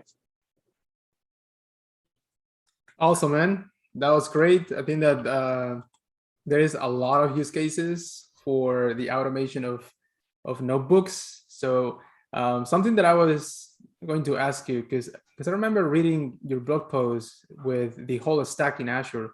When you have an Azure VM in there, that's the host that the user interacts with, or that's just part of an Azure function or something like that. So you talk about this one here. Yeah. So this is just, it could be an Azure function, but in this case, it is just an Azure infrastructure as a service Linux VM. And all it does is run Papermill on a cron job to run this manager notebook. So as a user, you need to set up, but you don't really need to interact with it. And actually, it doesn't need to do a whole lot other than kind of have the ability to run the Papermill task and have permissions to access, in this case, Sentinel and the Azure storage. Yeah. Because for example, first we have a lot of time. I think until the next one we have like we have like 10 minutes around for the next session. But so the question that I had was, well, no question, a comment. I would say that, for example, one of the use cases that I like a lot from, like, for example, Papermill and how you get that result as a notebook as well, is that if you're trying to automate a lot of stuff, you can have, for example, an Azure function. You can have a queue also. I think there is something like Azure queue or something like that. There is a queue service, right? So you can have it ready, so it triggers based on, let's say, like I don't know, like an HTTP request, which could be an alert, right? Just hitting the Azure function. But then you can also have the Azure function running, let's say every hour, and there's when you start then getting into other topics, right? Not just alert triaging, but then you can have maybe some simulations going on in your environment. You can, instead of having a console where you see, let's say, the output of every execution, you can just have a specific place where you can see all your notebooks that have already ran. Debugging is also very cool, because then you have like additional flexibility to add some more steps if something fails. So yeah, there is so much to do. in that aspect, and I like to see the different options to execute things. I mean, I talk about Azure functions because that's what I'm doing research at the moment, trying to figure out different use cases for that. And that's the use of paper mill is what I was trying to also see if I can integrate it with all those things. So thank you for reminding me of all these things again. This is pretty cool. Yeah, well, one of the things I want to try and do is re-architect this using papermill and functions as well. See if we can do that. I think it should be relatively straightforward, but it's not one I've done yet. But yeah, as you said, the trigger options are pretty much endless. Like even with this option here with just a VM, we're using this storage queue to hold events. So we could easily get the VM to open a listener to that queue, and as soon as something gets pushed to it, that would be the trigger to run the notebook. But yeah, that means you can then create a whole kind of matrix of ways of triggering this. It could be when an instance raised, or it could be on a scheduled task, or you could even have the ability for an analyst to trigger the notebook execution on a kind of like manual basis, saying like, oh, I'm looking at this now, trigger this notebook, and then just write it back to me when it's done. So yeah, kind of like once you've got the basics in place, the implementation of like exactly how you trigger it or exactly where it outputs to is pretty, particularly in the cloud environment, pretty limitless. Yeah. And of course you can use notebooks because there was one question about dynamic execution based on the incident. You can also use the notebook itself to handle some of this like dynamic execution of other notebooks. Like I've seen that as well. So you can chain your notebooks and make sure that you have, let's say, call it your orchestrator notebook. If you are, of course, directly hitting the notebooks the moment there is an alert. So yeah, there's a lot of capabilities and so much potential, in here. And my mind right now is like, man, there's, we can do X, Y, Z. There's so much to do with those things. So that's pretty cool. And having that orchestrator notebook, which is kind of what we have here with the manager, opens up a lot of possibilities, because scheduling a notebook to run on the VM is really simple, but having more complex execution flow just natively on the VM is a bit tricky. But by having the manager notebook, you can, in Python, write really complex workflow automation. So you could say, in this case, we just say, if the incident has entities, run the triage notebook. But you could say, if the notebook has this type of entity, run this notebook. If it's this type of entity, run another notebook. If it's assigned to user X, run this notebook. So having that kind of like orchestrator manager notebook makes things a lot easier from that kind of various workflow branches. Yeah, that one. The orchestrator doesn't even need to be a notebook. I mean, it could be just a bit of Python code, or even a bash script. It's like taking input and handing it, understanding the parameters and handing it off to different.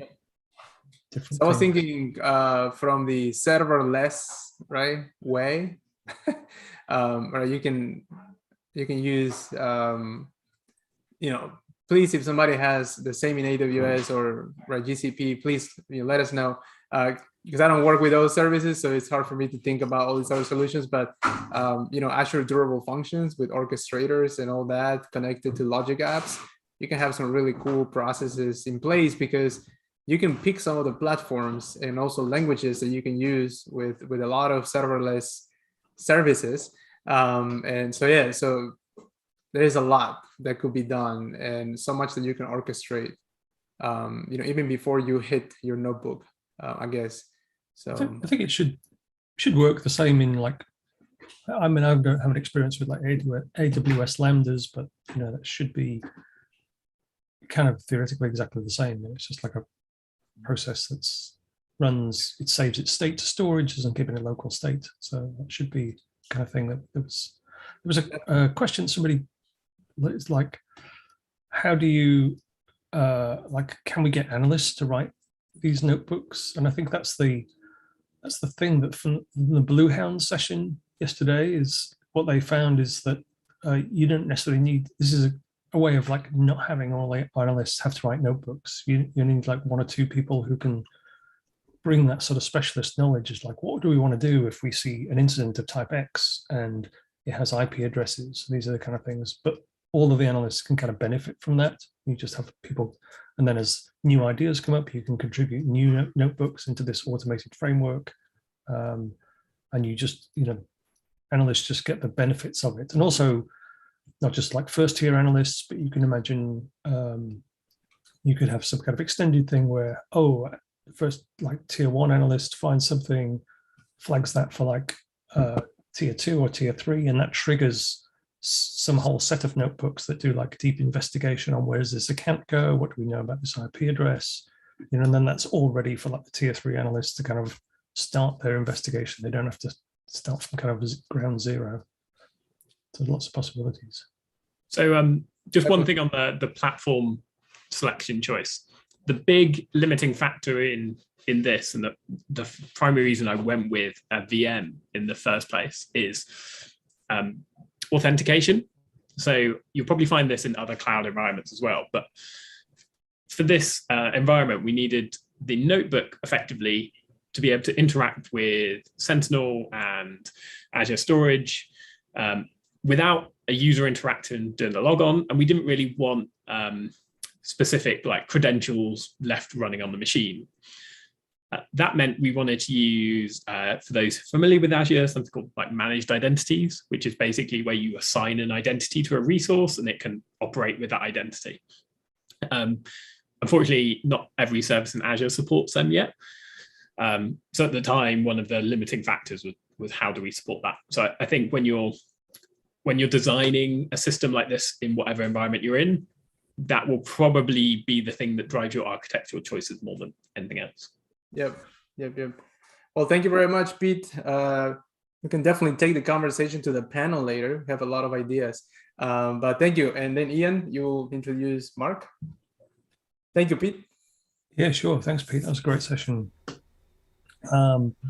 So when I first met Mark much earlier this year, he wasn't any part of Microsoft. We were just talking about Risk IQ and Passive Total, this awesome kind of like Python library written around the Risk IQ API, and we started talking about, well, it would be kind of cool. This is like somewhat similar to the pivot concept in Mystic Pi. It'd be really nice if we could kind of integrate this somehow. And we played around with a few ideas, and eventually Mark kind of contributed a Risk IQ TI provider and pivot functionality, which if you were watching closely, you may have seen some reference to in the last workshop. Since then, before we managed to get it published and out into a version of Mystic Pi, Microsoft bought Risk IQ. So even though when we were first talking, it was an external contributor, by the time it emerged, it was like somebody else from Microsoft. But it's fabulous stuff. So I'm really pleased to have Mark talking here today about Risk IQ and all the wonderful things it could bring you. Absolutely. Well, thank you so much. I really appreciate it. After having listened to some of these sessions here so far, I feel a little bit like the kid on Christmas morning that has unwrapped all these packages, and now I just want to go play with the toys. But alas, we have guests coming, right? And so I guess I have to host everybody and put the toys away, and I'll go play with those later on. So anyway, but I am really excited. This has been great. It's been a learning experience for me as well, kind of going through all this content, hearing some things. I'm very much sort of new in, certainly obviously new in the Microsoft world. I'm definitely new as well in the notebook journey. I would say that I've really dug into this seriously over just the last 9 months or so. And that means that I can offer, I think, a little bit of that perspective that John Lambert referred to of somebody sort of early on in the curve. I'm definitely not sort of at the plateau yet. And so I think I can offer maybe a little bit of a perspective on what somebody's mindset might need to be as they're coming into this and really looking to take advantage of everything that it's capable of doing. And so I am going to endeavor to share with you really just briefly today this concept of scaling threat investigations and doing so with notebooks and also with Python design patterns. This will probably be a little bit different than some of the sessions you've had before. I'm really looking here to sort of open up your mind just a little bit and to also start the discussion, to broaden the discussion, if you will, not in any way to supplant the content that has been shared so far, but again, to offer you maybe some very tangible roadmaps as to, if you're just looking for a place to get started, how on earth you do that and where you go from there. I see the audience for this really being both for people that are immersed in Python, that are providing libraries or creating experiences for people to use inside of notebooks, and also for analysts. And so we'll see to whatever extent I'm successful in doing that.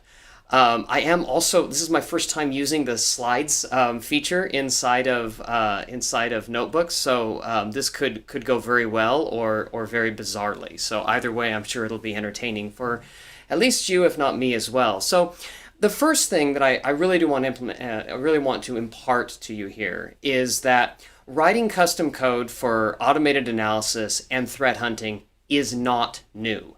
You heard John Lambert yesterday reference slides from a MIRCON conference in 2013 that were referencing notebooks, really talking about how this is something that established threat hunters have been doing for a while. In my experience of having, for about the past, nearly 15 years or so, worked with people in threat intelligence practices, mapping attacker infrastructure, performing analysis.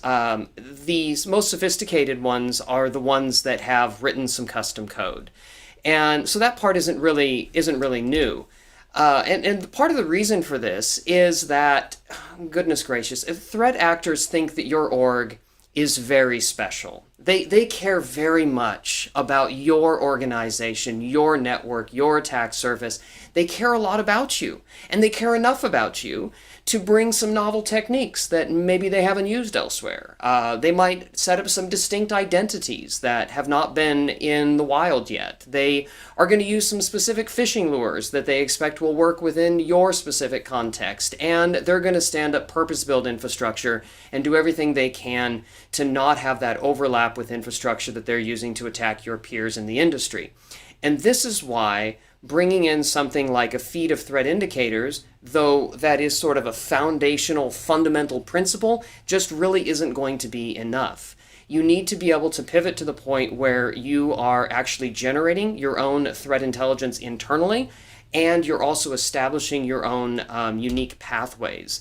And I believe that what is somewhat new here is this broader adoption of using notebooks. And part of the reason for that is because they provide what I believe to be the optimal context for your purpose-built detections, your optimized analytical pathways. It's the optimal place to put this custom code that you should be creating, probably already are creating, and I believe really is essential to having an effective threat intelligence practice. So this is why I'm so excited about notebooks, and I'm sharing this with you because it feels like I'm sort of preaching to the choir here. I'm actually trying to enable you to have these discussions internally. Already in the Discord chat, there was a few people kind of mentioning, I don't really know how much I should invest in this, because I haven't really convinced my management to do this. Maybe sort of come at it from this perspective and let them know, listen, we've got to do some things custom. We're doing it anyway. This is really, I think, the context in which it should be happening. And this is why, specifically, that I think notebooks are the optimal context. Because it turns out, and this is sort of a dark secret of coders here, but writing reusable code is really, really hard. I mean, it is. What ends up happening is as you start going down this journey and you create maybe a custom script or whatever as an analyst, and you're querying out and pulling in some API stuff, and you're doing some neat things. The first thing you're going to want to do is you're going to want to say, well, I don't want to just hard code in the IP address I'm investigating. Surely it should be easy for me to make this so it's reusable for other people. Well, if you do, then chances are you're going to have a pretty firm encounter with the Python argparse module. Now, the Python argparse module is a wonderful bit of tech, but I would argue that if your life involves spending a lot of time as a threat intelligence analyst using and learning the argparse module, then it is way past time for you to be looking at notebooks. prior to this context and having a really good thing like the notebooks at our disposal, this was really where a lot of people, their journey would go through the argparse module as they endeavored to make their code reusable and repeatable. But it turns out that this notion of creating repeatable, reusable code is hard, and it's difficult. And the tools, if you will, the resources that people bring to bear to try and address some of that complexity are things you learn as professional software engineers.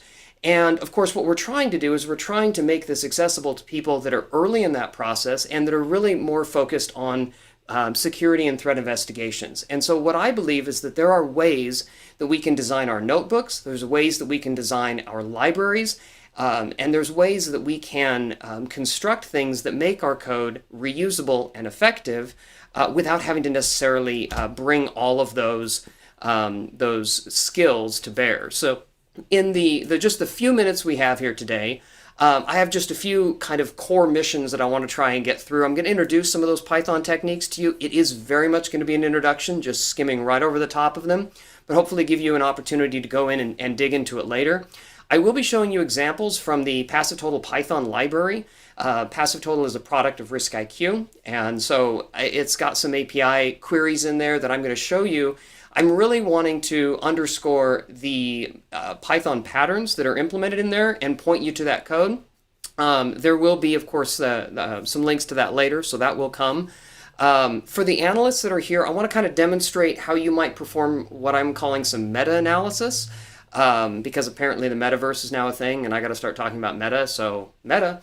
Hopefully what that'll do is it'll identify maybe some optimal starting points for you. And then also, we get to see what happens when Mark has way too much coffee before a presentation. Quick housekeeping notes here. I will go ahead and make sure you've got the link to the notebooks out. You've got some links to the GitHub repos, and there's also going to be a promo code so you can actually use this Python library with real data, and so that isn't an impediment. All right, so let's dig in.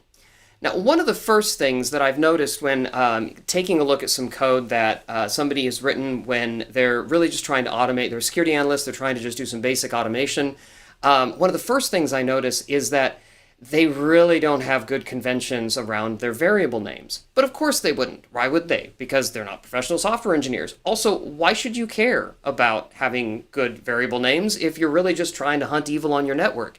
Perhaps there are ways that we can actually make variable assignment optional. And so that's actually what we have done here. If you notice this code, if I execute this code again, I'm getting the same output back in here. And then if I execute this code down here, I'm quickly getting a similar output again. And there's no API queries that are happening here. And if you're a Python person and you're looking at this like, wait, what in the world is happening here? Like, you're basically instantiating an object and then you're throwing it away, and then you're instantiating another object. It's the same object, so you're just throwing that away. Like, doesn't this seem kind of wasteful? No, they're actually the same objects, because what we have done is we've made variable assignment optional. If you take a look inside the code for this, what we are doing is implementing what's called the flyweight pattern. If you've ever seen this implemented before, it's a little bit weird to implement it inside of Python, but it does work. And essentially what we're doing is we're keeping track of instance variables in here. And that allows us to proceed through the investigation, always referencing the exact same object inside of Python and just storing anything we need to as we go, but not having to burden the analyst with actually keeping track of variables. So that's one thing that you might consider in here. The other thing that we're doing is we're using a lot of properties in this library. And one of the reasons for this is that if you look down inside of here, and you're looking at the code for this, you'll notice that we've got properties for things that are coming back from the API. We've got a score property in here. We've got a classification property.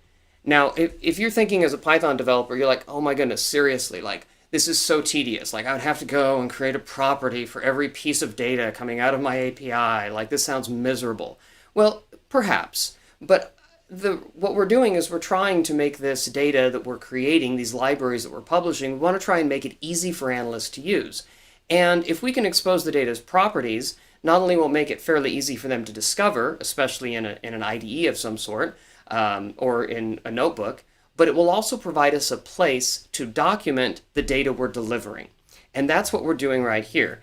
I have an actual documentation of this data that's coming back. And you think for just a moment, like, where else would we store that, right? If I'm publishing an API and it's going to return a score, and I want to make sure that analysts who use the data feel confident in it, where else do I store the documentation as to what that score is? What better place, I would argue, than right directly within your Python library, right directly within the code for it. So that's one of the reasons I would argue that you should consider using properties in here, as well as I suggested, a technique that eliminates having to keep track of variables.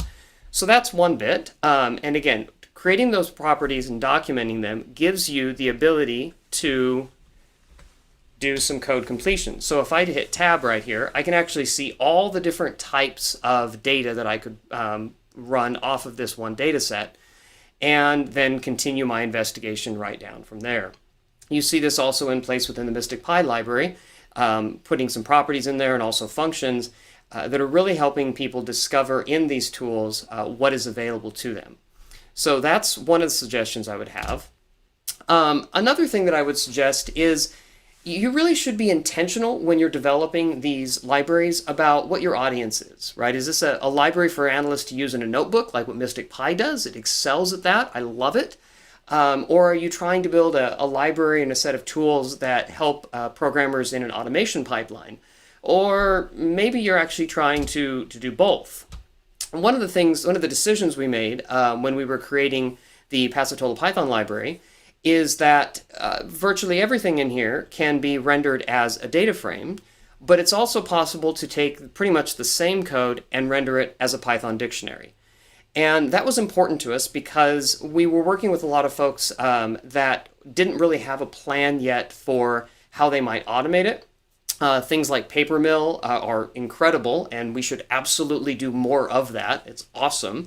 But we were working in environments where there was some friction, if you will, between the transition from an analyst, which had surfaced an interesting design pattern, an interesting investigative technique, if you will, and their desire to then put that into an automated workflow. And there was rework that was happening, and usually there was sometimes some loss of context that was occurring.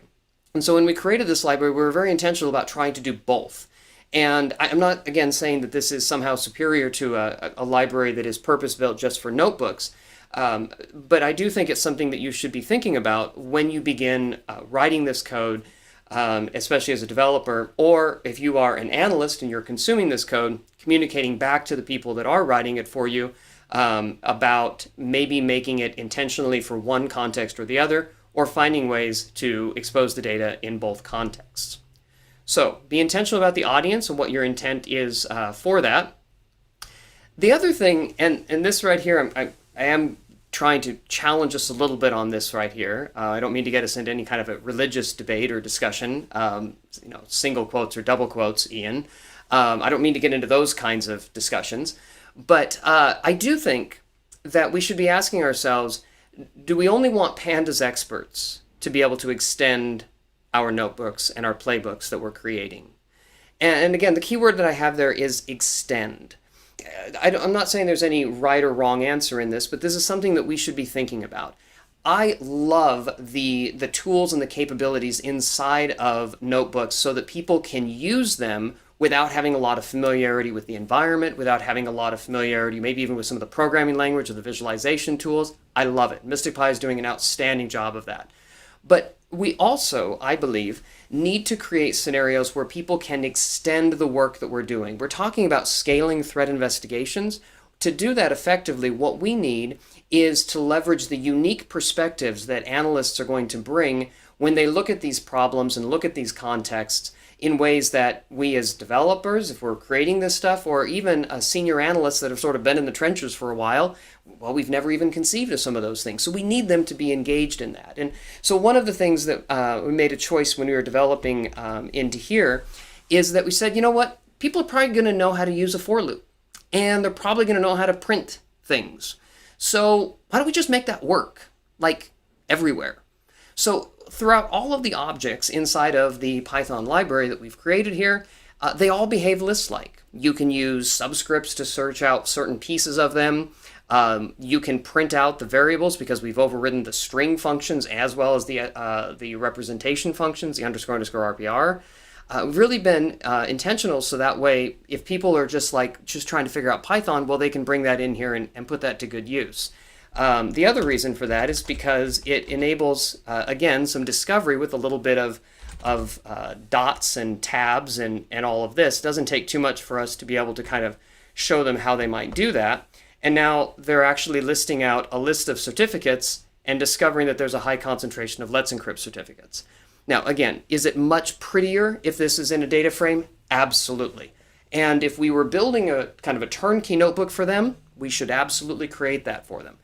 But there's also a scenario where we want them to be able to bring their Python skills that they have already, bring that into this context. So to those analysts that are sort of leveling up and just being, kind of figuring out how this whole Python thing works, much less notebooks generally, I think it's okay to sometimes, ask for just some basic features that allow you to interact with things in a way that extends the environment and the familiarity that you have already. Now, the other thing that we should do, and there's been some references to this before, is that whenever possible, we should just try to handle dates for people. Like if an analyst is having to type from date time, import date time, then their day is probably going to be a little bit miserable. And so let's see if we can find ways where they don't have to deal with that.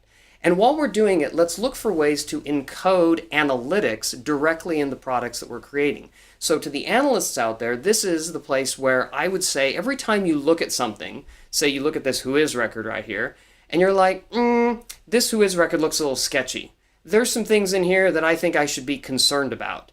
Stop and kind of do some meta-analysis and ask yourself, why? What makes this sketchy? What is it about this that causes me to be concerned? An experienced analyst might be concerned about the registration date on this, that it's a fairly recently registered domain. But of course, that's buried inside of here. It's in whatever on-earth date format it is that's coming back into here.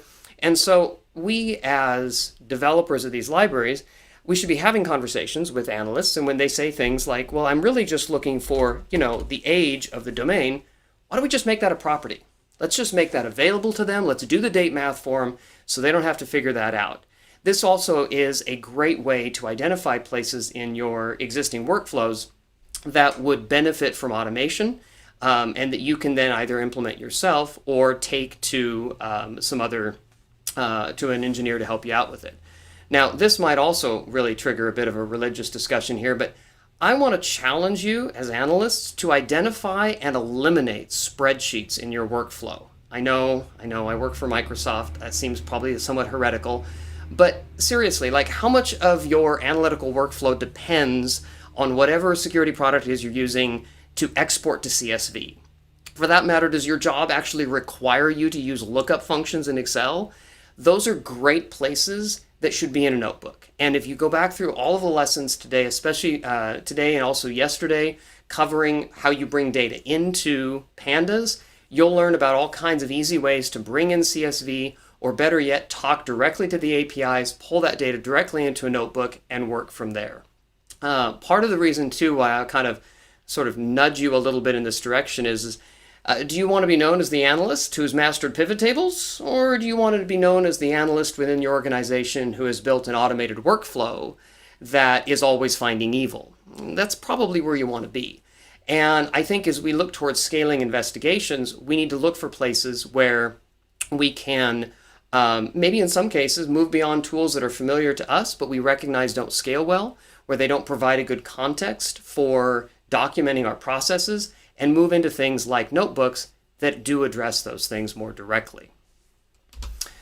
The other thing you can do is, and this again goes back to us as Python engineers helping support analysts that are going through these kinds of things, look for places where you can actually encode analytics directly in Python filters or in the tools that you're building. One really common scenario, for example, is looking at a list of PDNS resolutions, but it might be nice to just only have the A record. So why don't we just make that a property, make it easily accessible for people, So that way they don't have to actually sort out how to do that. And it also makes it a lot more apparent as to what exactly is happening here. The other thing you can do is you can feed those analytics to pandas. So I'll come back to that one. So for example, if I ran through a list of PDNS resolutions, this duration column over here, yeah, that doesn't come back from our API. Sorry. Actually, I haven't seen it in a lot of APIs. But you can derive it by looking at the distance between the first scene and last scene. Again, if you spend an afternoon with the date time module. You know, I don't really quite know what I'm doing yet with pandas, but I do know that I can do something like the duration column. And because of what I learned yesterday, I can say, why don't you describe that for me? And wow, now I have an actual distribution telling me a little bit more about that duration column, the duration of how long things have been dwelling on the infrastructure, and I have a nice assessment of it. And that's all available to me because that property, if you will, was already pre-calculated. But the whole idea of having that there was because of a discussion that I had with analysts about, hey, when I'm looking at PDNS stuff, I look for domains that have short amounts of dwell time and use that as an indication of something evil may be coming. Just a few other quick things here in the minute or so I have left. You do also want to try and make pivots accessible. And this is something where I kind of started into this a little bit, and then I met the Mystic Pi and all of the pivot pipelines in there. I was really impressed with how that worked in there. But we worked hard to create a scenario where as we're going through this, we're helping people find the PDNS resolutions, looking at the newest resolution, maybe extracting the host name out of that. And then because that host name is actually coming back as a first level object, could actually start pulling the resolutions from there. We're returning that as an actual object, which then lets us enable that filtering. And then finally, we can actually pull that in as a data frame.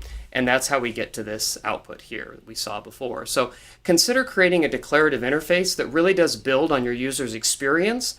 Pivoting is an absolutely essential aspect of conducting threat investigations. And of course, doing it here inside of a Mystic Pi pivot pipeline, which is what I have up on the screen now. This works now, by the way, inside of version 1.5 of Mystic Pi because we've added the Risk IQ capability into that. And so this is also, again, really, really important. It's easy to sort of look at this pivoting and be like, oh yeah, it's kind of a cool feature or whatever. It's not just a cool feature. It is an absolutely essential capability that you need to enable within an organization. And it's also one of the key places that's hardest to automate and to kind of introduce new analysts to. So if we're trying to scale investigations, that's also a critical piece of it. I'm about 1 minute over time, but let me just cover this last little item right here. You ever been frustrated by really obvious gaps in data feeds? Like there should probably be a law that says, you know what, if you're going to return a list of IPs, they must include GeoIP data. Like seriously, like why doesn't that get included in there? Well, this is another reason to the analysts out there why you should be looking at writing custom code and custom pipelines, because this is just going to be a reality. There's often some technical limitations, some licensing limitations that prevent providers of intelligence from providing that data from other sources.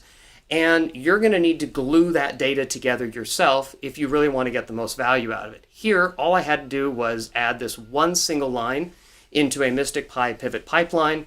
And now I have a list of PDNS data coming back that's actually enriched with the GeoIP data. So again, went through this really quickly here, but hopefully this provides you with sort of some key learnings from this. For analysts, really hoping that this helps you, this as well as the rest of this, just encourage you to evangelize notebooks and really example success within your org. Conduct some of that meta-analysis. Ask yourself, what are the analytics that I'm extracting out of this and how can we best represent this in a notebook or in code? Challenge your use of spreadsheets and CSVs. Find an alternative ways of doing that. I would highly recommend Mystic Pi, especially in the context here. And ask your developers, the developers around you, to help create the technical context you need to really codify this. And for those coders, be creative about the tools available to you within the language that you're working in, especially within Python. Be creative about caching so that your users don't have to worry about that. You can just take care of that on their behalf. Preserve some of the Python idioms so that way some of their strengths and their capabilities that they already have can be brought to bear into here. And also, again, I know it's tedious, but consider exposing and documenting some of those properties so that you can really help the analysts, feel confident not only in discovering the data that's available, but understanding it so that they can be confident about the decisions that they're making. So thank you so much for giving me the opportunity to chat with all of you. Ian, hopefully that was helpful there. Yeah, thank you, Mark. That was fantastic. Really, and thanks for both praising and trashing my life's work in the same, the same session. Not in the least. As I said, it's only data frames. Yeah. You know what? The more I get further into data frames, the more likely I'm going to end up at sort of that plateau, right? That John talked about, and I can't wait to get there. And I'm already finding myself dependent on those and groaning when I go back to filtering old school Python style. So yeah, it's kind of interesting. I mean, we originally had a lot of like APIs that produce dictionaries or lists and stuff like that, and they're kind of useful for. But when you start to plumb them together, it's like, oh, this like what format is this in? I got to get a key out of there, and I agree. And it is that sort of aggregation is really where Mystic Pi excels, especially in the pivot pipelines. And so I think once I added the risk IQ data into that and was able to start seeing it in there, now I got to be honest, like every time I pull a PDNS data from our stuff that doesn't include a GeoIP, I just like, I just want to be in Mystic Pi because I could stick GeoIP data in here like that. So. And it's nice to be in demand. It's like, it's cool. I really have to take issue with the single quotes. I started Python single quote person, but then I use Black as a code formatter. Right. And Black enforces, it kind of defaults to double quotes surrounding things. I thought, okay, I'll just bow to the genius of Lucas Langer and just go with whatever Black says. Indeed. Yeah, that was fantastic. I really enjoyed that session. Thank you. Certainly. So, yep, I don't know whether there are any, I didn't look. Were there any questions? Some praise. Don't see any immediate questions. Mark will certainly be around though on I think, speaking for him, I think he'll be around on Discord to answer questions later on. And yeah, once again, thanks for a great session.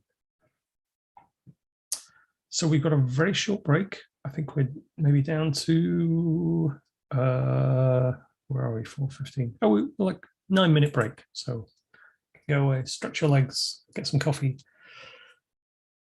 Maybe catch 5 minutes sleep if you're in Europe and wake up for the next really cool sounding session on the SSH session hijack. We'll be back in a couple of minutes with that.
Yeah, I think we're back after our break, and thanks to Jose for pointing out that I was like chatting with Roberto on shared over live stream. I don't think there was anything too sensitive in there, but yeah, just we have a panel at the end of the day, and we haven't really kind of sorted out exactly who's going to be on the panel, but we'll try and get as many people as we can to make it interesting. So delighted next to have what sounds like a really interesting session on SSH session hijack by Shakar from Palo Alto Networks. Are you there? Yes. Yeah. Hey. Hi. Hey, welcome to Jupyterthon. Thank you. Such an honor to be here. Well, it's an honor to have you. Very, very modest conference, but we're delighted to have like such great speakers throughout the whole day, the whole 2 days. Yeah, I really enjoyed the lectures myself. Actually, I really appreciate all of the other lecturer work. I was very excited about it. Yeah, I echo Roberto earlier on about I've learned a lot, including that I'd really like to get Mark as a full-time developer for Mystic Pi. That'd be really nice. I'm sure he's got a better job. Anyway, let's not dally about. I'll let you get on with your presentation. Yeah, okay. So one moment. I'm just going to start by introducing a little bit about myself. So I'm Shachar Reutemann, and currently I'm working at Palo Alto Networks as a security researcher. Before that, I worked at Verint/Cognite as Linux threat hunting and analytics. And there, when I was there, I was doing this research actually. I didn't do it at Palo Alto's. And before that, I worked for the IDF as cybersecurity research and forensics. And in general, I'm just a Unix and open source enthusiast, which is the main thing. So what am I going to talk about today? I want to talk about why I choose SSH session hijacking as an analytic, understand the attack for a minute, understand how to choose your hypothesis, choosing the data sources, and how to choose the right indicators.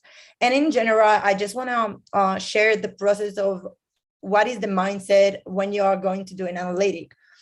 Before I start, I want to say a couple of things about the knowledge itself. So the main point of this presentation is just like giving a simple analytic, not really hard, that are all based on environment that are open to the community. Like you don't need commercial tools, you can test it at home, and I'm really pro that. I used AuditD, which is Linux default login system, and AuditB to ship the data, the ELP project, obviously. I used Wireshark and Moloch for network processing and checking myself, and Jupyter, obviously, if I'm here. I want to talk for a minute about the complexity in creating a unified Linux analytic, because there are other parts than Windows, in my opinion, in parsing the data. First of all, there is a lack of documentation regarding triggers for events for the D. And I just brought a simple example, maybe you will relate, maybe not. But for example, if we look at Anom Dell account, we see that the description is triggered when a user space account deletion ends abnormally. I don't know what is abnormally. I don't know when it will be triggered, and I don't know when I want to process data and understand the analytic, if I will see it or not, because it's not really documented. Abnormally can mean a lot of things. The other thing that is hard is that there is no standardization regarding ODD rules, which means that all of us can have the exact same rule, but with different key names. And then when we're going to filter it out in the analytic, we won't have the same name when we need to customize it for the specific client and by e-tools. Another thing is that AuditBit, which ship the data to Elasticsearch, and sessionized audit bring you structured data, which means that we will need to process it in the notebook.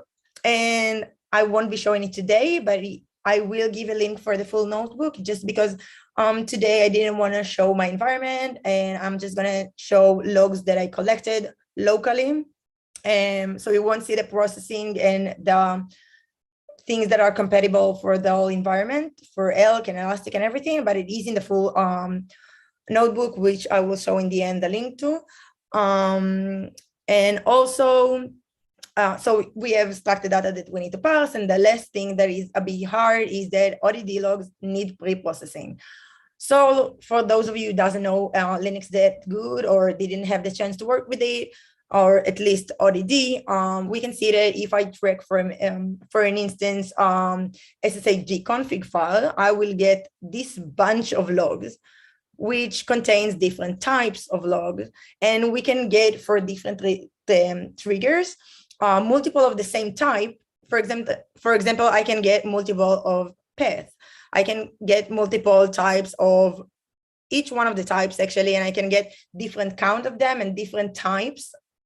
And it's just like really different. And sometimes we won't know how to process it. And this is why I use AuditBit, which does it for you. And it just sessionizes everything by ID, and it's easier.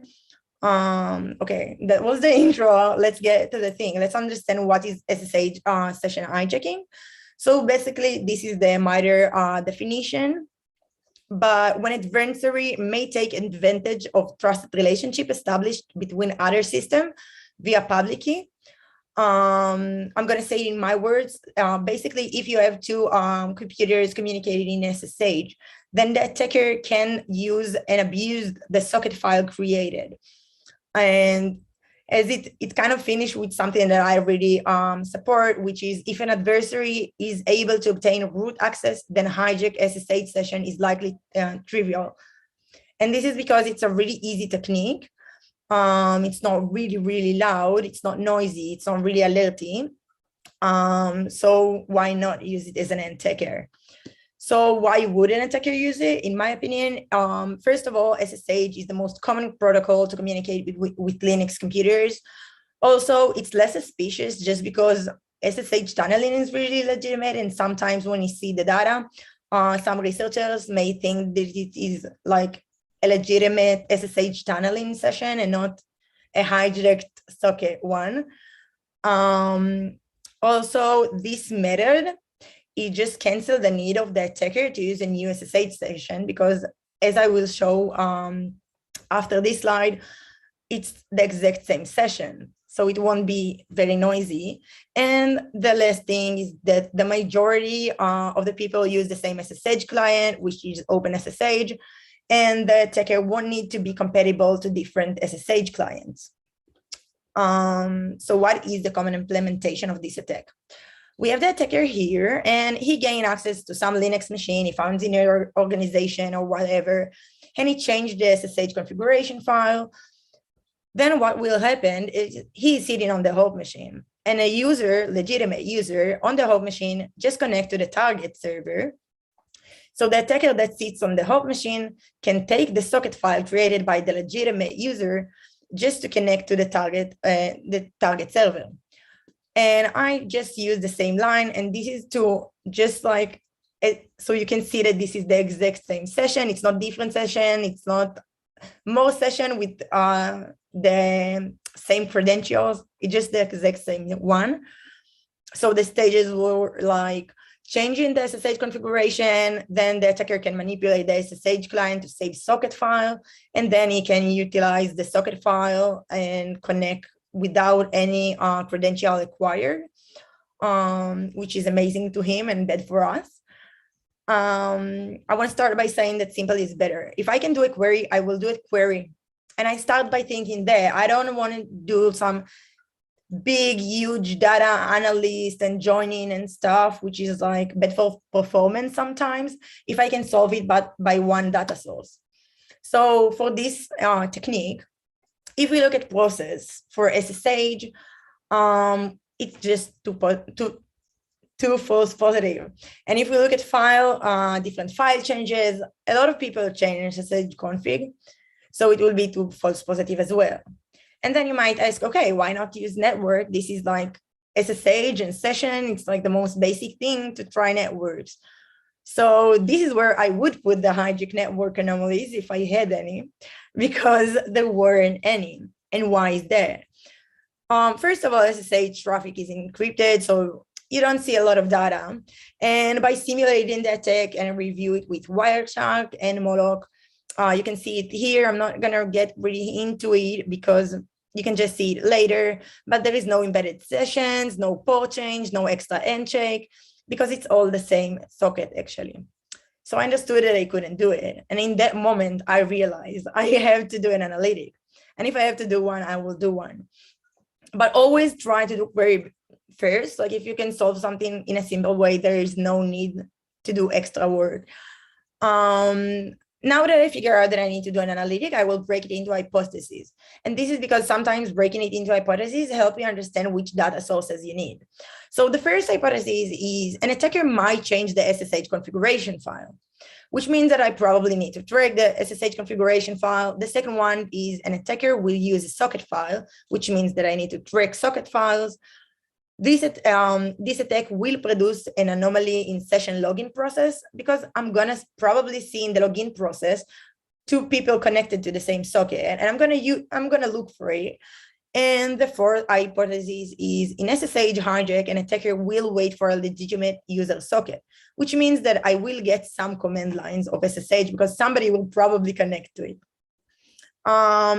And something important to know is if you don't have a strong hypothesis, just combine a weak one. You don't need to give up if you don't see like an instant something that is really strong and like seems like the right way, because if we take a lot of weak ones, we can still get something that is pretty good, if not very good sometimes. Sometimes it's even stronger together because we're sure that the attacker did fulfill all of the stages of the attack. So let's get to the code because I think it's time. Again, here you can see only me like loading from CSV, but you can see the full notebook later and see how it like communicates with Elasticsearch. I don't know what happened here. Oh, okay. I just didn't put the right file. I don't want to fix it right now. It's just like I changed the name a minute before I got into it. So I don't want to change it, but I will use just the output and you can run it later. I can post the logs that I collected. Okay, so the first part is looking for SSH socket on the target or the hop. I'm actually really thinking about if I want to just fix the name for a minute because I'm really sad I'm not gonna just like show you me running it, but it's okay. Let's just leave it and look at the output. Okay, so the first part is SSH socket. I'm gonna look for SSH socket and I'm gonna do it. My data source is gonna be audit D rule. And again, I'm gonna explain it just because I don't know who worked with audit before or not. So I'm gonna explain the rules each time. But I'm gonna look at architecture 64-bit. You need to do the same one if you want more architectures. And we're gonna look at socket syscall.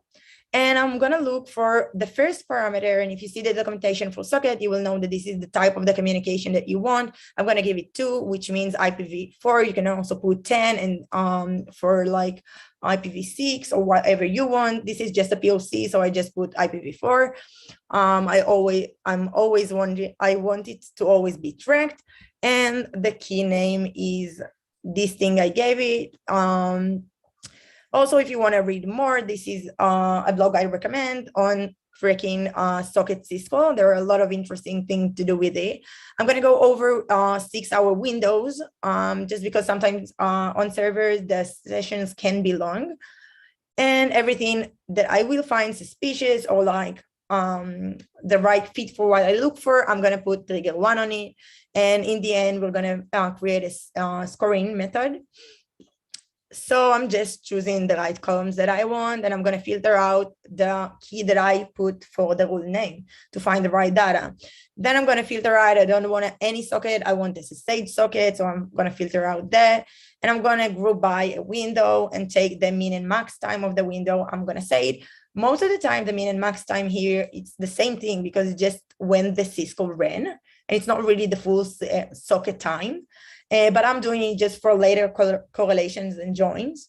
It's not really important. Then I put trigger 1 on it.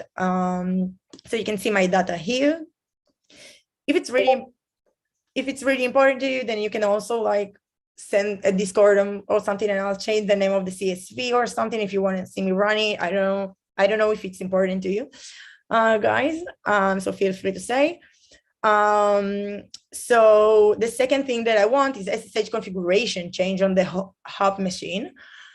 So I look at the SSH, the ODD rule that I created, which is just like, give me every permission, right? Like every write change on SSHD config file. And I'm going to look over 12 hours window, because sometimes an attacker might do it before he connects to the legitimate user session to not make it noisy and to be more evasive. He won't do it all in the same time. So an example for a configuration change can be definition of control master, which will make every time an SSH session is created, there will be a socket file saved, and it's going to save it in this pattern that you will give it. So you can simulate the attack as well. Then I'm going to just choose the right columns that I want and filter out, the tag that I gave it, like SSH configuration modification, or just take the file path and take remote service, which will mean there was a network connection. I'm going to filter it out by a window of 12 hours. And again, take the min and max time for later correlation and joins. And I'm going to put trigger 2 on it. So this is an example for a configuration change log, and you can see the window as well. I'm just briefing over it because I think that data-wise, it's not that interesting. It's more interesting to see how each hypothesis is translated into like the right data source, and then how we will join it. And also, I just want you to see that all of you can do it at home. It's really a basic one, and you can improve it and do it even better. If you understand the right data that you want, I think that it's like, once you know which data source and which field you want to see, the data correlation stuff will come, like it will be okay. The third part is finding multiple connection within the same time to the target. And I'm going to stop for a minute and just explain about PEM, because I don't know, again, how many of you worked with it before. PEM is the pluggable authentication module, and it's really common in Linux and at Mac OS as well. And what it does is responsible for authentication, authorization, and modification. For example, if I want to put a policy on which patterns I want new password to be, I can say, okay, I want only this pattern of a password need to be this long, or whatever policy you need. And this is how we don't need every application to define different authority and authentication to it. And we can just do one policy for all of the application, which again, I think is really great. I love PEM personally. And also PEM automatically logs into ODD. So you don't need to put any role, you'll just get the logs. And I'm gonna look directly at those logs that PEM ships. So we're gonna look at user is logged out, user session end, user session start, login attempt to watch account, user credential refreshed, credential disposed, user logged in, credential acquired. And I chose these ones because, again, I'm saying in my head, okay, there are two users gonna connect a different computer with the same socket. So I'm going to see something strange in the logging. I'm going to see maybe more start event, more something, maybe less credential acquired because the attacker doesn't use a credential. So let's just look at it. Okay, so I'm going to group the events, those events, by 2 hour windows, because I'm just checking, I don't know, maybe the user got in, got out, or maybe the credential were cached. I want to see the whole max 2 hours. And again, you can modify the times if you want. And I'm going to flag it, obviously. I'm going to go through this one really slow. I'm going to open in front of me the Discord if you have questions. Okay, it was a bit dark for a minute.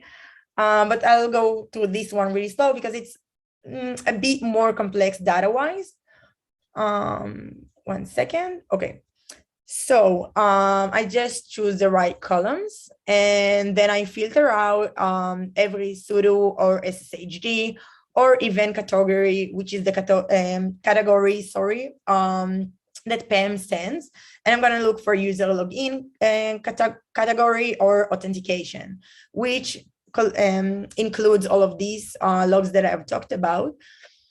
And by taking those, I'm going to group them and count each time. What does it mean? It means, for instance, if in this process of login, I saw 2 times user logged in, I will count user login 1 time. I'm going to show it in the data as well. And after just like counting which message happened how many times, I will just take the user as well, group it to a 2 hours window, and just again take the min and max time. And then I'm going to collect set of the user, because maybe I saw some like multiple users, even though it doesn't supposed to happen. I want to see all of the data. After I count them, I just concat them with dots and put the message type count. I know that it sounds like maybe you were lost, but I'm going to show it right now and you'll understand what I've done. So if before I had like events like user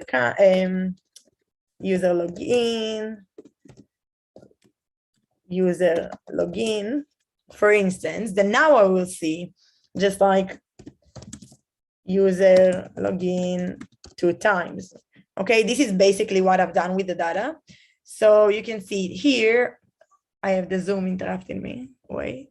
Okay. So you can see here in the screen, now I have a count for how many times it happened. For example, you can see here, user logout 3 times in the same session, user started 2 times in the same session. And then what I'm going to do is just like collect it to a list, because I want a list with all of the different message type and how many times it occurred. And then I'm going to explode it later. I'm just showing it in the data because basically I just did collect list on the message counters and then collect set on the user again.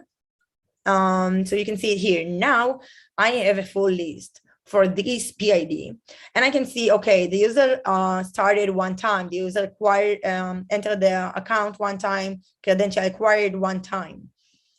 And now I have a list and I have a process, and I want to see the anomaly. And I think that it's easier sometimes if you divide it by columns. And I'm going to show you the data and then come back to the code for a minute, so I'll understand my target, like the end of what I want. I want to see it like that. I want to see the process, and I want to see, okay, user logout 0 times, user start 1 time, user account 1 time. And I think that it's easier like that to understand like what is the baseline, what is common, maybe put different visualization on it, just to understand like the anomalies that I might see. And the data, like how I've done it, I had a list. So what I've done is just making my own explode messenger counter function. And basically it's just a for loop on it and dividing it when I give the new message type as the new columns. So this is what I've done here. You can see the code after it as well. And then I got this table, where you can see for each process how many time each message type occurred, and how many time user start, again, credential refreshed, credential disposed, everything like that. And by looking at this table, the full one, obviously, I just thought, okay, what are the indicators that will be abnormal? If I think about a user connecting, 2 users connecting to the same socket, what will I might see that will be strange? And I brought 3 indicators, like the one that I chose, and show you, like, just to show you the process, but you can obviously think about more indicators and whatever. So the first thing I thought was, okay, if there are 2 users connected, I might see more users start than user end, because there are more users started the session, while there are less user end, because the moment that the valid account will log out, then the attacker will log out automatically, and you don't see another user end event. And you can see that on the malicious data, I saw it happen every time. While on the benign data, I only saw it 0.14 of the times, which is kind of false positive, but it's kind of false positive, but it's okay. I'm gonna look at another one. I thought, okay, I know that the attacker won't put credentials. And this is why I'm gonna look at every session where the user login count, the number of times that the user log in was bigger than the number of times that the user put credentials. Now I know it may be false positive, and it is. You can see that in the malicious data it happened, but in the benign data, it also happens for 20% of the times. And this is because sometimes there are caching. Just caching, if you log into it to a user, then it might not ask for another credential because you just like logged in 20 seconds ago. It depends on the configuration. So it also is kind of false positive, but it's okay for now. And the other thing that I checked is if the credential acquired is bigger than 0. And why is that? Because I know that an attacker will wait for a legitimate user to connect. And by that, I know that it must be more than 0. Now I see in the benign data also 25% of the time that it's happened. And why? Because sometimes when I look at the data, there are active sessions that just connected. And I know that sometimes machines won't put credentials just because there are trusted relationships, and it really depends on the organization activity. So although each one of them is kind of false positive, my method says combine it all to avoid high false positive rate. You can combine it all and then check the data and then understand, oh, is it still that false positive? So yeah, I just took these 3 conditions and now I'm going to filter out by that. So you can see the data and you can see that I have less event. And if we look at each one of them, you can see, for example, that here in the session, the user log out 3 times, the user end 1 time, the user start 2 times. And like when looking at that, I think that it's also like easier to understand if it's a real event or not. It's easier to investigate it because you kind of understand the whole process of the authentication and login. And obviously I flagged it as well. Then this is just the code. It's commented right now because here it's just like small database. And what I'm showing you is the results from a bigger database and it's more accurate, but I still put the code here in a comment just because if you want to run it in your environment, then you should. So this is the whole plotting algorithm. Then the 4th part will be SSH command line. I took all of the command line, just like every execution of the binary of SSH. I tagged it with remote access to 7, and I filter all of the process arguments, which are -s and -i, which means there was connection of SSH using a socket or a key, and I flagged it as well. I just hope that you are not lost. I'm going to review everything after it. I'm just showing you again, we talked about it, how we are expecting a command line, how we're expecting SSH socket and everything by that. So this is my data. This is the process arguments. And then I'm going to start with joins. This, I'm really going to brief it because it's just joins, okay? Here you can see that I'm joining the command line by time and process ID to the open sockets of SSH.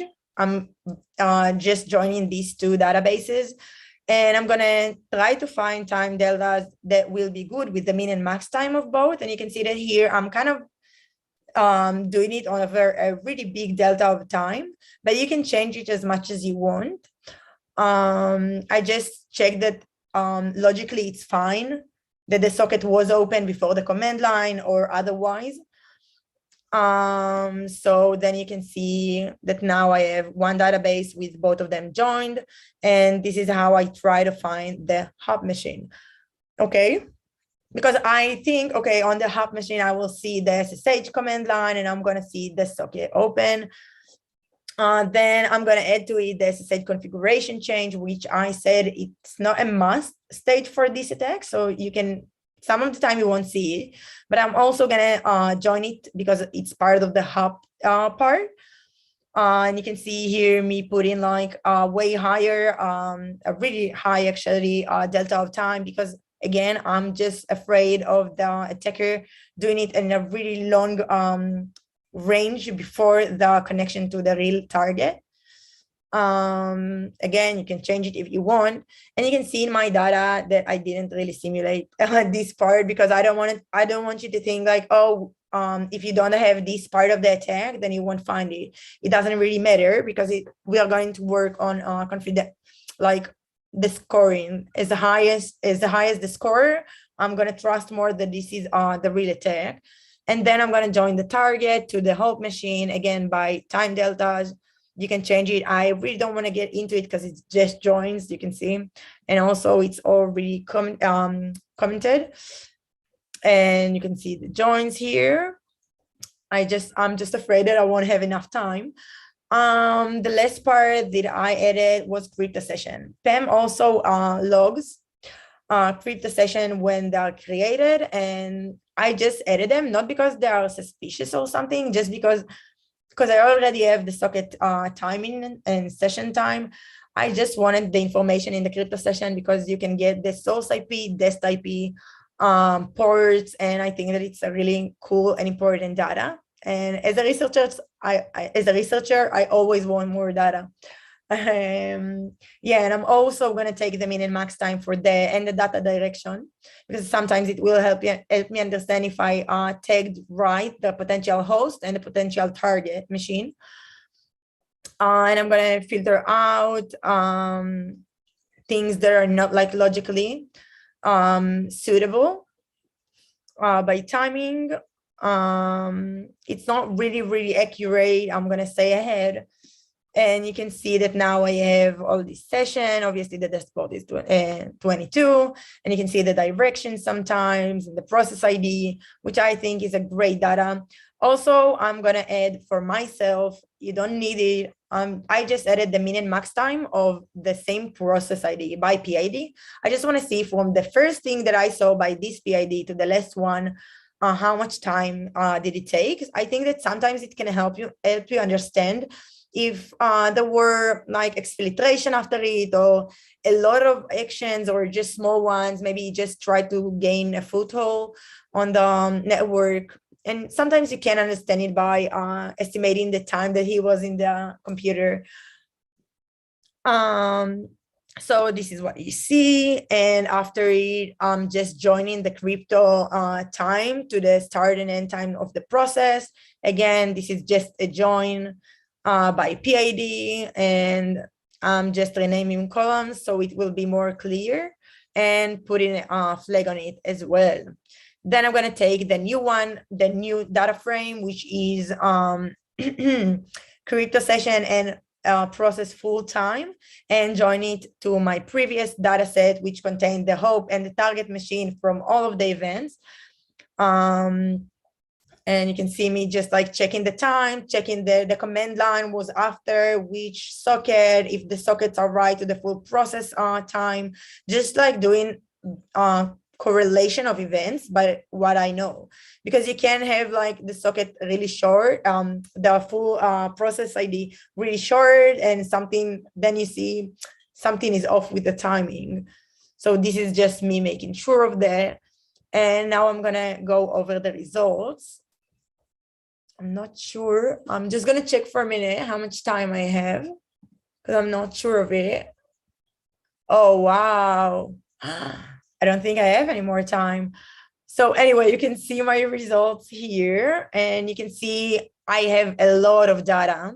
And I just want to say in like 2 words, here you have scoring, and you can see all of it. And you can see like, if it's 1, it means that we got only 1 part, 2 parts, or whatever, and you can then choose a threshold. Here I'm just showing above 3, and I also put like a flow for the full attack and what I did with the data, so you can look at it after and understand. And that's it. And I'm sorry that if we didn't do everything that I planned to, but I hope you got something from it. Yeah. That was great. Thank you. Thank you. Yeah, did I get the pronunciation? Is it Shakar or Shachar. It's a very Shachar. Israeli name. It's okay. I'm used to it. Shachar. Okay. I'm sorry about that. I thought it was fascinating, not just for the technical content of it, but also the composition of hypotheses. I thought it was like a really cool kind of thing, because I think we all do that instinctively, but not, whatever the word is, methodically. Yeah. So seeing that kind of like in operation, how you kind of combine those different kind of partial hypotheses was really nice. Strikes me it could be nice to have to kind of convert that into some kind of module that would be, I know it's kind of reusable as a notebook, but potentially also as a Python module would be kind of very cool as well. Yeah, brilliant. Thank you. We'd like to spend a bit more time, but I think we're running a little bit. Yeah, I'm sure. So I really appreciate it. I hope you can join us on the panel towards the end of the day. We haven't got really much of a plan for it. Might be a bit chaotic, but if you hang around, I notice your time is the same. Does that mean that you are 12 hours? No, it's not the same. Here it's 1 a.m. Okay. I was just looking at the clock. It's a bit off. Right. I was just looking at the clock behind you because maybe has it stopped? Oh yeah, this is obviously a background. Sorry. Right. That was weird because at one point I think it was exactly like 2:33, and I thought, oh, that's weird. Is she on the West Coast or is she like in India? I don't know. 12 hours. Right behind you. Oh well. Well, thanks so much again. That was a really interesting session. Really appreciate you coming.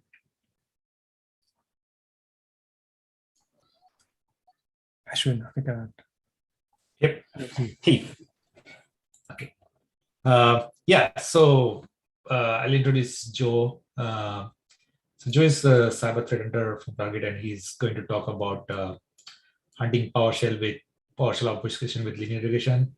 I believe I have seen parts of this talk at Science Threat Hunting Summit, and I also tried a few of the things. So I'm really looking forward to this talk from Joe. Over to you, Joe. All right. Well, thanks very much, everybody. So I'm Joe, and I've got an interesting talk today. So as Ashwin said, I've previously done some of this publicly before, but this is going to be really the first time where I've really gotten in depth into the code. So this is going to be kind of fun. So I'm going to be talking about a technique for finding a very relevant adversary technique with some cool math stuff and doing it from within Jupyter notebooks. So this has been already released to the public. So if you're interested in following along or looking at my code or trying it, hopefully for yourself, that'd be amazing. It's out on Target's public GitHub. And while you're out there, feel free to check out all the other fun stuff that my colleagues have published and made available for public consumption. Okay.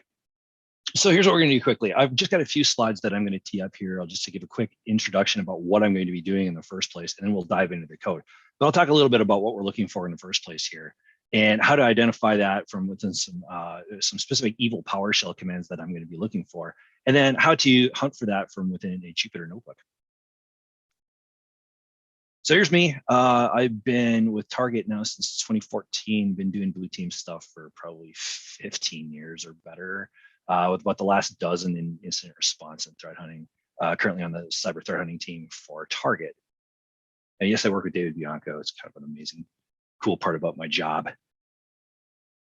So what is the goal that we're going to be doing here? So oftentimes, like, it's really nice when you can do threat hunting stuff that results in static detection, because you can come up with something that finds things at such a high degree of accuracy that, hey, if you find anything at all, it's probably worth someone going to investigate.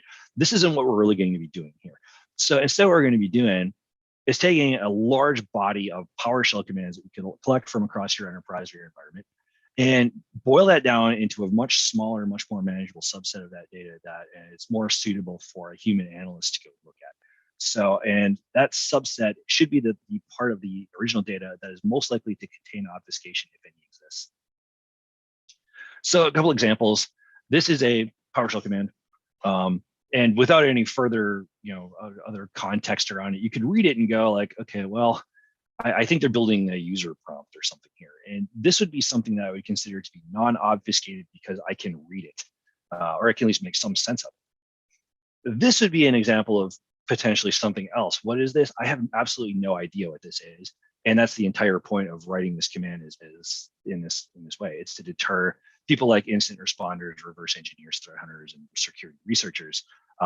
This is probably likely to be something that is not exactly benign and is worth a further look at by human analysts. So this would be the kind of thing that we're trying to identify. To get this going, we're going to need a couple different things. So you're going to need a corpus of PowerShell logs from across your environment. I'm getting these from my my endpoints. Event ID 800 or Sysmon Event ID 1 would be good to do this. I realize that this is a big lift, but if you're really serious about hunting on your endpoints in your environment, you really got to be collecting this data, and it's a gold mine for threat hunting. So I'll be using EID 800 for this particular example, but Sysmon is great too if you're using that. I'm also a huge Sysmon fan. So not only do you have to be writing these logs, but you also have to be collecting them somewhere you can get at them. So that's a great thing too. Well, so pull this from your SIM or your log stack or wherever you're collecting your logs. And then to analyze this, my analysis package is Jupyter Notebook. I'll be using pandas for the statistical analysis in this thing, and I've used Plotly Express in this particular example for visualization. If you do other stuff, that's cool. That's just what mine is written in. I'm in noise saying that this is the only way you can do these things. Okay, so this is kind of a pseudo search for what we're looking for here. So I'm saying, give me Event ID 800, which is PowerShell commands, and run by a user ID that looks like a human. So in other words, not a system account. I'm most likely thinking that if evil PowerShell is being done in my environment, it's going to be done under a user context, and it's going to be not as a TS1 script file on disk. It's going to be run from the shell. So I'm going to exclude all things that actually come from a PS1 script file, and we're going to see what we get off that. So as far as data cardinality, what I did is I collected about, the initial time I did this, I got about 3 weeks worth of PowerShell data for my environment, which is a cardinality of around 30 million entries. So that sounds pretty daunting already, but when you figure what that really is, most of that is going to be things that repeat all the time. These are going to be just benign scripts run by your admins and stuff like that. So when you deduplicate this thing, I got it down to about 7,000. So that's much better. And you're going to want to deduplicate this data anyway, one for simplicity, and two, we're going to scatter plot it. So if you don't deduplicate scatter plotted data, you don't get any additional information. So you might as well do that. And then to make sure I had some actual needles to find in a haystack, I took Daniel Bohannon's invoke obfuscation tool and just made some obfuscated stuff. So I intentionally put on 6 different obfuscated PowerShell commands and appended that to the end of my data set. So I knew I had something to find in there. And that became our corpus of data. So the idea that I'm working off here is that as a length of command grows, there's probably also other things that will grow along with it, probably in a linear relationship. So basically, the longer your command, the more we'd expect the same kinds of characters to increase as well. So the longer your command, you're going to see more $sign characters, alphanumeric characters, digits, special characters, etc. And I figured that we'll probably need to use multiple features to get to really to the bottom of this. But in practice, we'll see this in a bit here. We're really able to do this with a single feature for linear regression. So what I was able to find is that as the length of a PowerShell command grows, the count of various characters is also going to increase in a linear relationship. So that's what we'll do from within pandas. And then the question becomes, well, which character are we looking for? Well, here's some potential options. And I had no idea going in what would be the best option for this. So I thought like, oh, how about $signs, right? Because that's PowerShell variable. So the longer your command, the more variables you'll probably see within it.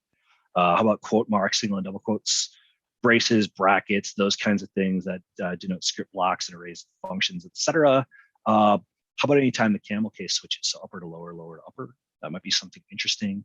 And then just counts of letters and numbers, alphanumeric characters. And what I wanted to see is what is most tightly correlated to the length of a command, and see if we can find any kind of strong linear relationships between these two things. So not only can we find linear relationships between two numeric variables, but we can also measure the strength of those relationships.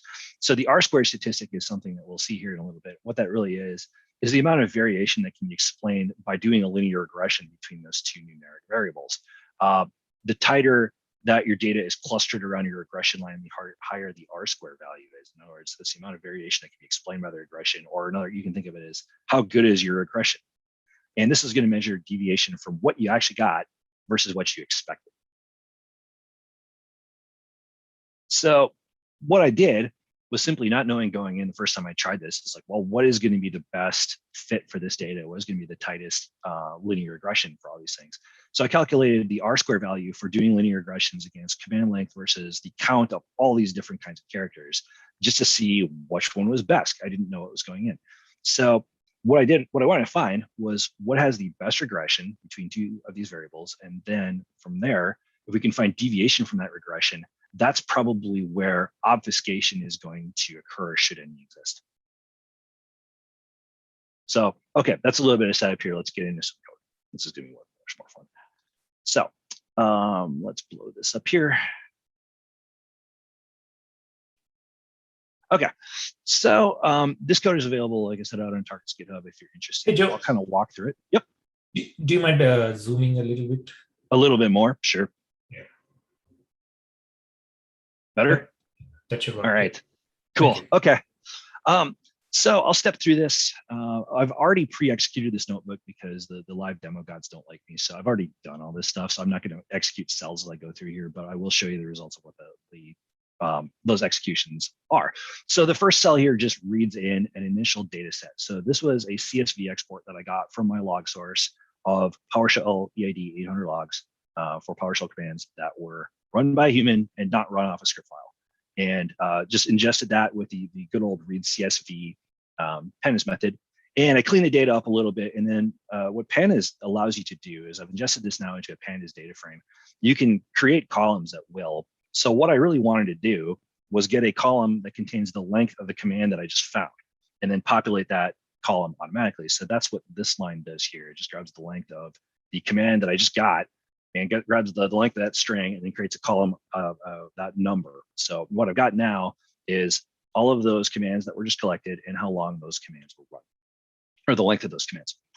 And then what I did here in this next cell was I wanted to say, okay, I have really no idea which kind of character counts are going to match up best against the length of the string, the command string. So what I did is simply did them all.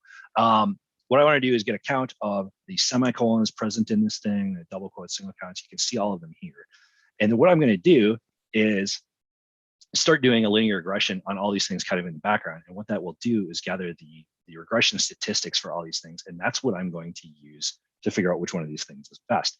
So by doing that, what I've done here is created a scatter plot on the length of the command versus the counts of all of these particular characters that we just did in that last cell here, and create a trend line for all these things. So in other words, what that is a linear regression. It finds the best fit linear regression line between the count of those characters that we just identified and the length of the command itself. We'll graph this in just a sec here. By doing this as a scatter plot with a trend line, you get access to a bunch of different things that Pandas gives you, which is really kind of cool. One of them is the R-squared value of this regression. And if you just remember, you'd be saying that you can think of it as how good that regression is. It's a numeric statistic to measure how closely those two data points are related. So by grabbing all these things, the R-squared value of all of these trend lines, we can then plot that in a bar chart. And by this, we can figure out, well, which one of these things is the best. So whichever thing is the highest bar is probably going to be the best. I had figured going in that maybe none of these things would be a great regression, and I would probably have to do a multi-feature kind of regression thing to this. But in practice, guess what? There are several of these that are really good, and the one that sticks out the best is actually just the count of alpha characters, the count of letters versus the length of the command. And it has one is the maximum R-squared value you can have. So this is an R-squared value of over 0.9. So that's a very good relationship between these two data points. So cool, with that in mind, we can just kind of do this as a single variable linear regression and see what we get. So, and this kind of makes intuitive sense if you think about it. So as the length of a command grows, there's by necessity going to be more letters in it. It just sort of makes intuitive sense. So, and it's nice when things kind of work out in data when you think that that's actually would make sense. So now that we have that, this just programmatically grabs whichever one of these things is the best fit. The nice part about doing this way too is if you have weirder data, it doesn't always assume that the alpha count is going to be the best fit for these things, it'll find it for you. So if it happens to be different in your data set, we'll still identify that in code and account for it. And so this finds the R-squared value of that thing is 0.96, which is about as good as you can get in the real world. So I was pretty happy with that. And we'll just show this. So this is the visualization of the length of the PowerShell commands that I collected and the count of alpha characters in those commands. And the blue line there represents the regression line. This is rendered in Plotly Express, and this is one of the reasons why I really particularly like this tool is because of the interactivity of Plotly Express. So this tells you a couple things right off the bat. So you see a couple big old outliers off the top right there. The interesting stuff is in the bottom left, but what Plotly lets you do is simply zero in on that. So that's what we're going to do right now and just take a closer look at that. So, yep, that looks pretty good there. You can see the blue regression line in there, and those dots are the data points we have in there. So intuitively, it really looks like the data points that are closest to that line are probably going to be normal, benign, regular PowerShell commands whose count of alphanumerics increases linearly with the length of the command. It's the weirder dots like outside of that line. Those are the things that are considered outliers. Now we can maybe go take a further look at. Okay, so now that we've got what the best fit pieces of data for this thing is here, the summary command from Plotly, or from Pandas rather, will give us all kinds of great information about the regression that we just did. So if you look through here, I'm not going to step through this entire thing, but all this stuff is available for you when you're doing a linear regression in Pandas. So the R-squared value is what we just found here. So in other words, that's how good are these two variables related to one another. So 0.965, that's really good. Down here, this block right here will give you the relationships of the constant terms of that linear regression and the variable term of the x1 here. So if you think back to good old 7th grade algebra when you're trying to find the slope of the line, y equals mx plus b, right? So that's the slope of the line plus the times x plus the y-intercept. So that'll give you these two things here. So we can grab these two data points out of here, and we can find exactly what that regression line graph says. And here they are right here. So that's what this cell does, is it grabs the slope of the line from this table, the y-intercept of that line, and then the upper bound and lower bound of these things. I'm going to get into that in just a little sec here. So what this is doing is identifying a prediction band around the regression line. So what I've done here, and you can adjust this as needed, is I want to say that, okay, we know where the regression line is. We can set a band closer or farther away as we see fit to say, okay, anything outside of this band is going to be considered an outlier for us to go further look at. So you can adjust this number here as you need. So I've set it at 25 right now, which worked pretty good in practice for me. I just played around with this until I got what I want. But you can adjust this. So if you set this number higher, you'll get fewer false positives at a trade-off of potentially introducing false negatives. And the other way around, if you lower this number, you'll reduce your number of false negatives at a cost of potentially adding false positives. But with this band now in place, we can now regraph the scatter plot with the regression line on it and the prediction bands. And what we've done now is simply programmatically calculated this, and now this is what we get. So we can see that these two dots off the end here are identified as outliers. That's great. We already figured that out.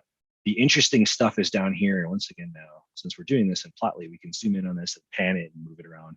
And this kind of makes intuitive sense as well here. So this kind of identifies things that are tightly clustered around the regression line and directly identifies outlier points that are outside of the red bands there. So that's our kind of prediction band for what we're looking for here. And we can say that, okay, anything inside the red bands is probably going to be a normal, benign PowerShell command. Anything outside of it is potentially something that looks weird, strange, maybe interesting, and could be obfuscated, and therefore potentially evil. So there is the actual regression line that we found here. I've done this several times, and with uncontrolled data sets, and I'm getting pretty consistent results the entire time. So I've been looking at a slope of a line around 0.8 and a negative y-intercept around between -5 and -10. So these results have been holding up pretty consistently in different analyses that I've been doing. So it's cool when things work consistently and work well. So that's great. We now have an identification here of data points that we consider potential outliers, potential anomalies. And these are the things that we want to go look at. So to find that, it looks like we've got a couple different things here. So let me pan back out here. This is another good one here. So the home here resets the axes. We've got a couple things to define anomalies as. So one is anything outside of our red bars here, our prediction band. And then it looks like there's kind of a hard stop right around here somewhere. So about 262, if you mouse over that, is about where that cuts off. So I said, like, okay, any command longer than 300 characters, I'm also going to consider that an outlier. It'd be really weird to write a benign command that's that long. However, an obfuscated one might be. So these two things that stick out at the end here are just defined as outliers just because they're that long. This line here does a pandas selection. So what this does is take it from the original data frame. I said, give me anything that is either longer than 250 characters. So that's where I set my threshold. Sorry, it's 250 rather than 300. Or the slope of this thing is higher than our multiplier prediction band, or it's below our multiplier prediction band. So what this is basically saying, like, give me anything that's either too long or outside the red lines. And that's what I'm really identifying. I've returned a little bit of data around this thing here and calculated some percentages. So what this thing has found now when you spit this out, and then what I've done is find all these outliers, selected these, give me the command line, the length, and what I just found as the best character as alpha for this thing, and spit it out to CSV. This now becomes something that can be provided to a human analyst like me, and we can go read it and figure out if there's anything that needs to be further done in here. So what this did, out of an initial data set of about 7,000 cardinality, it boiled it down to about 607 things for a human to go look at, or about 8.5% of the original data set. So that's not bad for a human to go look at. I can do that from a little bit. And let's step back here to think about, well, what are we actually looking for? We're looking for obfuscated PowerShell commands and what was defined as an outlier. And how can you define that? Well, you can identify it really just by the eyeball test. So if you look at any of these things and you can somewhat read it and make sense of it, it's probably not obfuscated. What we're really looking for here is a mess that can't be deciphered and would take like significant effort to go dig in, beautify it, figure out what exactly it is. That's what we're most interested in. So 607 things, we've actually got that. So let's go take a look now at this is the resultant file. This is what was spit out as outliers. So what this did is I've captured the command lines that were identified as potential outliers from our initial data set, the length of that thing, and the count of the alphas or the counts of letters A through Z that appeared in this particular thing. And there's 600 something of them, right? So you can go look through these and I'll spare everyone me going through these line by line. But what you do find is at the end of this data set here, all the way to the bottom. Sure enough, these are the 6 obfuscated commands that I intentionally appended to this data set when I originally did it. And by looking at these things, you can say like, okay, yeah, this is weird looking. There's weird camel case things. There's lots of character substitutions. There's lots of string interpolation going on here. There's lots of escape characters. I don't know what any of these things would do. And of course, these are the 2 here that stuck out at the end of the graph here because they were just super long. So what's that telling us here? This wound up being a really good thing as a hunting helper use case tool. How can we measure that thing? Well, okay, let's think about this. The precision of this tool, in other words, like how good is it on false positives, isn't great. So almost everything in this resultant data set was a false positive except for 6. However, the recall on this particular tool happens to be great. So you can think of that as the measure of if there are any true positives to be found in this data set, were they found? And we got all of them. So precision of this particular method, not great. The recall is excellent. So I'm pretty confident by using this kind of technique, if there is obfuscation to be found in a corpus of PowerShell commands that you were collected, they would be found in here if there are any to be found at all. So let's cancel that. So that's what we've got. And I made up a little time here, which is good too. So I've got a couple minutes for Q&As, or I'll be monitoring Discord here for a little bit too, and I can jump in on that. I would absolutely love it if anyone got a hold of me later on and said, hey, Joe, you want to check this out? It totally works, and I use it to found some evil things. I would love to have that conversation. Or I'd also love to have a conversation and say, hey, I use your stuff, and I also made it do this. That would be cool. I love it when people take good ideas and run with them. So that's all I've got. I want to say thanks to all the Mystic team, especially Cyber War Dog, and all of our speakers today. And thanks to all of you for attending. And it's been an absolute pleasure talking to you today. All right. Hey, thanks for covering these things. Yeah, this is really great to see the actual data and how it is coming. I think we didn't have any questions. I think there was a comment from EM about like outliers have a lower alpha count, so it stands out on a regression line. So that's good. I think I have probably a couple of questions that I can ask. So have you, maybe this is like some, like I've tried like some of these approaches with the data set from the production servers and all. Have you also like probably tried to populate some additional features to see like if we can reduce that false positive rate further? Because like few things that I was trying out is like probably populating certain features like how many users are seeing this similar command line. So maybe finding a little bit more rare than, because sometimes like sysadmin do a little bit funky things as well. So that kind of pops up in the results as well. So I don't know if you have experimented a little bit on that. Yeah, so I haven't had the opportunity to do this as a multi-feature regression because I just haven't needed to. The R-squared value of the single feature regression is so good that I just left it with that. And I've been controlling false positives by varying the width of that prediction band. So that's what that multiplier thing that I stuck in here was. It's just to vary the width of how where we want to define where outliers are. So that's where you can control false positives. Okay, got it. And then maybe this is like probably generic question. Like I've seen like regression has like quite a good success stories as well. Sometimes like the best, like it's said that the best model is like a regression model rather than a deep learning and other things. Have you also tried these similar approaches on other data sets, other features, maybe, and then probably seen like some success? I've messed around with doing linear regressions on other kinds of numeric data sets. This has been far and away the most effective. So this is kind of what I'm spending most of my time on. So I don't have a lot of other great use cases other than this one for a straight 2 variable linear regression, if that makes any sense. Okay, cool. So I had a couple of questions. I find this is really interesting, really fascinating area.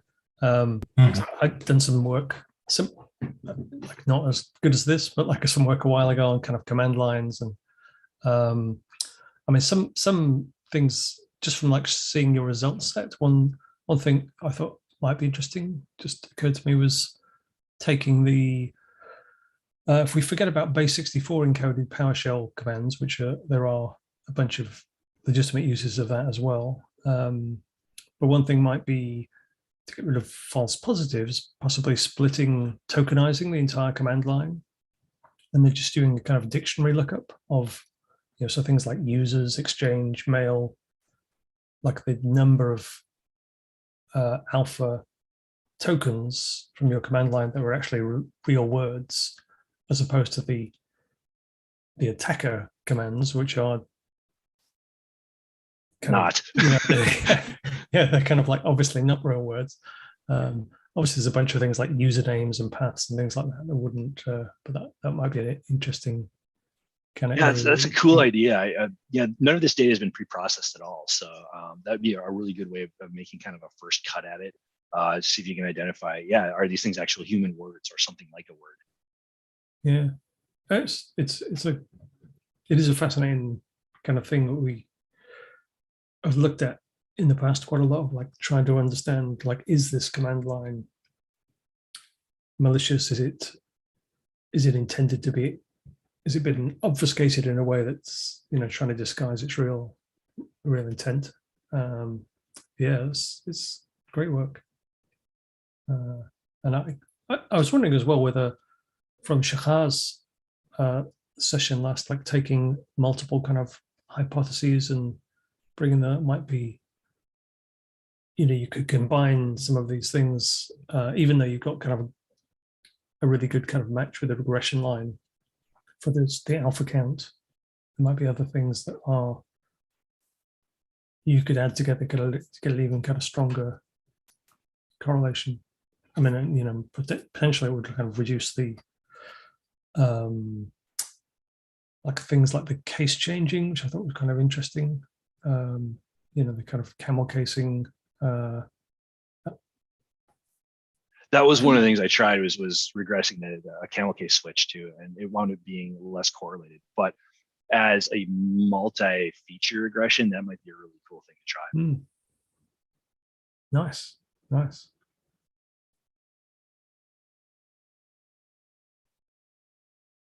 Interesting. So how are we? 3:20. Not sure whether we are. Oh, we're exactly on I think time. we are due for a break. Amazing. Okay, so we do have a break now, and then we're back with our last session, detecting C2 beacons from Mehmet, and then we have a panel Q&A discussion. I don't know quite how that's going to work, but there'll be a bunch of us here on the screen talking about random stuff. So yeah, please join us for that if you can. But don't miss the C2 beginning session. Joe, thanks very much. That was great session. Thanks, everybody. Thank you. See you after the break. I'll try not to share all my chat on the screen next this current break as well.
All right. Let's see.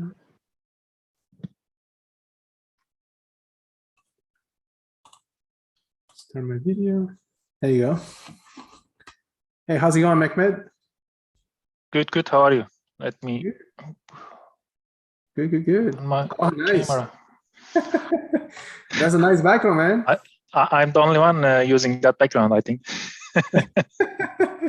That's awesome. You should have done what also Mark did. So instead of the picture, you should do I display that you know, like Jupyterthon.png and then the picture. Awesome. Nice. Okay, so we're 2 minutes, right, to your talk. It's 6:38, so 6:40. 3:40. I'm in the Eastern time, but so let me introduce you. So Mehmet. So first, I would say that so I met Mehmet, I guess, through Twitter. You know, there's a lot of stuff that you have been sharing with the community. A lot of the things are related, of course, a lot with data analysis.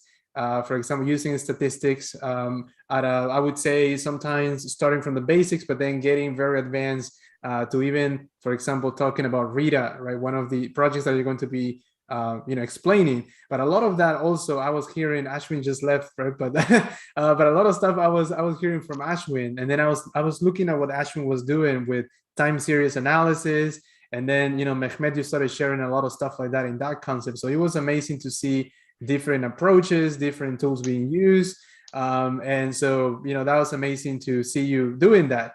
And so then thank you. Thank you for your kind words. Yeah, man. So keep doing what you're doing. It's amazing. Keep sharing, with our community. And I hope that everybody enjoys this talk, because it's a tool that I also saw when I was starting a lot of my, I would say things of research when I started my career as well, because Rita is not that new. It's been around for a long time in general, Rita as a project. So it's pretty cool to see now somebody making it as part of a notebook, right? Rather than just a whole tool itself. So yeah, in fact, when I first saw the CFPs or the call for notebooks, I thought maybe I can do something with Rita, and just started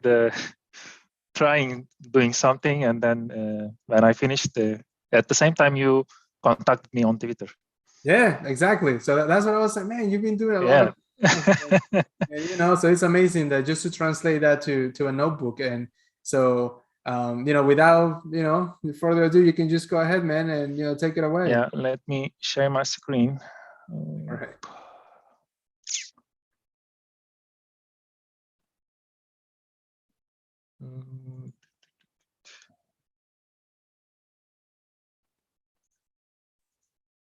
Should be okay. Can you see my screen? The famous question. Yes. Yep. I can see it. Okay. Hello, everyone. My name is Mehmet Ergene, and today I'm going to talk about C2 beaconing detection using statistical analysis. And I'm going to walk you through the notebook that I just started developing 2 or 3 weeks ago. But the main feature is working for the time being, and I'll be adding more features soon, hopefully. A bit about me. I'm Cybermonk on Twitter. I'm a threat hunter and Microsoft MVP, and I love, anomaly and behavioral detections. And I write, as Roberto said, blogs about threat detection and hunting stuff. And I have some repositories related to that. And apart from that, I'm a Lindy Hopper. It says swing dance. If you don't know it, it's kind of the jazz music from the 20s, 40s.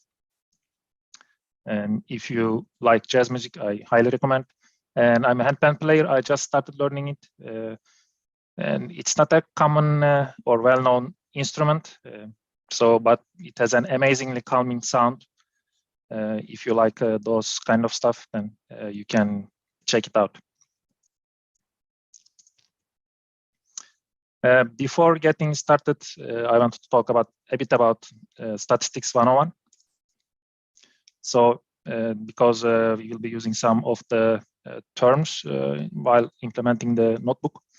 The median is basically the middle number of a list of numbers when you order them in smallest to largest.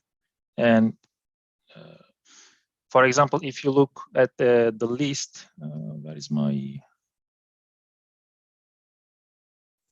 laser point? Here. So if you look at the list here, for example, and the middle number is 2, and the median is 2. But if you have an even number of items in a list, then you would get you would need to calculate the average of the 2 items in the middle. For example, if you have 7 here, then you would get the average of these 2 values, which is 3, and it becomes the median of that list. Median absolute deviation, and median absolute deviation is kind of a measurement of how wide or narrow the variability in a list. And if you look at the same list from the previous example, we have the median of 2. And if we calculate the distance of each item to the 2, the median, then we would get an even list 1, 1, 0, 0, 2, 4, 7. And if we order them from smallest to largest and take the median value, the middle value, then we would get the median absolute deviation. Skewness is kind of a measurement of asymmetry of the distribution of the values in a list, and it's about the distribution about the mean value of the list. For example, let's say you have a list and the average value of the list is 10, but if the majority of the items in the list are bigger than 10, then you have some kind of skewness on the left or right. So here is the mean value, the average value, and we have median and the mode. So if you have positive skewness, means that it's close to the left, the majority of the items, and you can have symmetrical distributions, and also the same way you can have the negative skewness. And a bit about the regular user traffic versus beacon traffic. As you already know, all the beacons have configurations with sleep and jitter values. For example, if you take a beacon with 300 seconds and 20% jitter value, and normally you would get a sleep interval between 240 and 360 seconds. But I think this is special to Cobalt Strike, probably. If you have a Cobalt Strike beacon, then you would have 240, between 240 and 300 seconds sleep interval. They have a little bit different implementation in terms of the jitter values.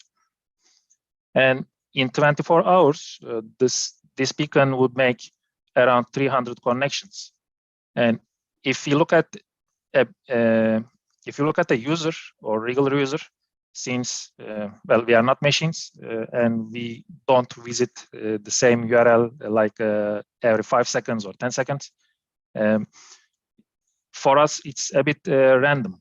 And if we say, for example, we visit the same URL between 60 and 600 seconds, and if we consider the same amount of connections in 24 hours, then we would get again the 300 time deltas, and each between 60 and 600 seconds. And if we make a graph of it, oops. This is the normal, this is the beacon traffic. This is the graph of the time distribution of the time delta values.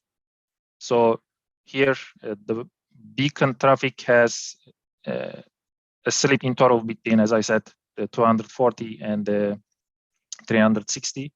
And if I look at the regular user traffic, it starts around 60 and it's between not 600 exactly, but somewhere around there. And the distribution of the beacon traffic here is quite symmetrical. But if you look at the user traffic, it's not symmetrical, it's a bit skewed, and it's skewed to the left. And the values of this graph, the median of time delta of the beacon traffic is around 320. And for the user traffic, it is 240, let's say. And the median absolute deviation for the beacon traffic, it is here, quite close to 0, it is 20. And the median absolute deviation of time delta of the user traffic is 95.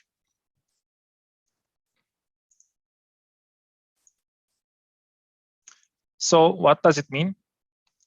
If we have a beacon traffic, then we should have a uniform distribution and small median absolute deviation about the time deltas.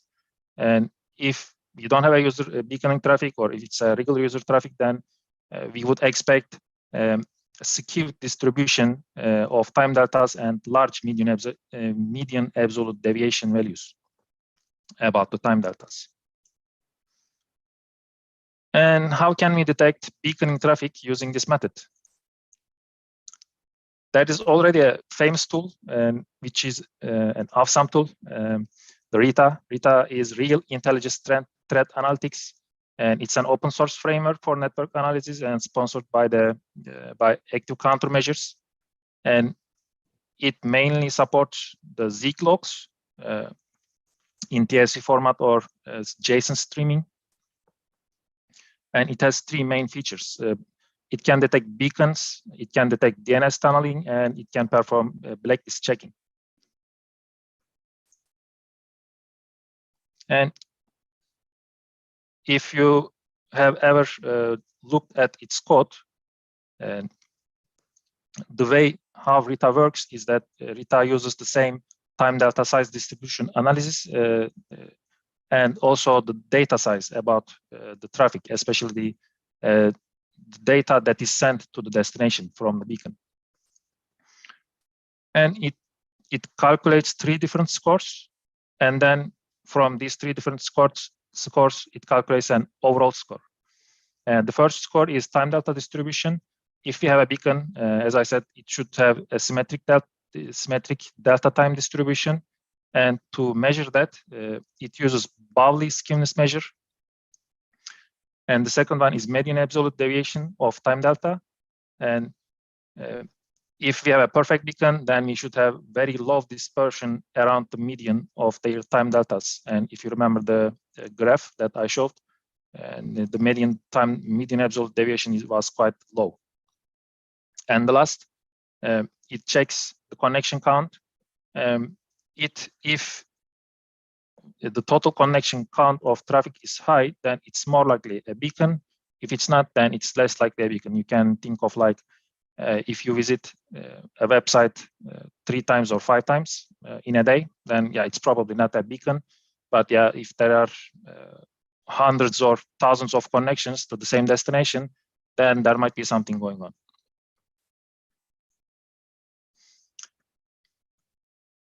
So I have started implementing RITA, as I said, just 3 weeks ago. And I implemented it because I started it because to use RITA, you need to have Zeek, you need to mirror traffic and collect traffic, etc., and you need to maintain the infrastructure. And my idea was to remove some of the reduce some of the requirements and make it easy to calculate or analyze, perform the analysis to detect beaconing. And I named my project as RITA J. It's RITA in Jupyter, and I just put the GitHub link, and it will be, I think, available in a bit with the notebook. So to implement the RITA, now I will walk you through the implementation, and I'm going to implement the RITA beacon analyzer in Jupyter notebook, and I will use a data set shared by Ali Alvasali. He shared a data set from the malware traffic analysis.net PCAP files from 2013 to 2021. And he also shared the Suricata alerts generated by those PCAP alerts.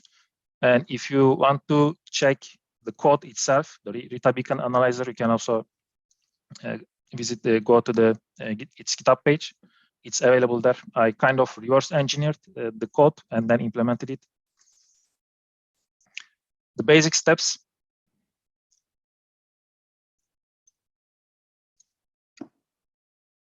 So we first need to prepare the data, and then we need to group connections between the same host and aggregate the timestamp into a list. Then we need to calculate connection counts and remove the short sessions because we don't need them. And then we need to sort the connection timestamps, then calculate the time deltas, and then generate the variables for the calculation, the score calculation, and then calculate the score and do some validation with the Suricata alerts. As always, we need to import our libraries. The preparation of the data. This is a TSV formatted data, by the way. So if I read this data, I have around 100,000 entries, and I have 30 columns here, but I don't need all of them. So I need to remove, or I need to use only the columns that I need. And at the moment here, it uses 25 megabytes of memory. Filter the columns, I'm gonna use the df.log function.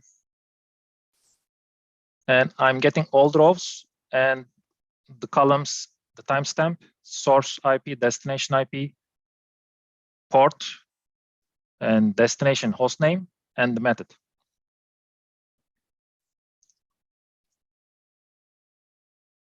Now I have 5 megabytes of data in memory, which is less. And if especially you are working with a large data set, I think it would make it easier in terms of the performance. But the timestamp field is still float, so I need to fix it. I'm converting the field into date time. Now I have everything ready.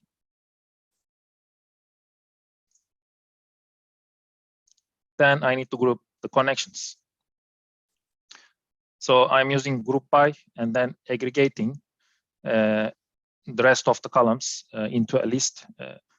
Here I'm getting the host, the source, destination, port, and this host name and the method, and the rest is only the timestamp, and the timestamp field will be aggregated into a list in this case. But if you have other columns, then they will also get aggregated into a list as well. Now I have the source and the destination, and all the timestamps are in a list. But when I apply group by, I have an index that has all these grouped columns. And in order to use these columns again, I need to reset the index.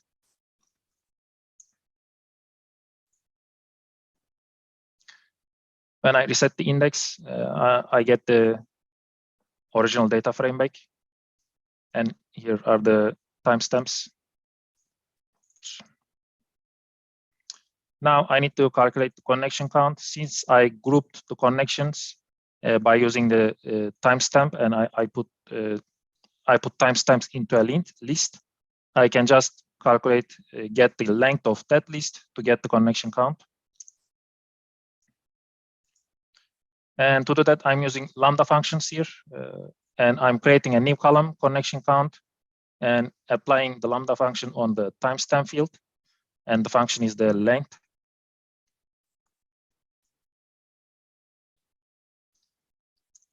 Now we have connections or traffic that has less connections or just a few connections. I don't need them, so I can just filter out them.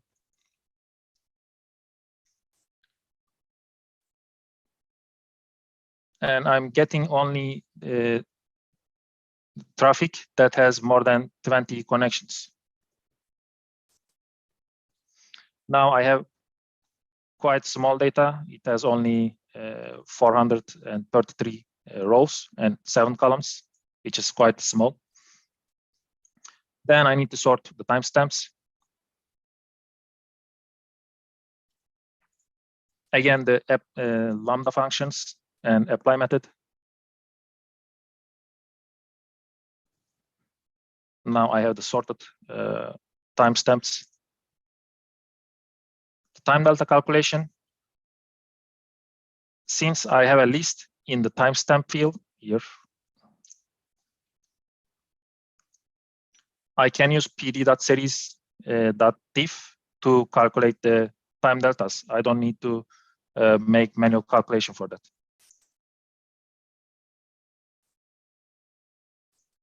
Again, the lambda function, and I'm converting the list into series and then getting the time deltas in terms of seconds, and then dropping the non-values and converting it back to a list and assigning it to a column called deltas.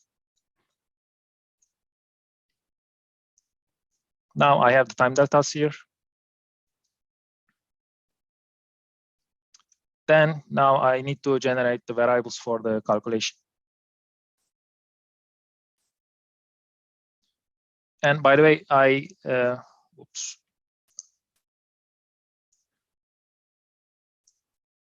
implemented only the time delta distribution calculation for the time being, but I will add the data size function later on. These all the variables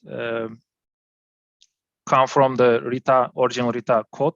So I implemented exactly the same stuff. I just changed some percentiles. Bowley skewness uses 25, 50, 75, if I remember correctly. I make it a bit broader to be on the safe side.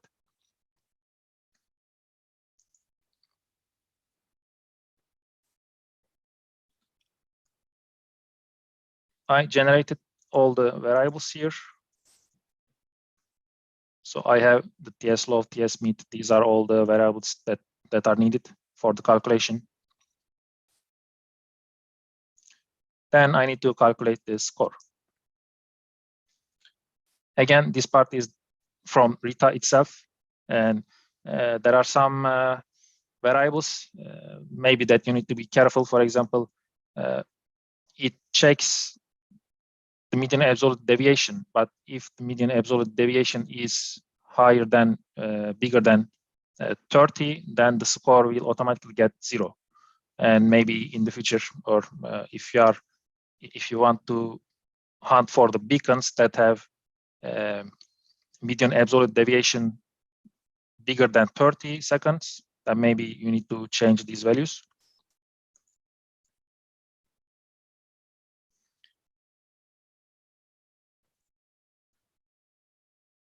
Here, so the calculation is done, and I'm selecting only the columns that I need: the score, connection count, source IP, destination IP, host, the host name, and the deltas, just to show the delta values as well.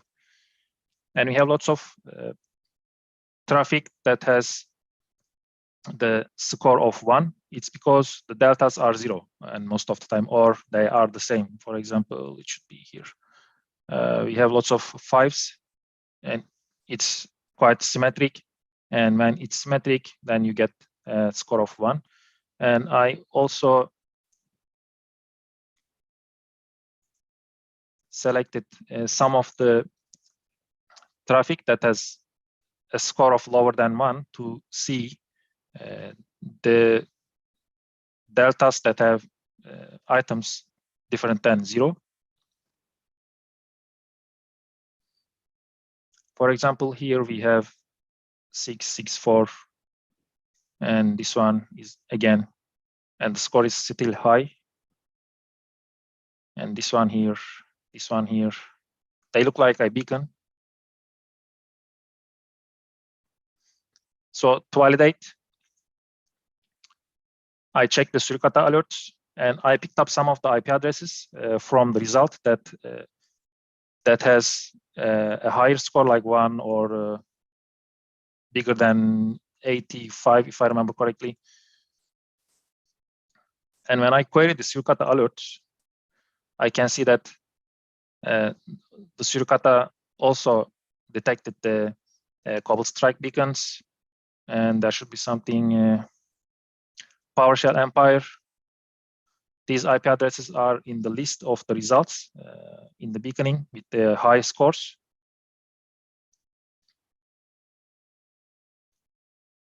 So the algorithm works pretty nice. And Jose helped me to draw this graph. We graphed this some of the beacons from the results. And if you remember from the first graph, and the beaconing traffic has the same picture or same distribution. Like here, one of the beacon has probably 0 delta time, and one of them is around 7, I think, and the other one is around 70. And for example, this one has also a bit outlier, but the Bowley skewness, etc., all those functions remove those outliers to make it a proper calculation.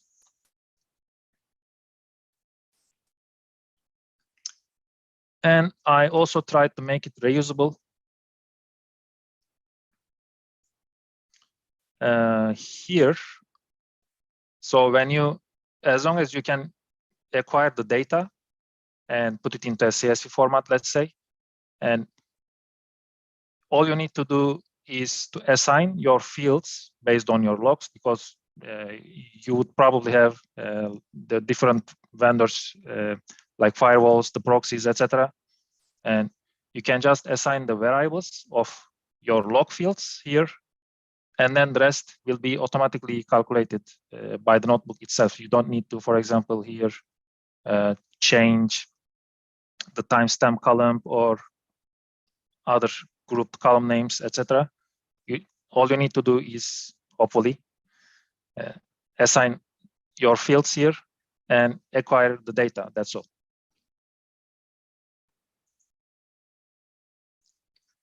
I think that's all I have. Yes. That's awesome, man. Thank you. If you have any questions. Yeah, thank you very much. Thank you very much for doing that. I think that it made it pretty clear. I'm still getting used to those all those terms that you talked about. So that was nice that you also introduced some of the concepts and then see them in all from the beginning to the end, and how you went through the process step by step, even to reverse, like, reader features and all this stuff. That was awesome, man. Thank you very much for taking time and then doing all that. So let's see, we have questions. Let's see. Let me see. So maybe Ashwin might have a question too, especially some of the approaches that Ashwin has. Yeah, for example, I specifically applied a different approach because I saw some implementations like they were iterating over the groups of the connections, the connection groups. But when you group the connections and if you put them into memory, then you would use the most of your memory in that case. But when you put all the timestamps into a list, then you would only have one row for each session. That was a trick that I have found to make it work. Also with my scene tool. Nice. That's awesome, man. That's awesome. Thanks. I think we have a question. Just thank you once again from different people. Yeah, thanks for having me. So any questions here in the little panel that we have? Yeah, I was kind of wondering whether how you might apply the same kind of thing to non-network data, like I mean, I guess it would be relatively easy to apply it to something like processes running on a machine or kind of cloud APIs we call. You know, anything with you. Yeah. I think it can be applied. I don't know. For example, if you have a service principal, just I'm thinking out loud, and if that service principal is being used by a specific application, and when it gets stolen, then it will be used by a person, and maybe just by getting the pattern of the service principal from the application and from the attacker, then it might be possible to detect those differences. Yeah, because you would expect something that was something that was planted, but it was like a service or something that was installed as a cron job or something like that would be triggering at some relatively regular, have some kind of like commonality about it. You wouldn't expect if it was like a human-driven one. Obviously, you need to distinguish it from admin, kind of legitimate administration things. But and also about the beaconing. So now we are looking at a traffic that needs to be asymmetric if you look at the distribution. But the thing is, if you have an attacker, then they will start interacting with the beacon, and especially related to the data that is being sent and received from the beacon, you should see some sort of how to say outliers. And for example, if you check the symmetry for the 70% of the data, and if you check the outliers for the rest, for the 30%, and if there's an outlier, then you might get the active attacker in your environment. That's what I have been using it for a while. I think it has been giving good results. I mean, because if you just check the beaconing activity, the thing is that you get lots of results because you have Windows update, you have applications that are installed on your machine, and they regularly check some updates if there are any. So when you run the code, or when you run this notebook, or when you use Rita, then you will usually get the normal beaconing activity. But if you check if there's any outlier in the data that is being transferred between the destination and the source, then there's a high chance that it might be an active beacon or interactive beacon, let's say. Awesome. I haven't implemented it yet into this notebook, but I have been using it, and hopefully I will implement it soon.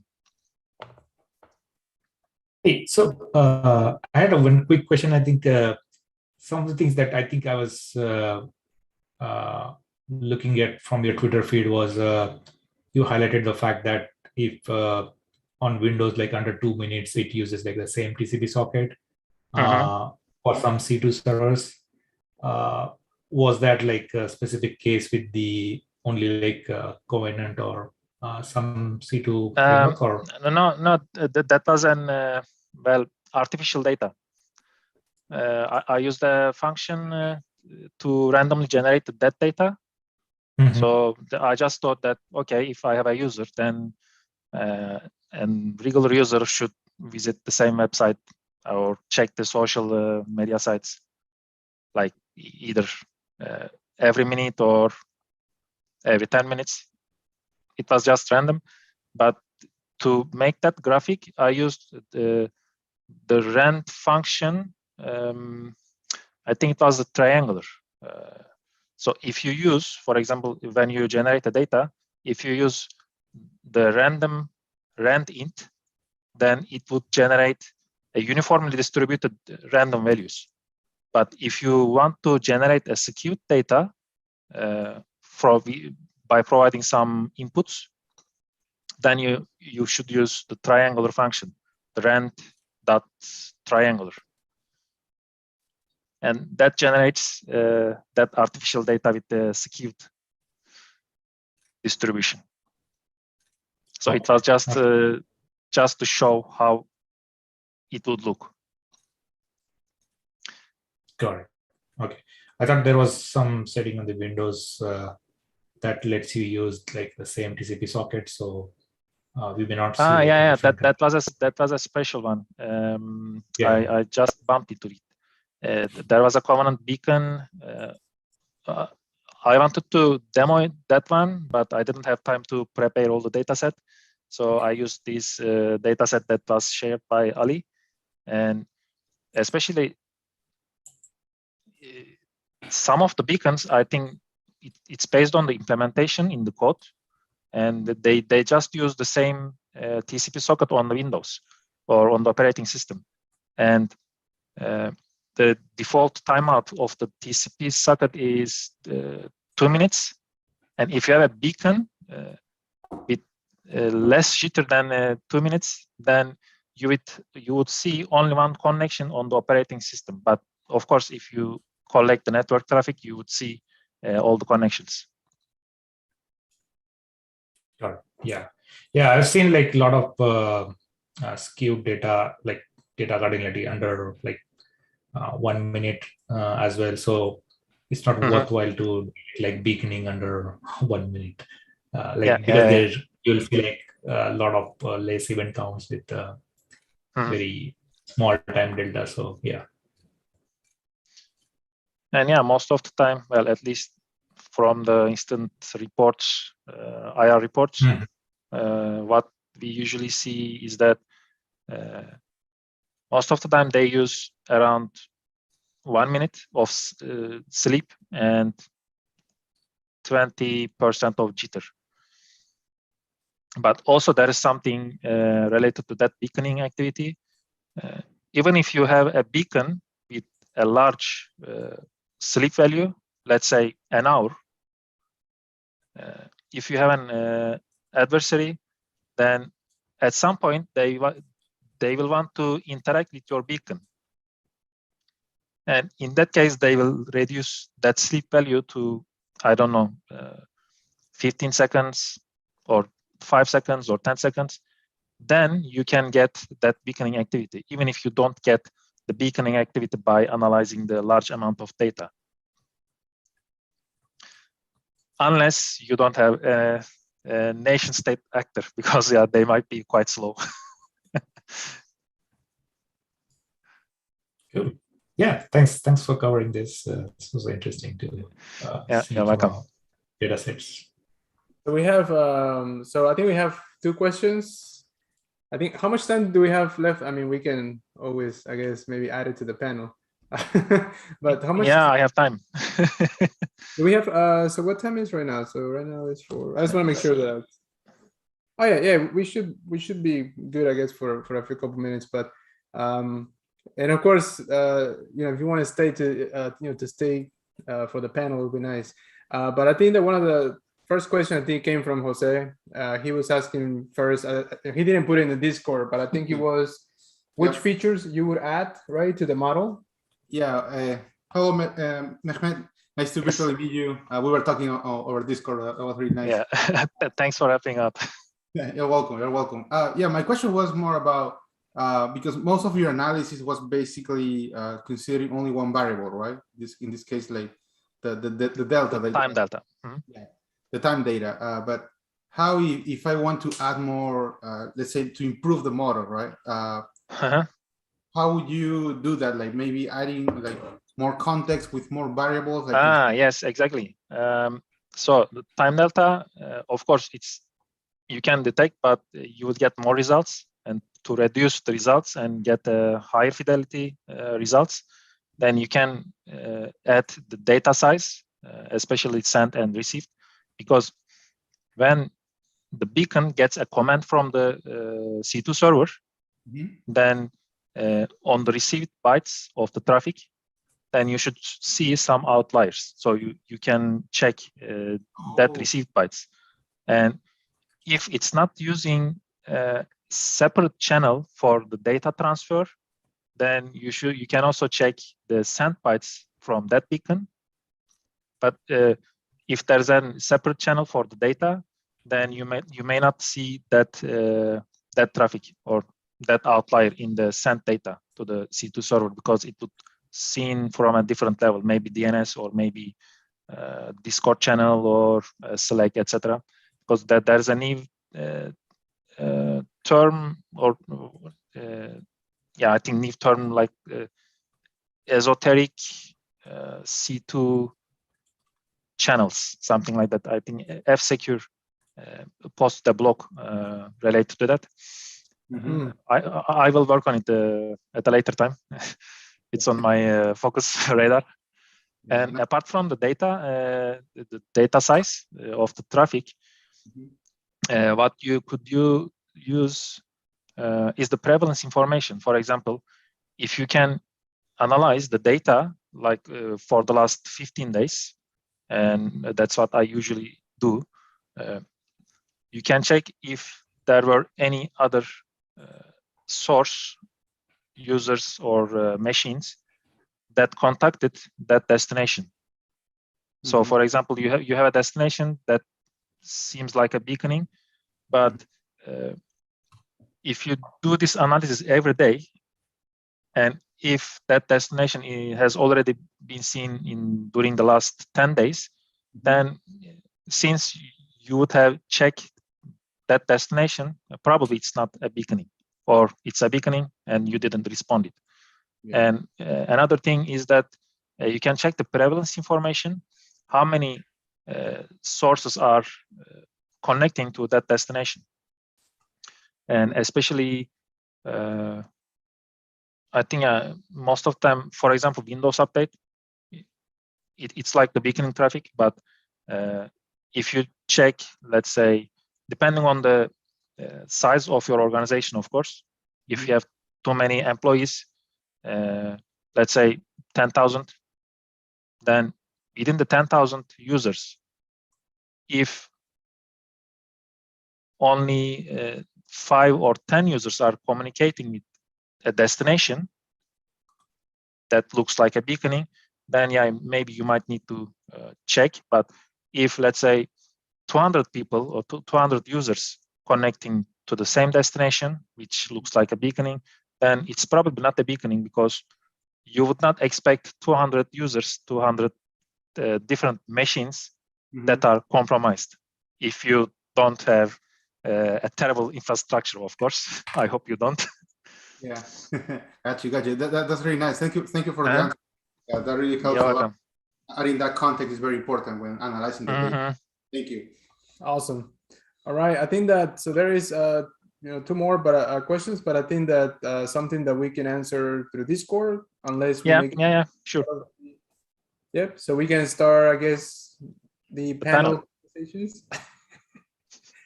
Yeah. So how do we? So let's see. Well, so we were thinking for the end of this event is to have a conversation with just let's say the organizers, the speakers as well. But at the same time, of course, just even answer some questions even in Discord as well, and then just talk about Jupyter in general, as what happened yesterday, today, and in general, just anything. Very informal process. We don't even have somebody hosting this, but so any other, I guess, context, Ian, that you would like to share? Not really. I did ask on the Discord if anybody had any things they wanted to share or bring up, or I don't see anything. Yeah, I think let's see. We have some questions for Ahmed's presentation. We have two. Yeah. I'm looking at it. Okay, so maybe we can start with those. Those questions. I've obfuscated as well by putting a big code response to somebody's question. Maya. Let me see the first question. That there was one about accuracy of the calculated results against the predefined dataset. The dataset is not predefined. In fact, it was gathered from the PCAP files of the malware, and the malware traffic analysis.net. That website collects almost all possible malware and runs it for a short period of time. Unfortunately, they don't run it like for 24 hours. It would be awesome to use this calculation, but yeah, they usually, I think, run it for half an hour or 1 hour. So the data set come from there, and it's a real malware data set, and it's the ZIG export, or let's say the network connections of those malware binaries. Okay. Thank you, Mehmet. Thank you. So, You're welcome. so there's one question, I guess, for the panel, which is any predictions for how you see Jupyter being used in InfoSec in the near future? So who would like to start, I guess, with some predictions of what's next for Jupyter notebooks? Should I maybe repeat the question? No, I think Pete, There you go. Okay. I think Pete's session was a kind of gave some good things. When the problem is that most SOCs don't have enough time to do that kind of investment, and John Lambert's session yesterday touched on it. It's a kind of a big thing to get into it. So the more that we can do to make things like set up something like the people in the Bluehound team have done, where it's like very simple for just either for one or two people in the team to author useful notebooks, or to even get them from, like, you know, download them from somebody else's notebook. Some of the notebooks we've seen in the conference, for example, like Shahaz, and you know, have those as kind of like runnable bits of knowledge. It would be kind of like Sigma, but like bigger and more complex. You know, this kind of. I think we need to get over that hump of like how to make them reusable bits of technology. You know, much like Sigma is much further ahead, but there's probably like a slightly simpler kind of goal. Not just in Sigma at all. It's like a fantastic thing, but notebooks is a bit more complicated. Yep. So we have. So I think Mark, you were trying to say something. Sorry, I didn't know if you were waiting. No, I do have something I'll share, but I see Pete's hand is up first. I'd raise my hand, but I can't find the right place to click, so I'll defer to Pete. Oh, I didn't know there was a hand thing. Yeah, Exactly. You neither. So glad I'm not the only one. You're using Teams too much. You're using Teams too much. Yeah. All right. Well, yeah, thanks, Mark. I was just going to kind of similar to what Ian was saying. I think the next wave of Jupyter and InfoSec is going to be more integration of Jupyter into products. Like we see it already a little bit with Splunk and Sentinel with like minimal integration, but I think we'll see a lot more of security products offering notebooks as a feature, with like probably with vendor supplied libraries for connecting to stuff. I think that's going to make adoption a lot easier rather than having to spin up your own infrastructure or kind of write your own code for it. It will be much more, at least for the initial level, here it is presented. And from my perspective, I think that's a great thing because it'll just lower the barrier to entry for teams to use it. And then once they've done that, people can customize it a lot more. They might prefer using their own environment, like look at automation, but you just having that easy entry in. And yeah, I think that's where we'll probably see it in a couple of years. I agree. I have a concern regarding using the Jupyter notebook because most of the time we already have SIEM tools or data lakes, etc. And to get the data from those environments is a bit difficult because you need to have another storage, you need to stream or do something with it, and it also means that extra cost for the customer. So I don't know if we can solve that issue, like make it easy to extract or acquire the data. So again, I think a lot of that will come down to the vendors. If you look at Microsoft have done it with, if you've got Defender and you've got Sentinel, there's like cost offsets to store data in both. I can see a point where notebooks have the same kind of proposition. I think storage is cheap in the cloud, not free, but cheap, but probably cheap enough that vendors could kind of help offset that stuff. But yeah, I agree. It's a challenge, especially when you put so much effort into getting data into your SIM platform or wherever it is in the first place. To re-engineer that to move it into a notebook can be a pain. I certainly can. I think this discussion about the infrastructure is really key. I've worked with people here, at RiskIQ previously this year, who take a look at the notebook and say, I can do that. I can figure that out. And then 30 minutes later, I'm on a screen share with them and teaching them about how to do virtual environments in a terminal. And it's like, okay, hold on. This should not be the impediment, right? Like we need to address that, and at just a very tactical level. And so, Roberto, I think you mentioned something about this yesterday. And one of your questions to John and maybe into others is like, how do we just make the actual infrastructure for running notebooks easier? And so I agree, Pete. I think that increasingly seeing vendors bring this into a product context really adds a strong endorsement for it. But I think that if we're going to make this more community oriented, these things kind of like what Binder offers and others, like we need to lean into that, and we need to find ways of making it super simple. I haven't installed it yet because again, I've just been like, I just want to go play with the toys. But the idea of actually running a notebook locally and actually having that app and like an Electron app, that's a good direction. And we really need to continue to think about it. I think, Ian, you had referenced the value of using Docker, right? And having that be possibly a nice little quick turnkey thing. I agree. I think that is a good idea. But with some increasing changes around the licensing on the Docker desktop environment, things are getting complicated there. And we just need to continue to find ways of iterating around that. Yep. So before we jump to the next question, I think if anybody else has any comments, but so I believe notebooks are going to be used, in my opinion, in the future.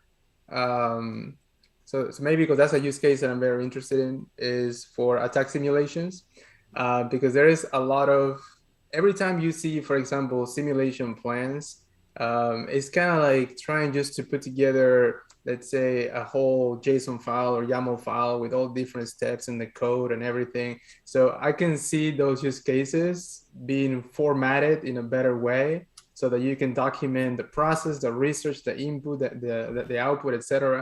So something that I believe also one use case that, for example, I remember sharing some notebooks to interact with tools. For example, tools like Bloodhound, I know that it's not just offensive security, it's also defense. But from an offensive security side, it was very interesting and something that you can even use to train others as well, I guess. So I don't know, it's just another use case that I haven't seen. So Jupyter notebooks for offensive security. I think we're going to see a lot of those Python tools already being developed, being put into notebooks, so it's easier to chain actions, etc. Or other tools too, because we have different type of kernels, right? That we can exactly use for that. Different languages in the same platform being used for some chaining of actions, automations, etc. In a good format that will carry code, text, visualizations, etc. Okay, so the other questions that we have was, so maybe meanwhile I can read the other one that is long. I would say, what are some of the tips you can share that you believe can help newcomers, like, right, new people? I believe it's more like new people using Jupyter notebooks. One short answer per speaker. Anybody wants to start? Some tips that you can share. Shall I start as a beginner? Because I also started using or learning Jupyter notebooks a while ago. And yeah, the tip, well, there are some free and cheaper options to get some training.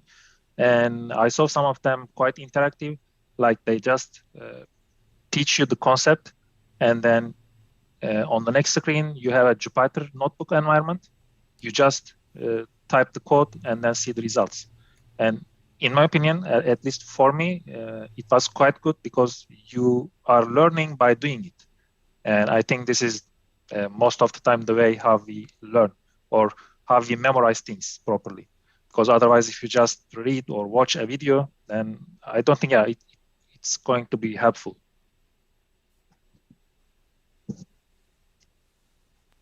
Awesome. So who wants to go next with a short tip? Anybody? I think I can go next. So based on my experience, I guess like it's now like Jupyter ecosystem has evolved a lot. Like there are like different tools and experiences that you get, and then things can get like very confusing, like whether to use Jupyter Classic, Lab, VS Code, or like each cloud vendor has their own things. So maybe probably the first thing is like just to find like something that works for you better, like just get familiar with those interfaces first, and then probably stick to it and then dive into the other things related to like programming and those sort of things. Because you'll often see like you'll see a notebook demo which has like certain extension and certain things to automate the things. And then if you're not at all familiar with that, I guess like tool set, you end up spending more time with like getting to know that environment, and then probably that gets like that time can be probably saved, and then maybe finalizing one infrastructures and then probably sticking to it. And yeah, I guess like that's kind of a opinion. Right. Ian?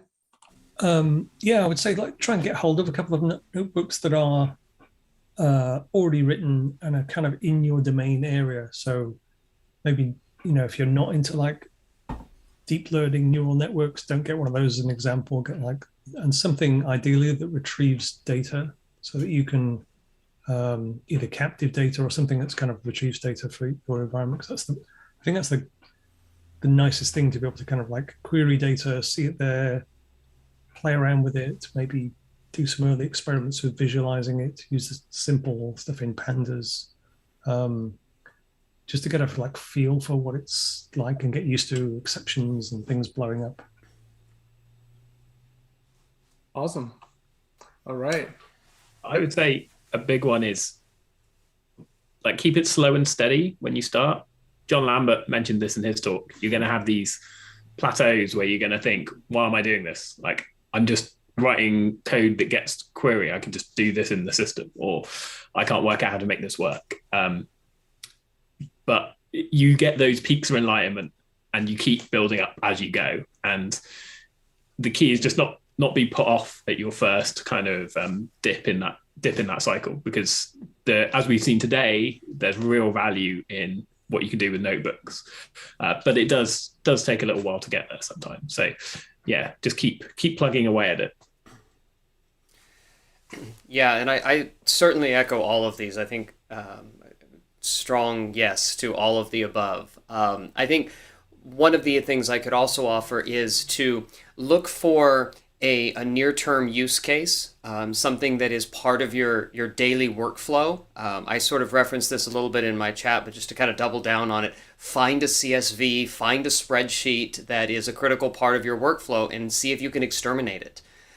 See what it would take to bring that into a notebook context rather than downloading a CSV. To Ian's comment, right? See if you can use an API or a data connector. It probably exists in Mystic Pi. Go try that. I think sometimes having a specific use case and a specific objective can give you a specific outcome to work for that's very tangible. Also, if anybody ever asks you, well, what are you spending time on? It's sometimes a little bit more helpful rather than just saying, oh, I'm doing some notebook stuff, to say I am working specifically to automate this process that is already proven. I just want to bring it into here to make it more repeatable and easier. And you'll get all kinds of support from your org for that.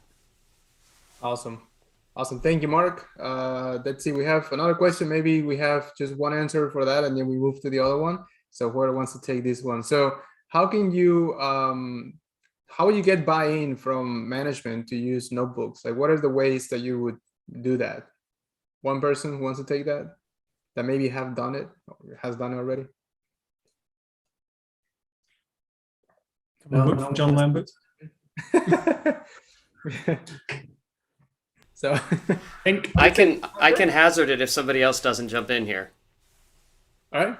Go ahead, Mark. Okay. Building off what I just said,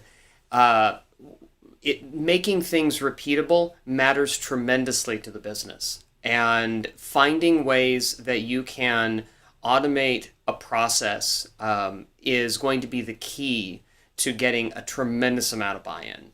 And so if you can characterize your effort as working towards a repeatable process, something that is scalable, something that can enable others within an organization to level up on, that's probably going to be the key. I was reading a book by Gene Kim recently, and one of the arguments that he makes in there is that senior developers in an organization should be focused on developer productivity.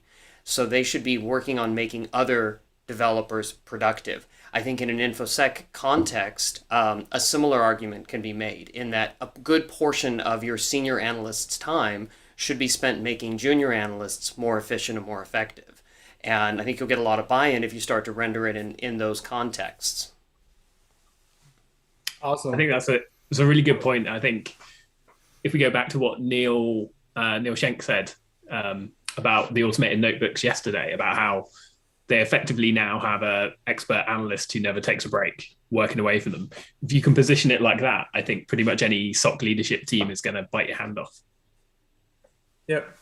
And then, sorry, go on, Roberto. I would say just a quick comment. For example, I like the for example, Elizabeth from Expel, right, talking about use cases that are helping their own researchers, are helping their customer experience service, talking about alerts, and then splitting the output to the researchers behind the alerts, right? Making the SOC more efficient, staffing their SOC more efficiently, just driving all that through notebooks. And at the same time, helping how you interact with customers. You're dealing with two use cases, right? Because, for example, what I do has to also be thought of, like, how can I help researchers? How can I maybe also help, or in general, by nature, help the community? And at the same time, how can you also help customers? Like, if you can tackle those use cases with notebooks, that's your buy-in right there to use it in your company. So anyways, just a comment, the Expel company. Just to add, Mm-hmm. oh, sorry. Just to add something quickly to what Mark said is, and this is a mistake that we made when we first started doing notebooks in and around kind of Azure Sentinel, is just because you can do something in a notebook doesn't mean you should do something. So we made a lot of like very long and complex notebooks that were kind of super cool, did all sorts of everything about an IP address or an account or a host that you could possibly imagine.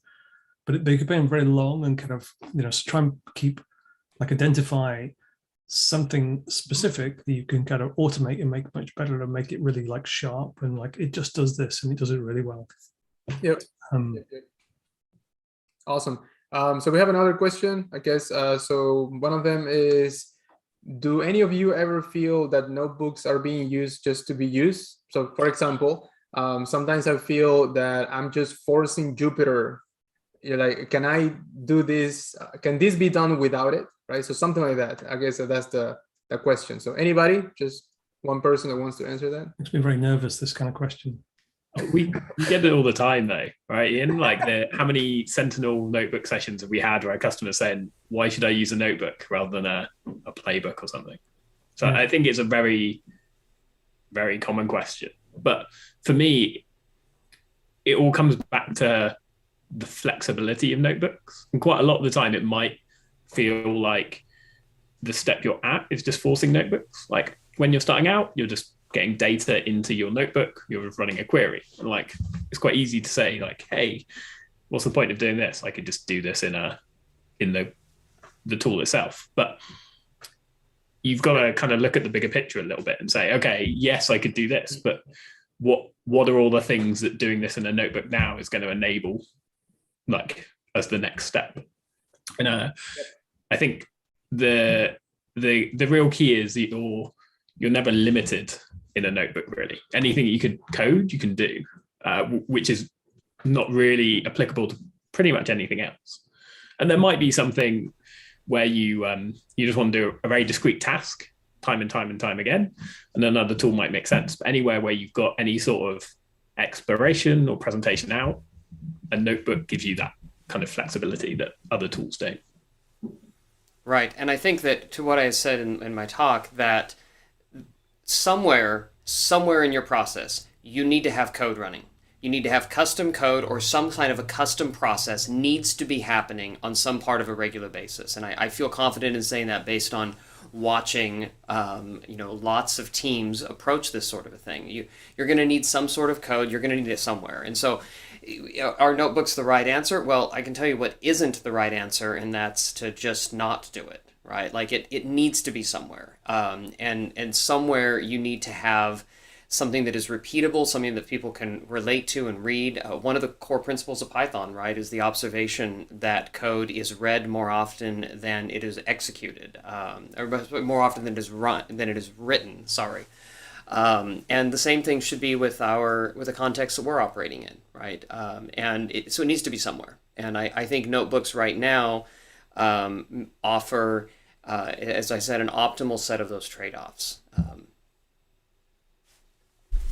All right, thank you. So we have another question, and just in case it says that we, right, time-wise, I think that we can always go a little bit right over, because this is so cool to talk about all these concepts and then get the feedback from people. And there is a lot of questions now in the Discord, so it would be nice to go through a lot of them. So the other one is, for example, how do you handle sensitive data or sensitive information with notebooks? I guess anybody would like to share their experience? Like if you're using data that has some sensitive information, right? How will you do it? Or I guess, how will you handle it with notebooks? Yeah, anybody? I think it depends kind of where you're running the notebook and what you're doing with the notebook. And if it's entirely for internal operations, part of your SOC, then as long as you have it on kind of secure storage with the same kind of accreditation, you're not pumping stuff out to some random internet site, you're probably okay. I think and we had this, there was a bit of a thread earlier on about masking data, because you might want to have a notebook, like in a conference like this, you might want to show your internal kind of organization data, but in a public forum. And there are ways of kind of masking it. We've got some things in Mystic Pi about that, but I don't think notebooks necessarily, well, I was going to say it doesn't necessarily introduce any new security problems for data, but there are, you need to be careful. You need to be careful that, like, because what is displayed in a notebook persists for a long time. So application keys, tokens, user passwords, don't check it into a public GitHub like I did. Nice. Okay, awesome. Thank you. Design your whole notebook process in the same way that you design general just data protection. Yeah, exactly. Yeah. I think the opportunity, though, for us, right, is that as we continue to evangelize notebooks as a way of communicating some defensive techniques and defensive postures, we're going to need to find a way to share those things in ways that still is something people can relate to. I think that's sort of a challenge for us to sort of work out. The Mordor data set, the other data sets you've got going on, I think is really along the right direction, right? It'd be great if I could just sort of changed one line in my notebook, and now instead of querying my internal data set, it's querying a sanitized data set somewhere, right? I think there's some things we as notebook developers, as framework engineers, that we can work on to be able to make that a little bit easier, because we're going to continue to bump into it, and it's going to be tricky as to how we solve that. We're trying to deal with this right now. Fortunately, a lot of the data we look at is OSINT data, and I always make sure. By the way, one of the IP addresses I used was because somebody sent a tech support phishing scam to my mother, and it was actually on her iPad. So I just use the infrastructure that people are using to try to scam my family members and help you all burn it to the ground. But I think we are going to have to solve this somehow, and I don't know. I don't think we're quite there yet. Awesome. Thank you, man. Thank you. So there's a question about what do you think is the role of vendors? Like, well, they mentioned a vendor, Databricks, in adoption of Jupyter notebooks and for the future of SIM based on notebooks or fully integrated with notebooks. Yeah. So what do you think is the role for vendors, I guess, to adopt, it seems like, notebooks? I think vendors have the push and the scale that community can sometimes struggle with. I think it's great having a community like this, like we have, but everyone here is kind of already interested in notebooks, right? I think the value vendors can have is the kind of push element, because if you go start working somewhere that has that tool with notebooks integrated, you're going to be pushed to use it. They've got like sales teams that can go out and evangelize it directly to customers and things like this. So I think vendors have a kind of important like route to push out stuff. I think the key thing is making sure that any kind of like vendor integration around notebooks doesn't lock out any of the openness that notebooks currently have, right? Like one of the really powerful things about notebooks, as we've all said, is you can share them. I would hate to see a kind of vendor implement notebooks, but then do it in a proprietary way that prevents that kind of sharing and openness about them. Mm-hmm. Yeah, I agree. And I think one of the things we have discovered, when we were Risk IQ before we came into Microsoft, is that we started using notebooks to demo our APIs. And there's a lot of vendors in the business, right, that offer APIs. You offer a rich set of various solutions, and believe me, you're going to struggle to figure out how you're going to demo this. And if you bring up a demo and it's inside of a notebook, you're actually evangelizing the use of notebooks there, even apart from whether or not a notebook is actually part of your product offering. And what was shocking is that, like, the very beginning of this year when I started saying, hey, we should do demos in notebooks, people thought I had lost my ever-living mind. And we started getting it, and which I might have, by the way, so don't let that dissuade you from that. But as we started to get into these customer discussions, the salespeople, much prodding on my part, started asking customers, hey, do you guys use notebooks? And they all of a sudden found that, oh my goodness, this is everywhere. Like, it's not quite everywhere, but they were finding it in places that they surely were not expecting. And so I think vendors should really look to using notebooks to describe, especially data vendors, to describe how their product works, either in an automation context or in providing data, and start using that as the context in which to do product demos. And you might be surprised by how you end up evangelizing that capability within your own company. You'll certainly get a better understanding of, you'll be able to demonstrate in a very tangible way how an understanding of this market and how people want to consume your data. And in so doing, you'll start to make people like notebooks even more than they have already. Yep. Yeah, I think that it's very interesting, especially from the SIM side. So to me, like, when I started doing something with Jupyter notebooks was when I was working for a bank, Capital One, and they were doing a lot of things with notebooks that they were showing to threat hunters. Meanwhile, I was using a specific SIM, and then I decided just to create a project that would give me the SIM that I was using at that time, and then a Jupyter notebook, right? And then the project, right, was shared publicly, etc. But that was just kind of me saying, can I do this? And I think that, I always thought like maybe one day one SIM will integrate notebooks with their capabilities. And I feel that we need also more of that to push the idea. So we need to have more use cases where to me, there's going to get to the point where there are going to be a lot of use cases saying, well, it's happening right now, right? There is a notebook that does this with this same. And there is just a lot of use cases where it just makes sense to just integrate, have some type of integration, right? Even like, I don't know, having a UI page in the same that you click on it and it drops a notebook and it's already connected with your backend database, something like that. I don't know, but it's just amazing to see a lot of people trying to integrate it. And I think that hopefully that pushes the envelope a little bit more with a lot of other sims. Okay, so there is also another question, which was, and now I'm kind of losing all my questions. Okay. Yep. What are your go-to sources for learning using implemented statistical analysis? Yes. So any good sources? I mean, I just look at Towards Data Science blog post, Towards Data Science, and I just learn so much. And yeah, then I fall asleep because I don't understand a lot of things. So then I have to read it again next day, and I read one paragraph per night. I guess that's how I go. And then I prepare a summary for you. Yeah, and then Jose prepares a summary, and then he shares that information. Yeah, I think that goes same, like the statistics probability is like very vast field, and at some point of time you don't want to know about like all of those things at once.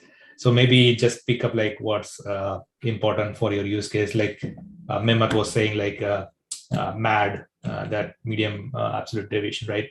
So maybe just start with that term and then probably see like how everyone is kind of visually explaining or maybe providing like a better explanation for that particular use case. So maybe narrow down your searches to only for those specific terms. Because I think I have also, I mean, if you have seen like data science courses and all those things, they have like Khan Academy and all those pretty extensive resources, but at some point of time you tend to forget things, and then you have to come back to like what you are actually want. So yeah. I find a lot of frustrating, or I did find a lot of kind of frustration with looking at kind of data science examples, because they tend to assume that your data is mainly made up of numbers. And in a security log world, most of your data is made up of strings with some dates, typically, and a few numbers. So that is a bit of a challenge in kind of translating it to lots of like stuff. So, but still, there are things like, I mean, I really like the scikit-learn site. They have really extensive kind of examples of how to use kind of clustering and some things that are kind of, sometimes you can do kind of clustering on stuff, transforming stuff to categorical variables that you can't do, like the logistic regression, and because you don't have a whole lot of numeric data. I don't know. I don't really have. I'm not a statistician, so I'm probably not the wrong person to talk here. I think the best resources from the security side that I've seen are the blogs from Ashwin and Mehmet. Like the stuff that they put out is like top tier and right on point from a security point of view. Thanks a lot. Yeah, awesome. Yeah, there's a lot of. Oh, I have a question actually for the panel, because I meet every Saturday with a group from a community college where I got my degree in cybersecurity. So, but we are not using notebooks as part of the program. So my question for you guys is, what would you tell to community college or college in general, right, that are not using Jupyter notebooks as part of their program? What advantages or what features can they use to improve probably the way people that are going to work with us later, right? So they can get all these Jupyter notebook skills that they will probably require in the future, right? Both from an offensive and defensive perspective, right? Yeah. Well, I say you are the panel, or you're part of the panel. So. Well, maybe he should answer his question, right? Well, what I'm doing, what I'm doing right now every Saturday is we pick a use case, right, using the meta attack framework, and say something from something. We always start with something basic, and then what we do is just we replicate the attack, we simulate the attack, we try to generate the data set, right, and then we start analyzing, collecting that data, reading that data set, analyzing that data set using Python and pandas.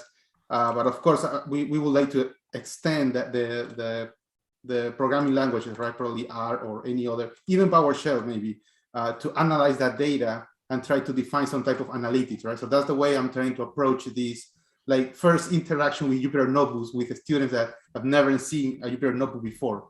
That's what I'm doing right now. But I don't know if you guys have any other idea. I can improve my portfolio of options. So it's another person alleging there are programming languages other than Python around. Strange. I think a big thing from an education side for me is that notebooks are so applicable everywhere, right? If you work in finance, if you work in sciences, business analytics, like they all use notebooks. So I guess if I was at college again, I would maybe want to learn notebooks to hedge my bets in case I don't want to do cybersecurity on my entire life. And then at least if I know notebooks, I've got this great like transferable skill set that could go into a lot of other different areas. Yeah, that could work too. I think also creating, helping them see the situations that would create the value of it. Maybe you set up a simulation where, okay, you're going to go write this code, or you're going to do something, however you do it, I don't care. You do this analysis, and then we're going to share it with this person over here, and we're going to help them run the same analysis. And don't even guide them to know, just let them just go figure that out, right? And, you know, if it's like, well, here I am hammering on the Excel thing again. But like if it's, well, I exported this to CSV and I did this thing, or I figured out how to load it into a MySQLite database, or I spent time with the Python argparse module, right? Like you can create those scenarios, and then you can watch them go through the struggle of trying to consume that. And then you can introduce notebooks and say, okay, this is why this might be a better context for the code that you're writing. Agree. Yeah, I think that's just, providing the scenarios in a way that they would be forced to use the notebook. So, for example, it would be nice to, like a lot of people, for example, take notes right through their whole process, like how you go about something. Maybe try to say, hey, can you share your process in a way that we could maybe keep your notes and whatever you are writing. So if it's some code for a simulation or for detection, we would love to see, and then that's how you teach them the way to, document the research and make it for somebody else to, to reproduce the research. Then, it will be a way to force them to use notebooks. And yeah, forcing sounds like you're forcing them, but it's just a way to strongly incentivizing, right? That's what you're doing. You can also tweak this whole thing too by like, I assume that there's a Python programming class probably, right? Or some sort of like Python fundamentals class. And if there is, then just ask the professor, hey, can you just require them to just turn in notebooks? It'll be so much easier for you to grade. So much easier, right? And just totally hack the process from that angle, right? And then all of a sudden they'll be like, well, that's just how I had to turn in my Python code. So that's what I'm used to. Yeah. My son who's doing an astronomy degree, he regularly does his answers in notebooks. They're kind of expected to do. I would maybe suggest this as an answer to the last two questions, in fact, because it's written by a guy, Jake van der Plas, who's like an astronomer, I think maybe Washington University. I've heard him talk a few times. Great guy. And it's like stuff on NumPy, stuff on pandas, stuff on machine learning, like visualizing data. But like some examples from that, you could like take an example of, I think he does stuff like people crossing the Fremont Bridge. It's just one of the, like I read it. I read it a couple of years ago and thought it was just kind of brilliant. It really turned me on to like Python and data analysis. And he shared that book for free on GitHub. Oh, really? I just pasted the link. Yeah. It's very good. It's quite awesome. Yeah. That handbook. It's the only paper though. You can basically follow the exercises with the Google Colab, etc. It's all available. I recently came across. Awesome. All right. So I think that would be it. I guess. Let me see if we have a question, because I know we also it's Friday night, so we also want to go back to to our weekend. But yeah. So I think that we can just close it. I guess yeah we can. Yeah. So we can just finish this panel. So I would like to say once again, thank you so much for everyone who participated in this, not just panel, but everything, like the workshops, presentations. It's amazing to see the difference with last year with the amount of content. A lot of people also in Twitter and Discord also sending a couple messages even privately that this was definitely very helpful to understand the value of notebooks in their day-to-day job, and just being applied in different areas has been amazing. I mean, I definitely would pay to attend these type of conferences, to be honest. Like if somebody says, hey, somebody charging a couple $100 for Jupyterthon, I will pay for that. But this is gonna stay free, of course, right, for the community, and unless something changes. But the idea is just to bring a lot of people from the community and just share their knowledge around notebooks. And I think that we have accomplished that in these past 2 days. So just anybody else would like to add something from the panel about Jupyter, the conference? Yeah, well, we are also sharing all the material. We have the YouTube videos. So people that are watching us, they can review the videos, they can review the notebooks. Please let us know. We have the Twitter account of the InfoSec Jupyter, it's Jupyterthon, right? Jupyterthon. Yeah, so you can send us any type of questions, comments. If we need to improve something about the workshops, please just let us know. The documents will be there in the website. Yes, and if you find a typo or anything you want to add, it's a GitHub repo, open source. Just do a PR or open an issue, and then we'll take care of that. Yeah. Any good suggestions for a venue for a thing next year that's really cheap? Or venues? I thought Roberto was an interesting idea. Maybe we could have multiple simultaneous physical venues in different continents. Yes, that would be nice. That would be amazing. Kind of cool. Oh, next year we were thinking with Jose maybe to do a Spanish track. Oh yeah, I think that would be pretty cool just to share that. And yeah, that would be, because we did it in a different place. It was also a conference in Argentina, and that was nice to actually talk about notebooks in Spanish. So anyway, it's just one idea, I guess, that we could do as well. So. Well, Ian's learning Italian at the moment, so I'm sure he'll be able to chair an Italian track as well. Oh, nice. I don't know that my Italian's like. Yeah, what's Italian for Jupyter kernel? Jupyter. I have no idea. No, see, that's the thing. I know Spanish, but I don't really know many technical terms in. There you go. In Espanol. So, yeah. And in Spanish would be Jupyter, right? Jupyter. Yeah, but what's kernel? Kernel. Yeah. I know there's the other type of kernel, coronel. I know coronel. Jupyter. Yeah. Jupyter, yeah. Anyways, yeah, we can take care of that. Any other comments before we end to this stream? Final thoughts? No? All right. Well, thank you very much, everyone, again, and I hope to see you next year. Thank you so much, everybody who participated. Thank you. And attended. Thank you. It's been a lot of fun. Pity we can't go for a beer. Yes. Oh, yeah, we're going to get some beers. Yeah. All right, take care, everybody. Take care, see ya.